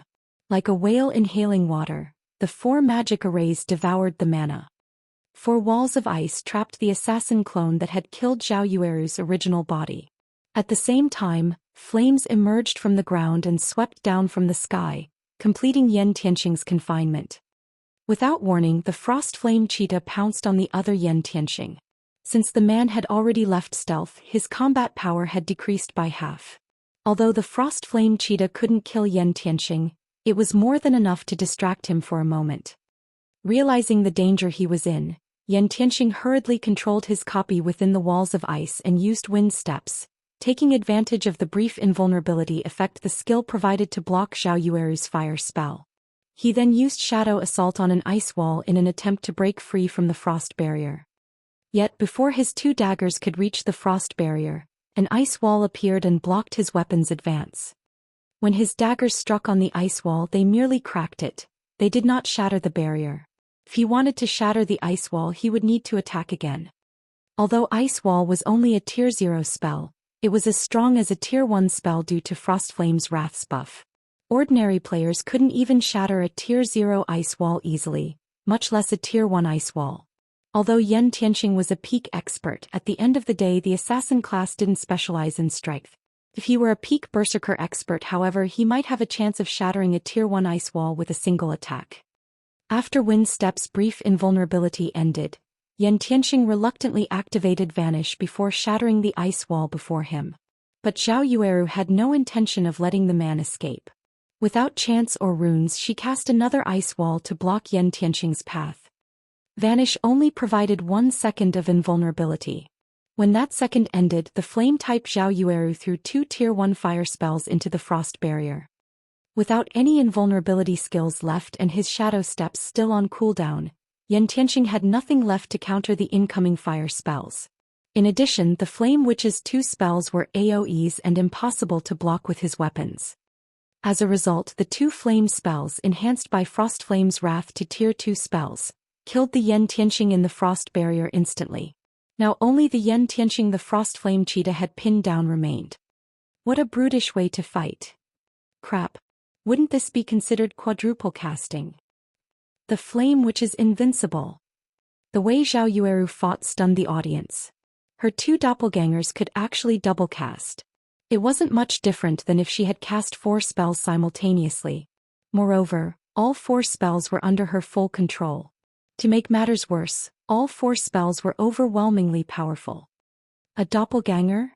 Zhao Yueru muttered as she watched the Yan Tianqing in the frost barrier disappear before turning to the assassin retreating from her.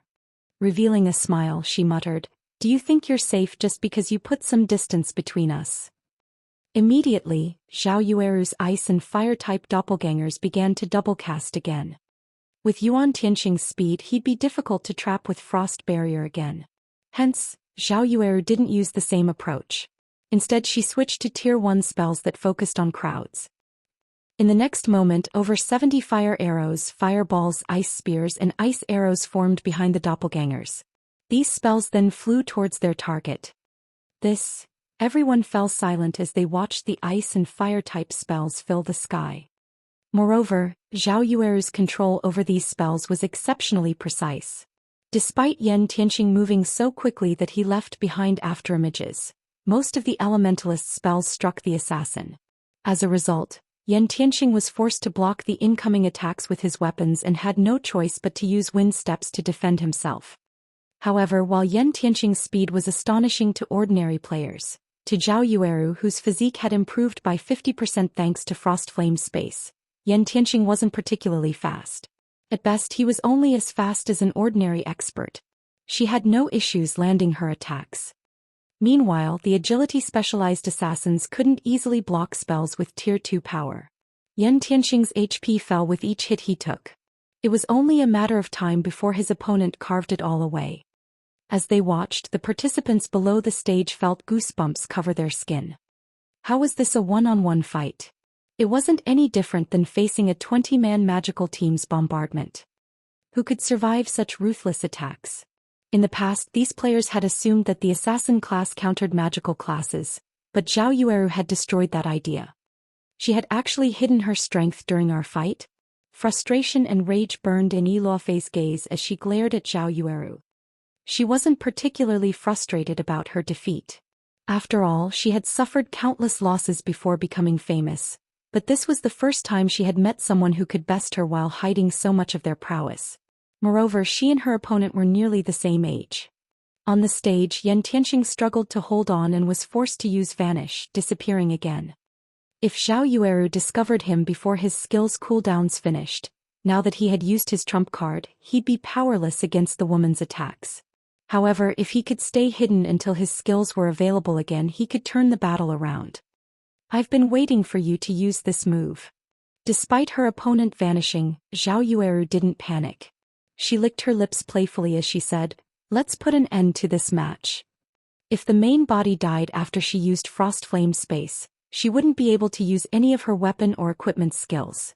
She could only use the skills and spells she had learned. However, the ice and fire-type doppelgangers didn't have that restriction. They even had spells she didn't. The most powerful of these spells was the combination spell Frost Flame Oblivion. Frost Flame Oblivion was a curse that was 1 tier more powerful than its user, though its power could not exceed tier 5. Upon using Frost Flame Oblivion, the Frost Flame space would disappear.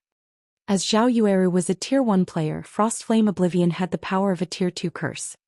Zhao Yueru's doppelgangers chanted an incantation in unison while moving towards their target's previous location.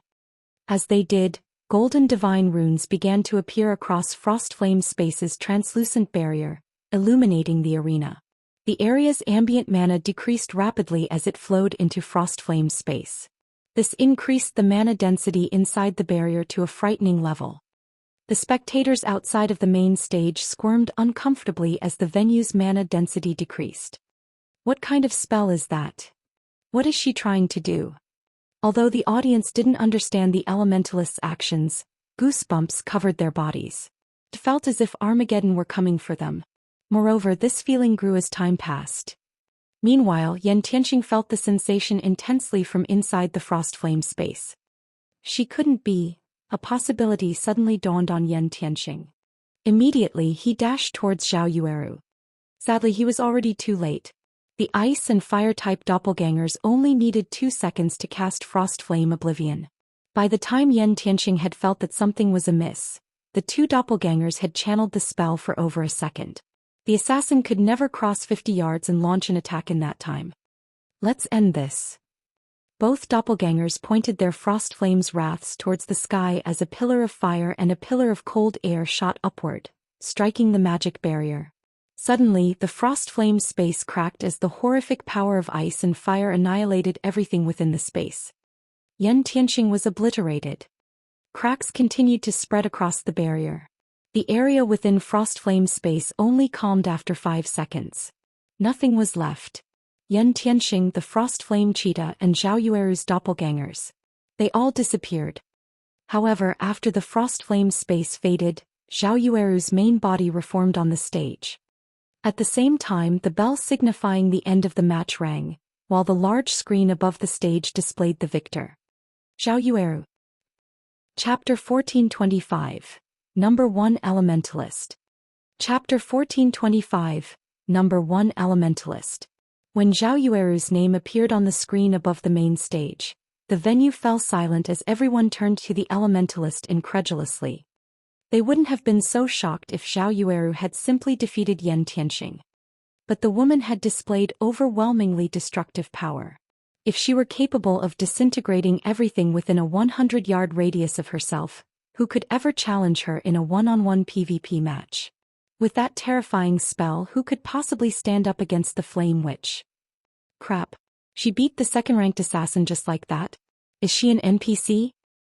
With such frightening strength and spells, the Flame Witch won't have any issues winning the championship. That's right. Even if she doesn't win, she should rank first on the Empire's Elementalist ranking list. I never thought that Zero Wing had an expert like this. No wonder Zero Wing had become Star Moon Kingdom's overlord. I'm sure it won't be long before Zero Wing joins the ranks of first-rate guilds in the Black Dragon Empire. Zhao Yueru had inspired shock and awe in the crowd. With such an AoE powerhouse, other guilds would have to think twice before starting a war with Zero Wing in the fields. Zhao Yueru's firepower alone could likely rival that of a 100-man expert team. We lost. Crimson Fox stared at Zhao Yueru in a daze. At this point, he truly regretted challenging Feng to a bet. He hadn't imagined that Zero Wing had hidden a trump card like Zhao Yueru. Now, Crimson Castle had lost all hope of obtaining Hidden Fog Town. Meanwhile, Zero Wing would become Lake Heart City's undisputed overlord once it secured the town. Even with 9 Dragons Emperor's support, Crimson Castle could never compete with Zero Wing. Guild leader, are we really going to give up on Hidden Fog Town? Lonely Castle asked, reluctance coloring his face. Give up. Crimson Fox shook his head as he suddenly thought of an idea. Sneering, he said, while it is true that Crimson Castle has to give up on capturing Hidden Fog Town, that doesn't mean that other guilds cannot try. Notify the other guilds immediately and tell them to prepare the necessary manpower. Although we cannot offer any of our forces, we can supply information, weapons, equipment, and siege tools. Understood. Lonely Castle smiled as he listened to Crimson Fox's plan. Hidden Fog Town wouldn't be easy to raid. Even if Crimson Castle couldn't act, They could keep the town out of Zero Wing's hands if several third-rate guilds worked together with the support of Crimson Castle's items and information. If they succeeded, Nine Dragons' empire wouldn't forsake their guild. As long as they retained the man's support, Crimson Castle could develop into a first-rate guild eventually. After resurrecting below the stage, Tianxing glanced at Zero Wing's VIP room. "Commander." Ilofei was at a loss for words as she looked at Tianxing, who wore a bitter smile. It was obvious that he had valued Stone Forest Town's garrison rights. Unfortunately, not only had he failed to obtain that right, but he had also lost 10,000 magic crystals and the Dragon's Graveyard's treasure map. "I had thought that this was an opportunity, but Zero Wing really is as unfathomable as the rumors say," Tianxing said as he shook his head dejectedly. He then smiled as he continued, "It seems that we'll have to see to some more preparations." "Commander, why is Zero Wing's Stone Forest Town so important to you? It is just a town in a small kingdom. How could it possibly be any better than Super Guild's towns? With our team's strength, we shouldn't have any problems occupying one of their towns. Why should we bother with Stone Forest Town's 5 garrison slots?" Ilofei was astonished. She had been flabbergasted when he had sent her to compete for a private house in Stone Forest Town. Now Tianxing was adamant of obtaining Stone Forest Town's adventurer houses. "It is only natural that you don't have a great opinion of Stone Forest Town. I only found out the truth from a friend. When the time comes, adventure teams like ours won't be the only ones competing for those slots. Some superpowers are preparing for the auction as well," Tianxing quietly explained. He had fought in the virtual gaming world for many years now, so he had many expert acquaintances. Among them, a few were upper echelons in certain superpowers. Their information networks far surpassed any first-rate guilds. "How is that possible? Isn't it just a kingdom's town? How could it even tempt superpowers?" Ilofei exclaimed. "Stone Forest Town might not have attracted their attention in the past, but times have changed. Zero Wing now has the advanced auction house and the advanced combat rooms. The auction house offers items that are usually very difficult to find on the market, while the combat rooms can even help peak experts grow stronger. Why wouldn't these benefits tempt superpowers?" Tianxing explained. "If not for Stone Forest Town's nigh impenetrable defenses and the support from the Dragon Phoenix Pavilion, the various superpowers would have likely sent their forces to capture it. Now that Zero Wing intends to auction off 5 adventurer houses, these various superpowers cannot miss the opportunity. Furthermore, the adventurer teams that set up in Stone Forest Town will be required to sign a contract with Zero Wing. There is no doubt that the contracted adventurer teams will receive exclusive benefits. If these superpowers join the competition, the auction will be unimaginably intense. So we'll have to begin preparing right away." Realization dawned on Ilofei as she listened to her commander's explanation. She was stunned. She hadn't expected a recently established guild to be capable of nurturing a town that could elicit the various superpowers' desire. Although it was hard to believe, she trusted her commander fully. After all, Tianxing was the one who had introduced her to the Flower of Seven Sins. The fact that Tianxing knew upper echelons of a transcendental power like the Flower of Seven Sins proved how amazing the man was. Meanwhile, in one of the VIP rooms on the second floor, Nine Dragons' Emperor wore an exceedingly ugly expression. In contrast, Phoenix Rain's group celebrated. "Big Sis Rain, Zero Wing is so full of surprises. With an expert elementalist like Zhao Yueru, we'll have a much greater advantage in the contest for Thunder Island. Having her defend a tower will be far more effective than sending 3 to 5 peak experts," Blue Phoenix said. No wonder Feng was so confident.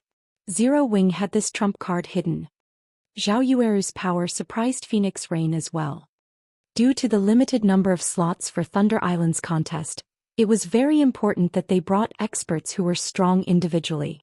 This was especially true for strategic experts like Zhao Yueru. A powerhouse like her would be much more effective than 10 top-tier experts. While the various large guilds recovered from their shock of watching Zhao Yueru fight, Feng received 10,000 magic crystals in Zero Wing's VIP room and the Dragon's Graveyard's treasure map from Tianxing. Upon receiving his winnings, Feng opened the treasure map.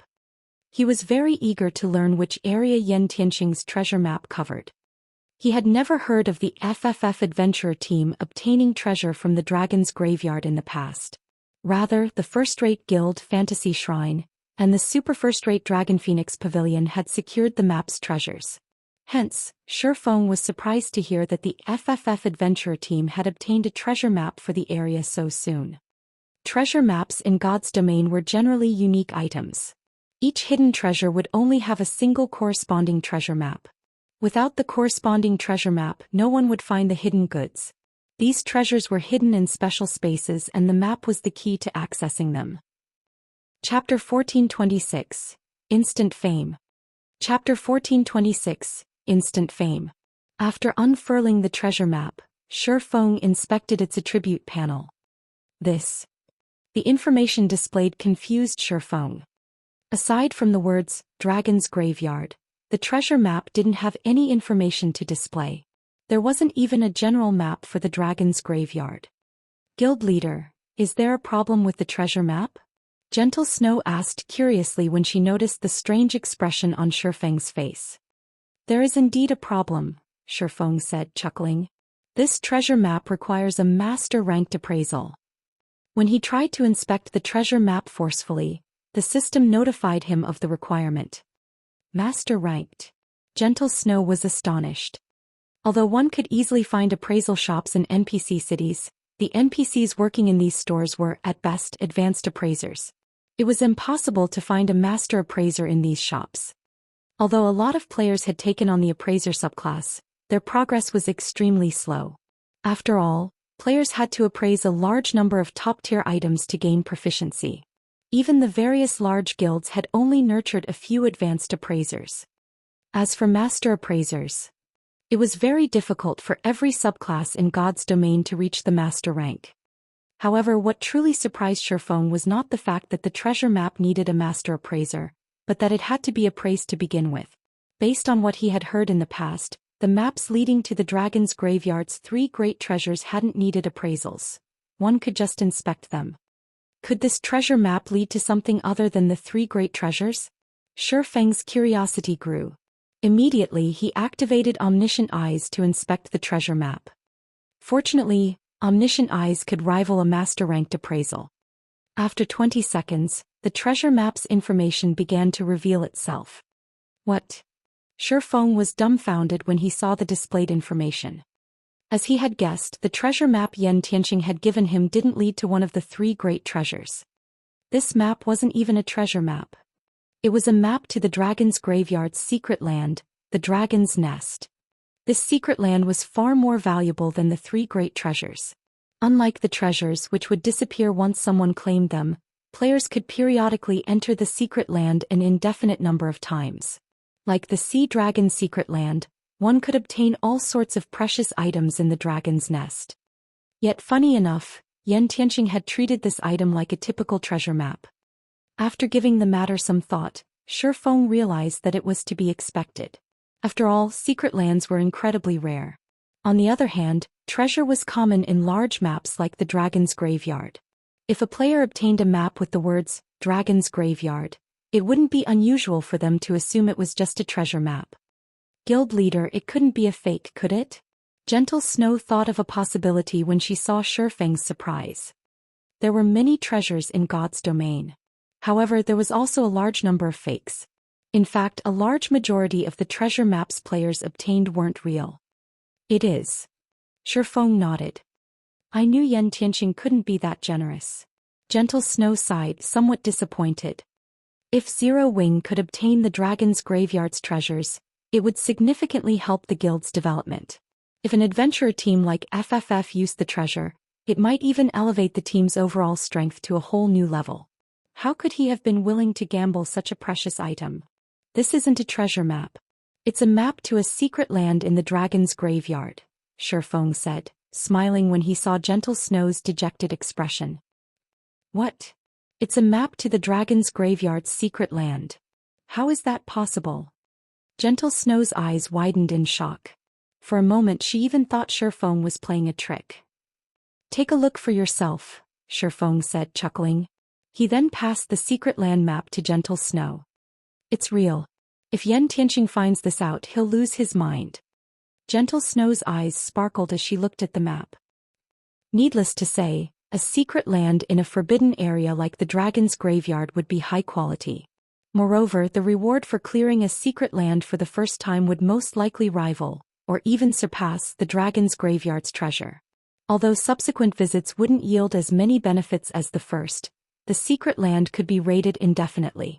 In the long term, the income from exploring the secret land would exceed the 3 great treasures. However, this map had a flaw. The secret land would be very challenging to reach. The dragon's nest was located in the Dragon's Graveyard's inner region. Moreover, it was very close to its core. Currently, the Black Dragon Empire's various large guilds were struggling to explore the outer region, much less the inner area. Before they could reach the secret land, the monsters in the inner region would likely wipe them out. However, Gentle Snow did not know that Feng had already prepared to visit the dragon's nest. While the other large guilds might have trouble reaching the inner region, the same could not be said for Feng. After all, he had the all-round device. He didn't need to worry about the low mana density in the dragon's graveyard. Moreover, the dragon's nest only opened once a week. They still had 2 days until the next reset. It would be a huge waste not to visit the secret land. The only problem was that he needed more all-round devices. After Zhao Yueru's match with Yen Tianxing, the competition proceeded as usual. With each match, the audience's passion grew. After all, aside from Zhao Yueru, the weakest players who made it to the quarterfinals had reached the Flowing Water realm. However, faced with Zhao Yueru's unreasonable Frostflame space, even peak experts would succumb to death. In this competition, players' cooldowns would reset upon finishing a match, and this included their weapons and equipment skills. As a result, Zhao Yueru could use Frostflame Space and Frostflame Oblivion in every one of her matches. If her main body remained alive, she could use Frostflame Hell as well. With the stage's limited amount of space to move around, her opponents had no hope of dodging both of her large-scale destruction spells. In the end, Zhao Yueru had won the championship, becoming the greatest dark horse in the competition this time around. At the same time, the Flame Witch's name resounded throughout the Black Dragon Empire as Zhao Yueru became the empire's #1 elementalist. As for this uproar's main perpetrator, Zhao Yueru found this situation somewhat unbelievable. If this had been a competition of combat standards, she wouldn't have made it into the top 30, yet she had won the competition with the help of the Frostflame's wrath.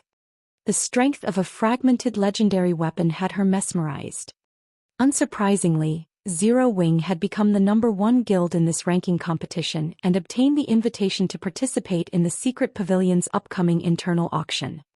The Black Dragon Empire's official forums were ablaze with activity. Nobody could have imagined that a previously unknown guild would rise to become the competition's top guild. Zhao Yueru's astonishing prowess fascinated the Empire's players.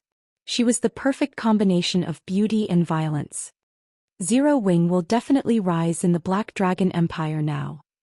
I heard that Zero Wing has been recruiting members in Lake Heart City. I'm going to apply when I have time. For a time, players swarmed Zero Wing's residence in Lake Heart City. Far more players wanted to join the guild than Gentle Snow had anticipated. To accommodate more members in the branch guild, she began her preparations to capture Hidden Fog Town, using this opportunity to develop her corner of Zero Wing. Big Sis Snow, over 10,000 third-rate guild members who are allied with Crimson Castle, have secretly gathered at the guild's residence in Lake Heart City. Moreover, this number is rapidly climbing. By the looks of it, it seems as if they intend to rush towards Hidden Fog Town. Unknown players have also ambushed many of our members grinding near the town. I suspect that this is Crimson Castle's doing. Crimson Fox is quite persistent. Since he can't take action openly, he's moving against us in secret? Gentle Snow frowned as she listened to her subordinate's report. Clearly, their previous agreement with Crimson Castle had been a farce. They're moving in secret? Revealing a faint smile, Feng reasoned. It seems that if we don't teach these guilds a proper lesson, they'll assume that Zero Wing is easy to bully. Since Crimson Fox has gone back on his word, he can't blame me for refusing to show mercy. Chapter 1427. Causing a Storm with One Sentence. Chapter 1427. Causing a Storm with One Sentence. Snow, have someone compile a report on Crimson Castle for me. To be precise, I want information on the towns the guild controls. The more detail the better, Feng ordered. Detailed information on Crimson Castle's guild towns? Gentle Snow couldn't help her growing confusion. Very quickly, however, she thought of a possibility. Shocked, she asked, "Guild leader, do you intend to raid one of their guild towns?" Raid one of Crimson Castle's towns? Feng shook his head. Chuckling, he said, "No. I want to raid them all." If this had happened earlier, Feng wouldn't have many options to deal with Crimson Castle. At most, he'd be able to weather a battle of attrition. However, things had changed. Now he was rich. Not only had he made a killing from the Zero Wing auction, but he had also obtained a frightening profit from Stone Forest Town's battle arena and auction house. Right now, players were almost always signing up to join the battle arena and auction house.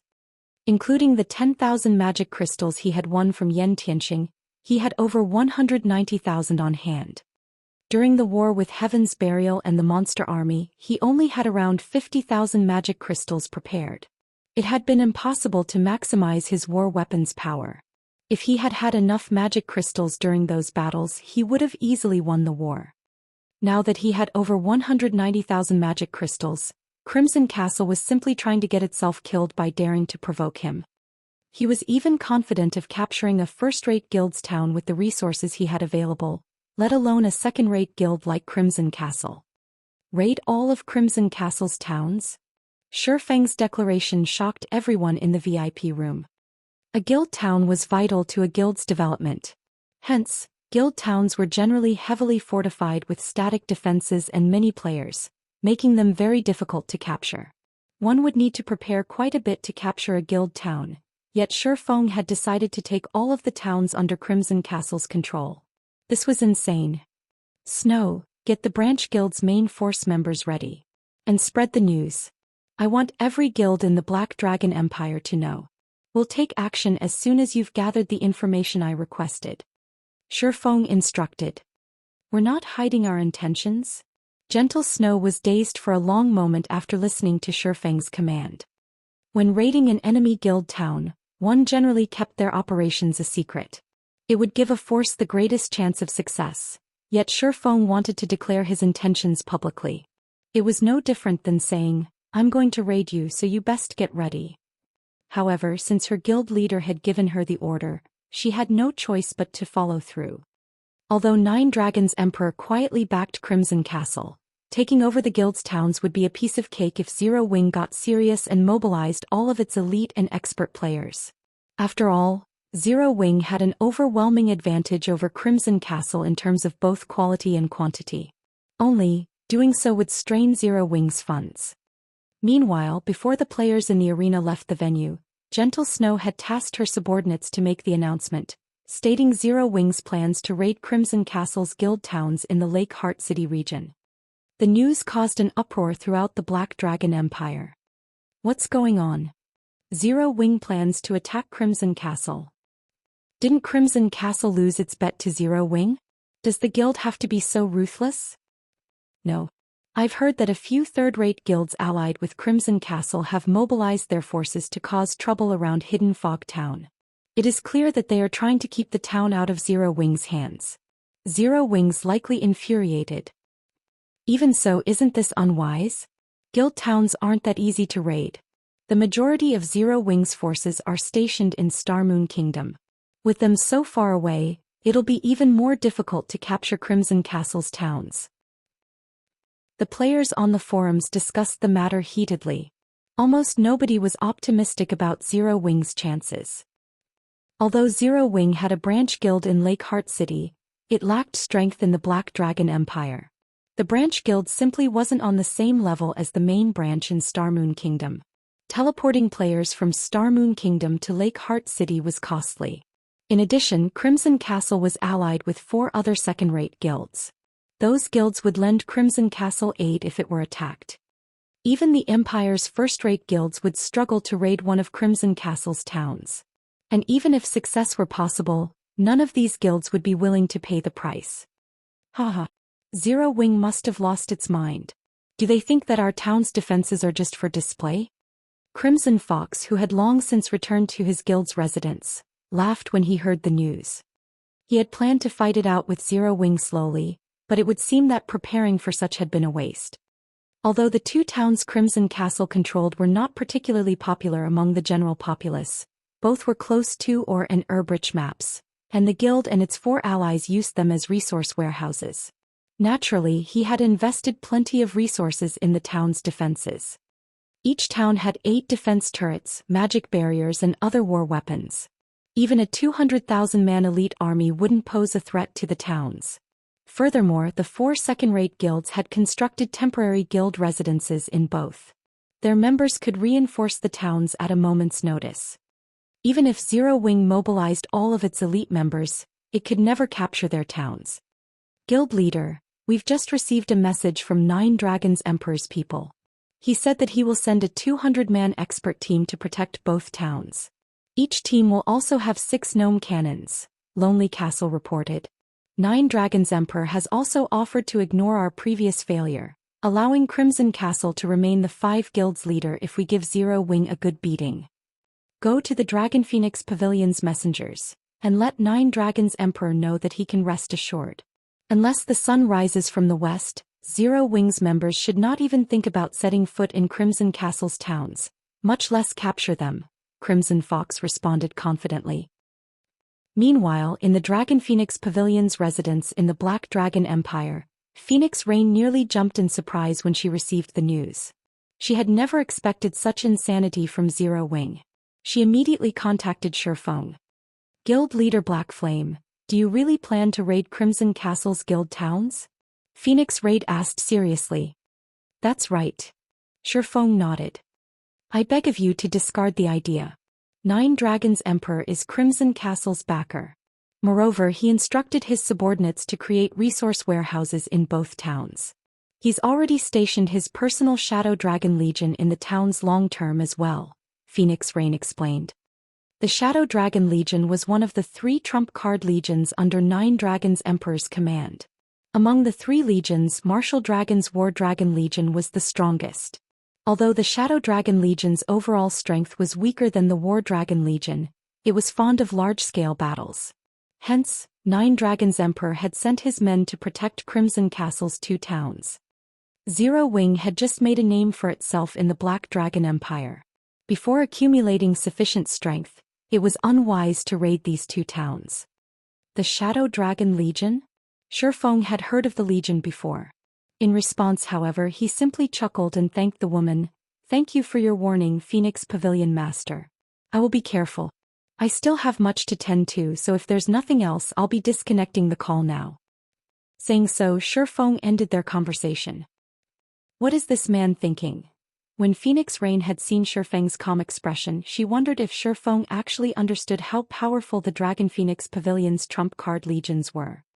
Any superpower's trump card legions could annihilate an elite army of tens of thousands.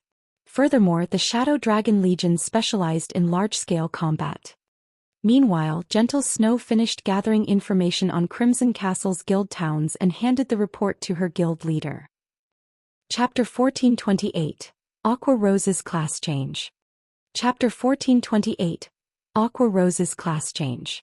Guild leader, both towns have been heavily fortified. Each town has 8 defense turrets. Normally, each town also has over 15,000 players. Including the other 4 second-rate guilds members, there should be over 20,000 players residing in the towns. Crimson Castle has also employed high-quality NPC guards. Of the 1,000 NPCs in each town, over 60 are Tier 2. Capturing these towns won't be easy. Moreover, as soon as we attack, the other guilds will send reinforcements. Based on our estimates, each town should have over 100,000 players. We'll likely have to use everything Zero Wing has to capture them. Gentle Snow briefly explained the situation in the towns. She had been shocked to learn about their defenses. First-rate guilds towns usually only had half a dozen or so defense turrets. After all, these defensive structures were expensive to build. Hiring high-tiered NPC guards wasn't cheap either. Generally, a town had a mix of Tier 1 and Tier 0 NPCs. Guilds only hired stronger guards if the town were particularly important. Yet, both of Crimson Castle's towns had impressive defenses. Zero Wing couldn't even strike the weaker town first, using its success to damage Crimson Castle's morale. Good. Instruct both the main force and the Dark God's Legion to set out. Since it's closer to Lake Heart City, we'll target Green Rain Town first, Feng said and nodded after glancing through the information. We're only mobilizing our main force and the Dark God's Legion? Gentle Snow was stunned. Was this a joke? Together, Zero Wing's main force and the Dark God's Legion only had over 1,000 members. Even if they were experts, sending 1,000+ players to raid a guild town was reaching for the impossible. Of course. Why would we need so many people just to raid a town? Feng asked Gentle Snow curiously. The woman was speechless. They were going to raid a town protected by tens of thousands of players, yet in Feng's eyes, they were just heading out to exterminate a bunch of common monsters. However, once Feng had given the order, Gentle Snow had no choice but to dispatch the two forces. As Feng prepared to lead his army to Green Rain Town, he received a communication request from Aqua Rose. Why are you out so soon? Feng asked. It had only been a few days since Aqua Rose and the others had begun to challenge the Sea God's legacy. None of them should have returned this soon. I'm not fast. Time in the legacy space is different from God's domain. 4 days inside is the equivalent of 1 in God's domain, Aqua Rose explained. After entering the legacy space, the time flow difference had shocked her. If not for the lack of EXP from the monsters inside, she would have leveled up a few times. Instead she was still level 50. Well, how did it go? Feng asked. The Sea God's legacy contained 10 individual legacies. Any one of them could improve a player's strength tremendously. Hee. Take a look at this. Aqua Rose said as she waved an icy blue crystalline staff. Streams of water rotated around it, and the staff itself radiated a faint trace of divine might. Could you have? Feng could not help his shock as he stared at the staff. That's right. I've obtained the Sea God's legacy and have officially become a Tier 2 player, Aqua Rose announced in delight. She had gone through a lot of trouble to obtain the Sea God's legacy. Fortunately, she had consumed the moonlight fruits before entering the legacy space, slightly increasing her physique. With refinement realm combat standards, she was able to clear the legacy trial. Not only had she obtained the Sea God's legacy, but she had also acquired the Sea Dragon's Staff, a growth-type weapon specifically made to amplify the Sea God's legacy's strengths. Unlike ordinary growth-type weapons, the Sea Dragon's Staff could reach fragmented legendary rank. It would help Aqua Rose display the full potential of the Sea God's legacy. Feng was dazed for a moment. The Sea God's legacy. He had only hoped that Aqua Rose or one of the others would obtain the Sea God's Guard legacy. He hadn't been terribly optimistic that one of them would actually obtain the Sea God's legacy. After all, the Sea God's legacy even surpassed peak legacies. It was extremely difficult to obtain. Guild leader, you're going to raid a town, right? Can I join you? Aqua Rose asked. Of course you can, Feng said laughing. Even if she hadn't asked, he would have summoned her to join the battle. He was not certain of exactly how powerful the Sea God's legacy was. He only knew that the legacy's owner would be an absolute overlord at sea, invincible among opponents of the same tier and level in naval combat. Naturally, he was curious to see how powerful Aqua Rose could become with the Sea God's legacy at her command. Wonderful.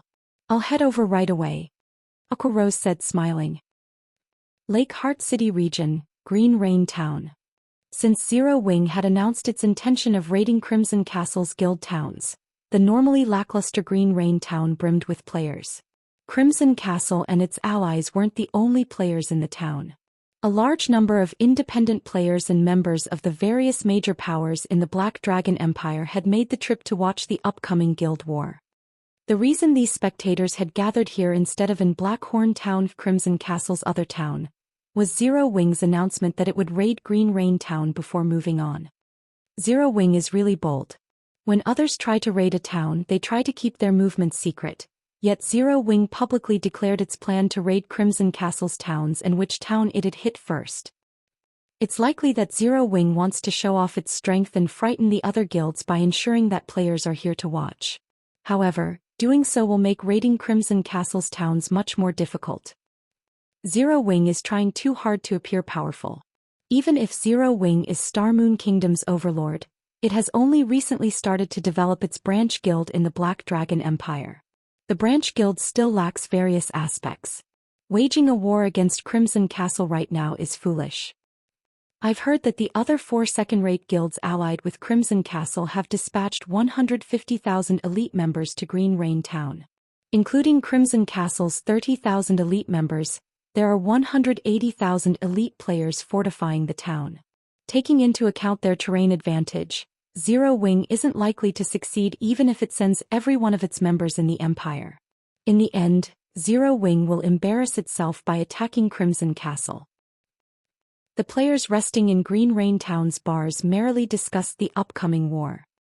Zero Wing had already become the center of attention in the Black Dragon Empire after winning the ranking competition. Following its declaration of war, even more players began to watch the guild. Although the Empire's various guilds frequently clashed, very few were willing to raid an enemy guild town. After all, guild towns were easy to defend but difficult to attack. Without an absolute advantage, no guild would be foolish enough to raid an enemy's town. Meanwhile, Crimson Castle and its allies' upper echelons had gathered in a captivating room within the guild's Green Rain Town residence. Guild leader Fox, our guild's members have arrived.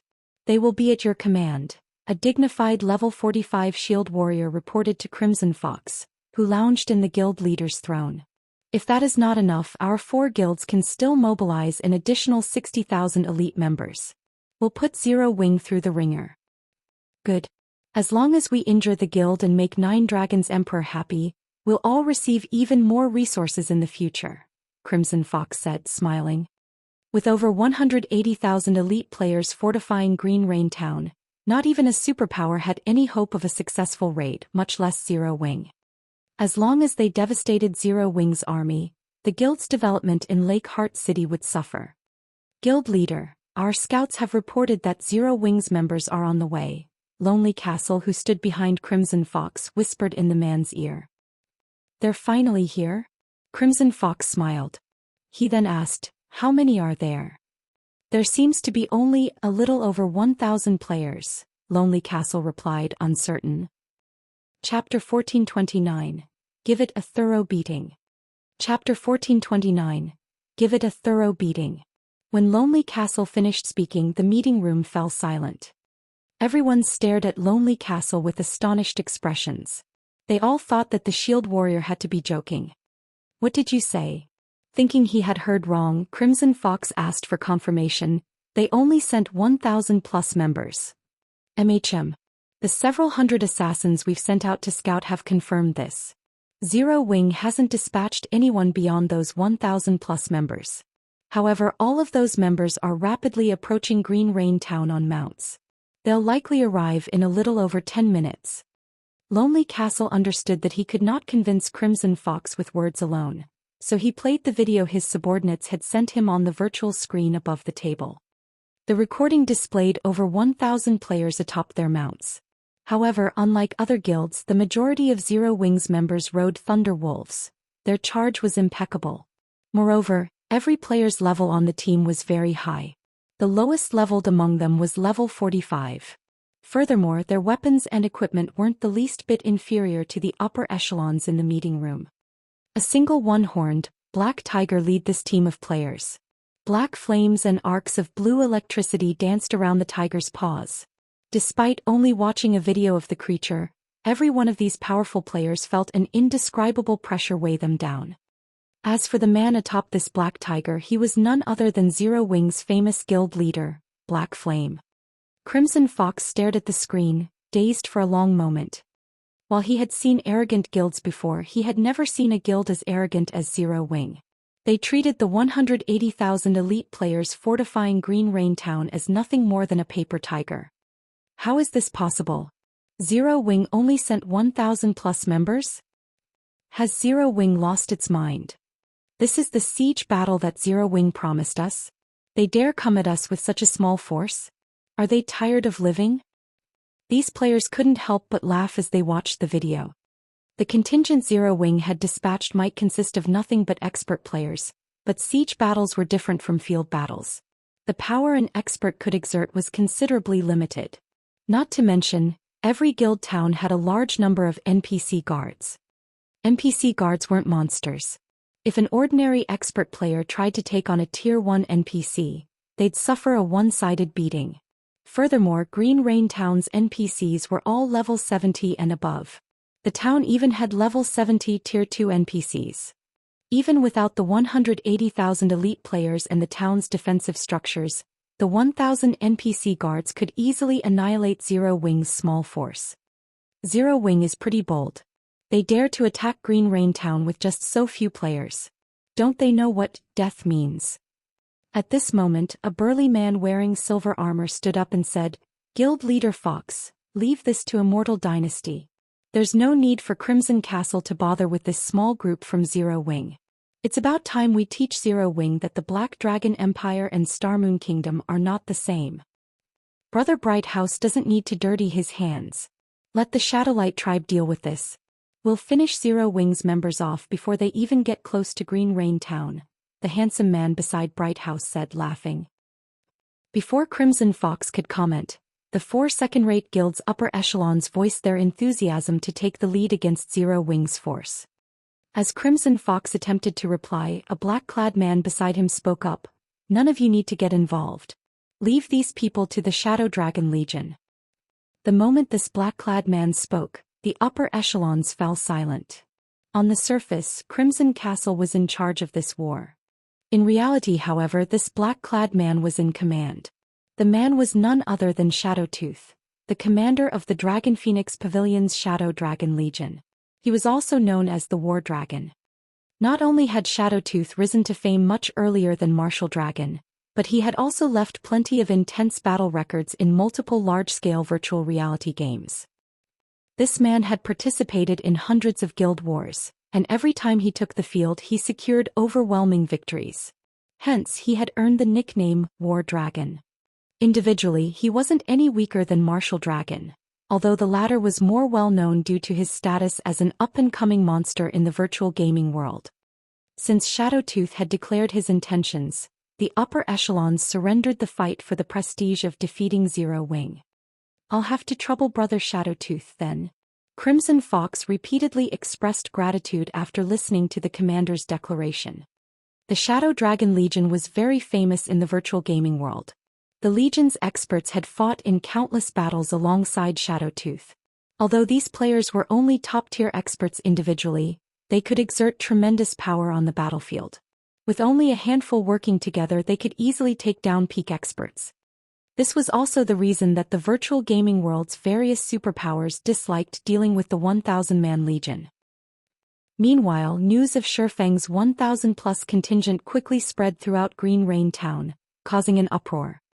Is Zero Wing trying to be funny? And to think they made such arrogant claims earlier. Now that they realize that Green Rain Town is impossible to raid, they've only sent 1,000 members to try to gloss over their insults. I had thought that Zero Wing was some awesomely powerful guild, but it seems that it has nothing more than this. This could be their wisest move. If Zero Wing truly tried to raid Green Rain Town, it'd suffer heavy losses. How boring. I'm heading back to level up. The spectating players in the town were disappointed. They had hoped to watch an interesting battle, but this was just a farce. At the same time, Zero Wing lost the prestige it had earned in the Black Dragon Empire. As players prepared to leave Green Rain Town, Feng's group reached a hilltop 15,000 yards away. "Snow, have the main force members guard the mountain pass below us. Everyone else, secure this area. Do not let anybody reach this position. You have my permission to kill any disobedient players," Feng instructed as he gazed down at the distant town. Feng's instructions confused his party members. They were still so far away from Green Rain Town. What was the point in securing such a distant location? Once Zero Wing's members spread out and surrounded the hill, Feng took 2 intermediate mana pulse cannons and a movement-type defensive magic array from his bag and began to set them up. "Guild leader, you're not thinking of decimating Green Rain Town?" Aqua Rose could not help her surprise when she saw the 2 intermediate mana pulse cannons. Abundant resources were available near the town, but if they turned these massive cannons against it, they'd cripple Green Rain Town. Although Green Rain Town is a strategic location, Zero Wing does not have much use for it. Moreover, with the town's powerful defenses, this is the perfect opportunity to test how effective the intermediate mana pulse cannons are in a siege. Why else would I have deliberately announced our intention to attack Green Rain Town? Feng asked seriously. Hearing Feng's explanation, Gentle Snow was speechless. The reason behind his announcement had been to test the intermediate mana pulse cannon's effects. If Crimson Castle's upper echelons knew about this, they'd likely have a heart attack. A moment later, Feng finished setting up the 2 intermediate mana pulse cannons and the movement-type defensive magic array, filling them with magic crystals. Once he had confirmed that everything was in place, Feng issued his command, aim for Green Forest Town and beat the hell out of them. Chapter 1430, Destroying the Town's Defenses in One Hit. Chapter 1430, Destroying the Town's Defenses in One Hit. A large number of guild players had been stationed atop Green Rain Town's ramparts. At the base of the walls, the Shadow Dragon Legion stood in neat, orderly rows. As expected of the Dragon Phoenix Pavilion's trump card Legion. Its members are so strong. Just looking at them makes me shudder. Guild leader Fox, with them here you won't have to lift a finger. The Shadow Dragon Legion will bring a swift end to Zero Wing's force. That's right. It's a pity that we won't get to join in. I'd like to show Zero Wing how powerful our guilds truly are. The various upper echelons on the ramparts chatted merrily as they gazed down at the Shadow Dragon Legion. Even if there weren't 180,000 elite players protecting Green Rain Town, Zero Wing's 1,000-man army would fail. After all, the NPC guards weren't just for display. Unfortunately, since the Shadow Dragon Legion had wanted the front line, their guilds had lost the chance to use Zero Wing as a stepping stone to improve their reputations in the Empire. Suddenly, Lonely Castle walked up to Crimson Fox and reported, "Guild leader, a report just came in. For some reason, Zero Wing's members have stopped their advance and fortified a hill some distance away from the town. They've locked down the area around the hill. We sent several assassins to investigate, but they've all died." Hearing this, Crimson Fox and the other upper echelons were stunned. Why are they fortifying that hill? The same question floated in everyone's minds.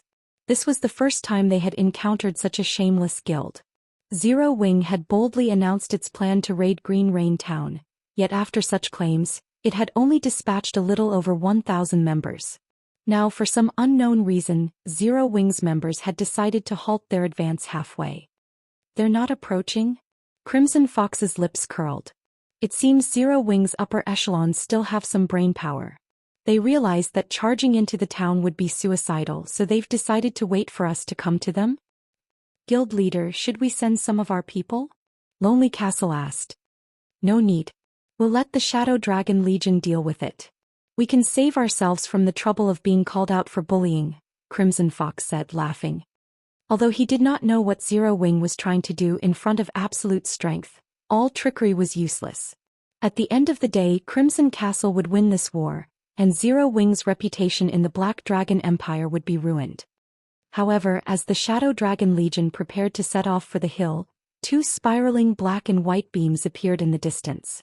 Both beams struck the magic barrier around Green Rain Town a split second after they appeared, tearing through it as if it were paper. Boom. In the end, the 2 massive beams plowed through the town's center.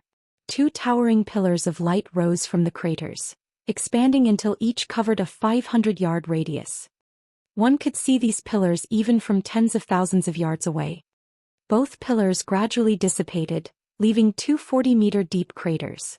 Everything that had been caught within the light pillars had disappeared. What? For a moment, every player in Green Rain Town was dumbfounded as they stared at the void the light pillars had left. The various guild upper echelons stared with wide eyes. What had happened? Was the sky falling? Not even Crimson Fox knew what had just transpired. Although the defensive magic array protecting Green Rain Town was only basic rank, it could survive Tier 3 attacks, yet it failed to resist the 2 beam attacks. I investigate that attack immediately. Crimson Fox bellowed. Crimson Fox's heart bled over the buildings the attacks had just destroyed, not to mention the number of players that had died. Crimson Castle's members exploded into action. Guild leader. It seems that those two beams came from the hilltop Zero Wing occupies, Lonely Castle said as he pointed towards the hill. So you're saying, that is Zero Wing's doing? A chill ran down Crimson Fox's spine as he stared at the hilltop, astonishment flashing in his eyes as he muttered, how is this possible? He had investigated Zero Wing thoroughly, so he knew that Zero Wing possessed powerful war weapons. However, the hill Zero Wing occupied was over 10,000 yards away from Green Rain Town. According to the reports, Zero Wing's war weapons should only have a maximum range of around 3,000 yards. What Crimson Fox did not know was that the intermediate mana pulse cannon's range was actually 20,000 yards. However, although the cannons could cover so much distance, the beams were straight-line attacks. Hence, the height of these cannons' location would determine their actual range.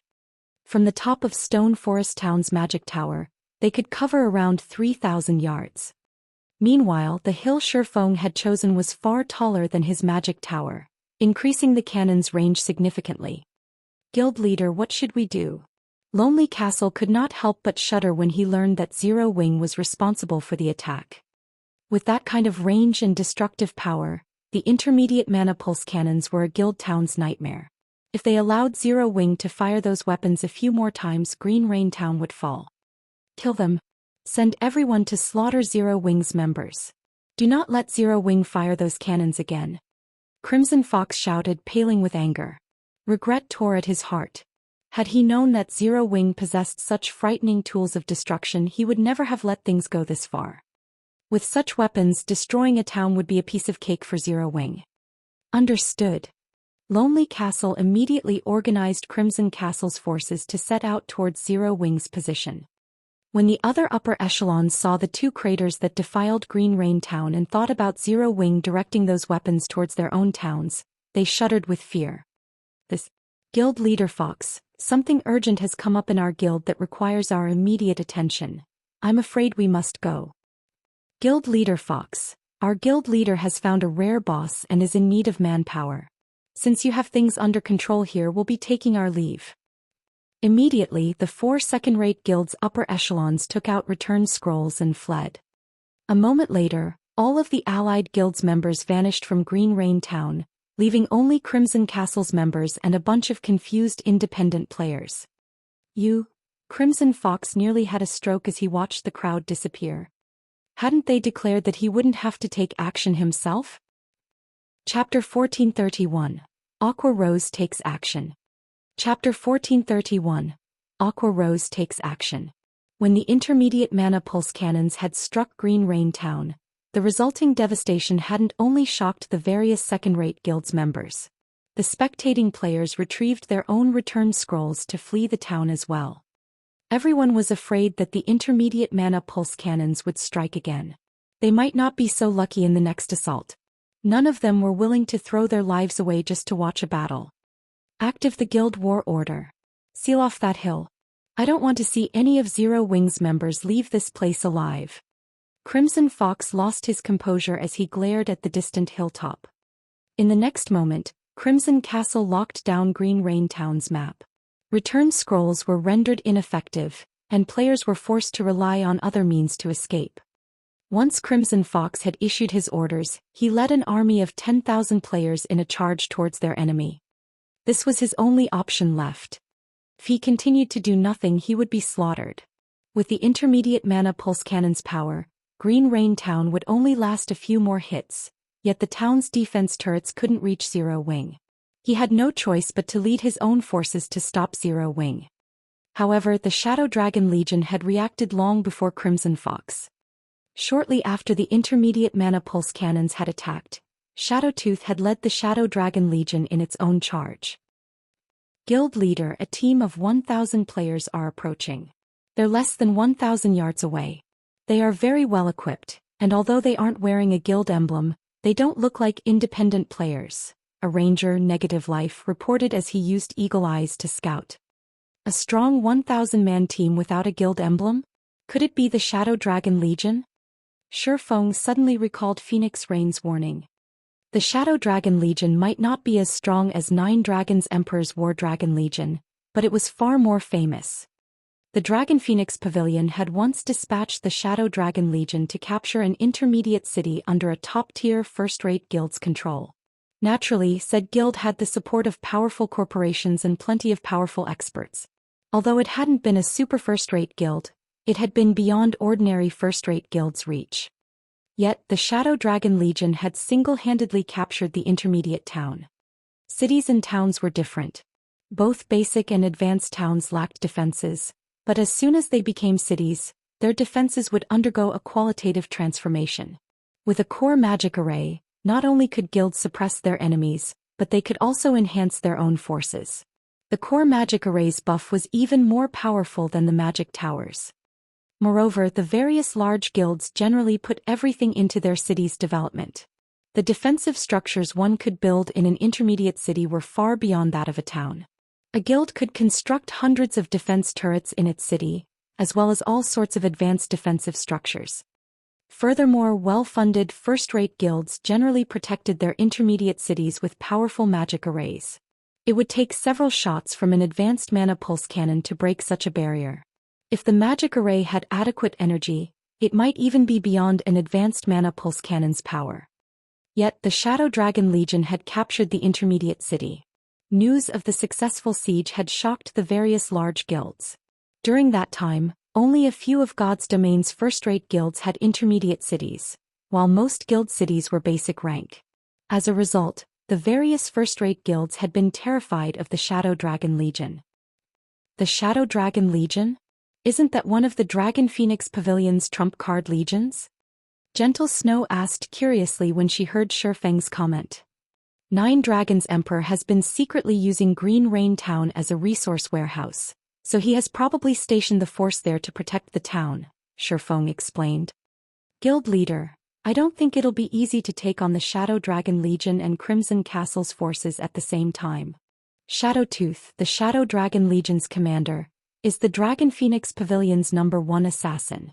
Based on our information on him, he has a top-tier epic short sword called Magic Breaker.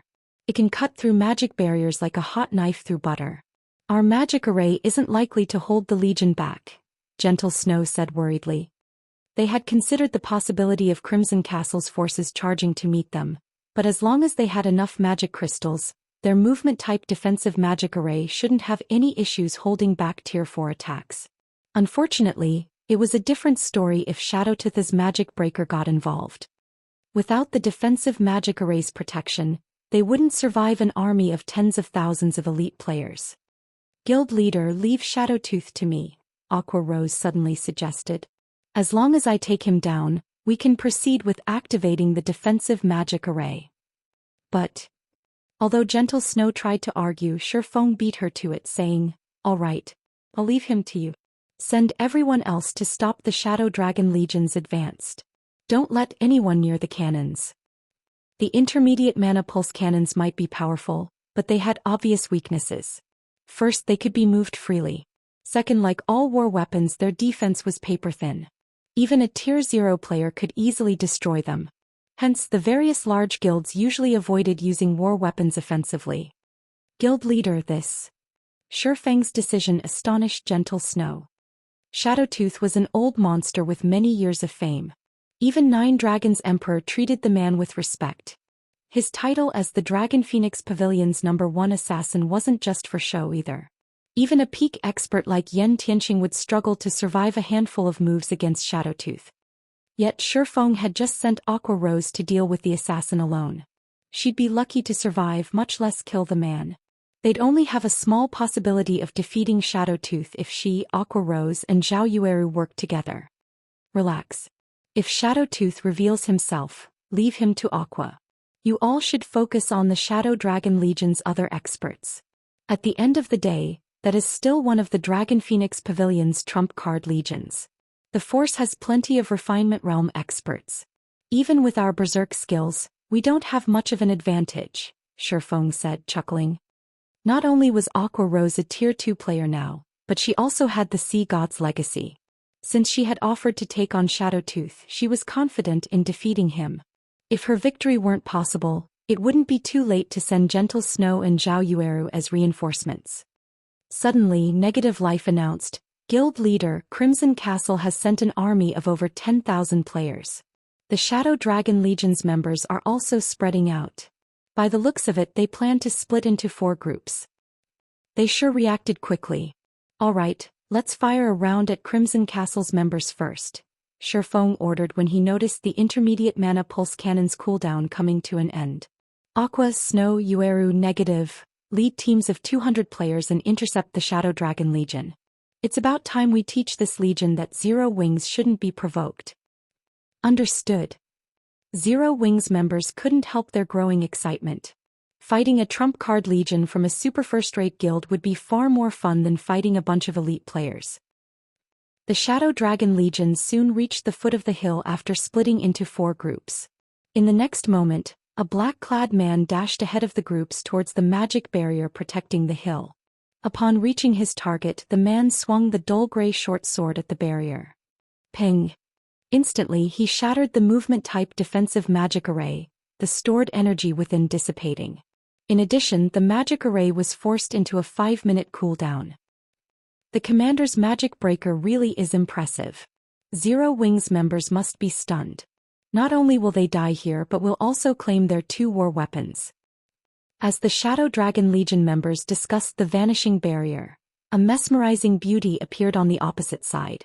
This woman stood alone on the path leading up the hill. She wielded a dark blue crystal staff and radiated an incredible aura. This woman was none other than Aqua Rose.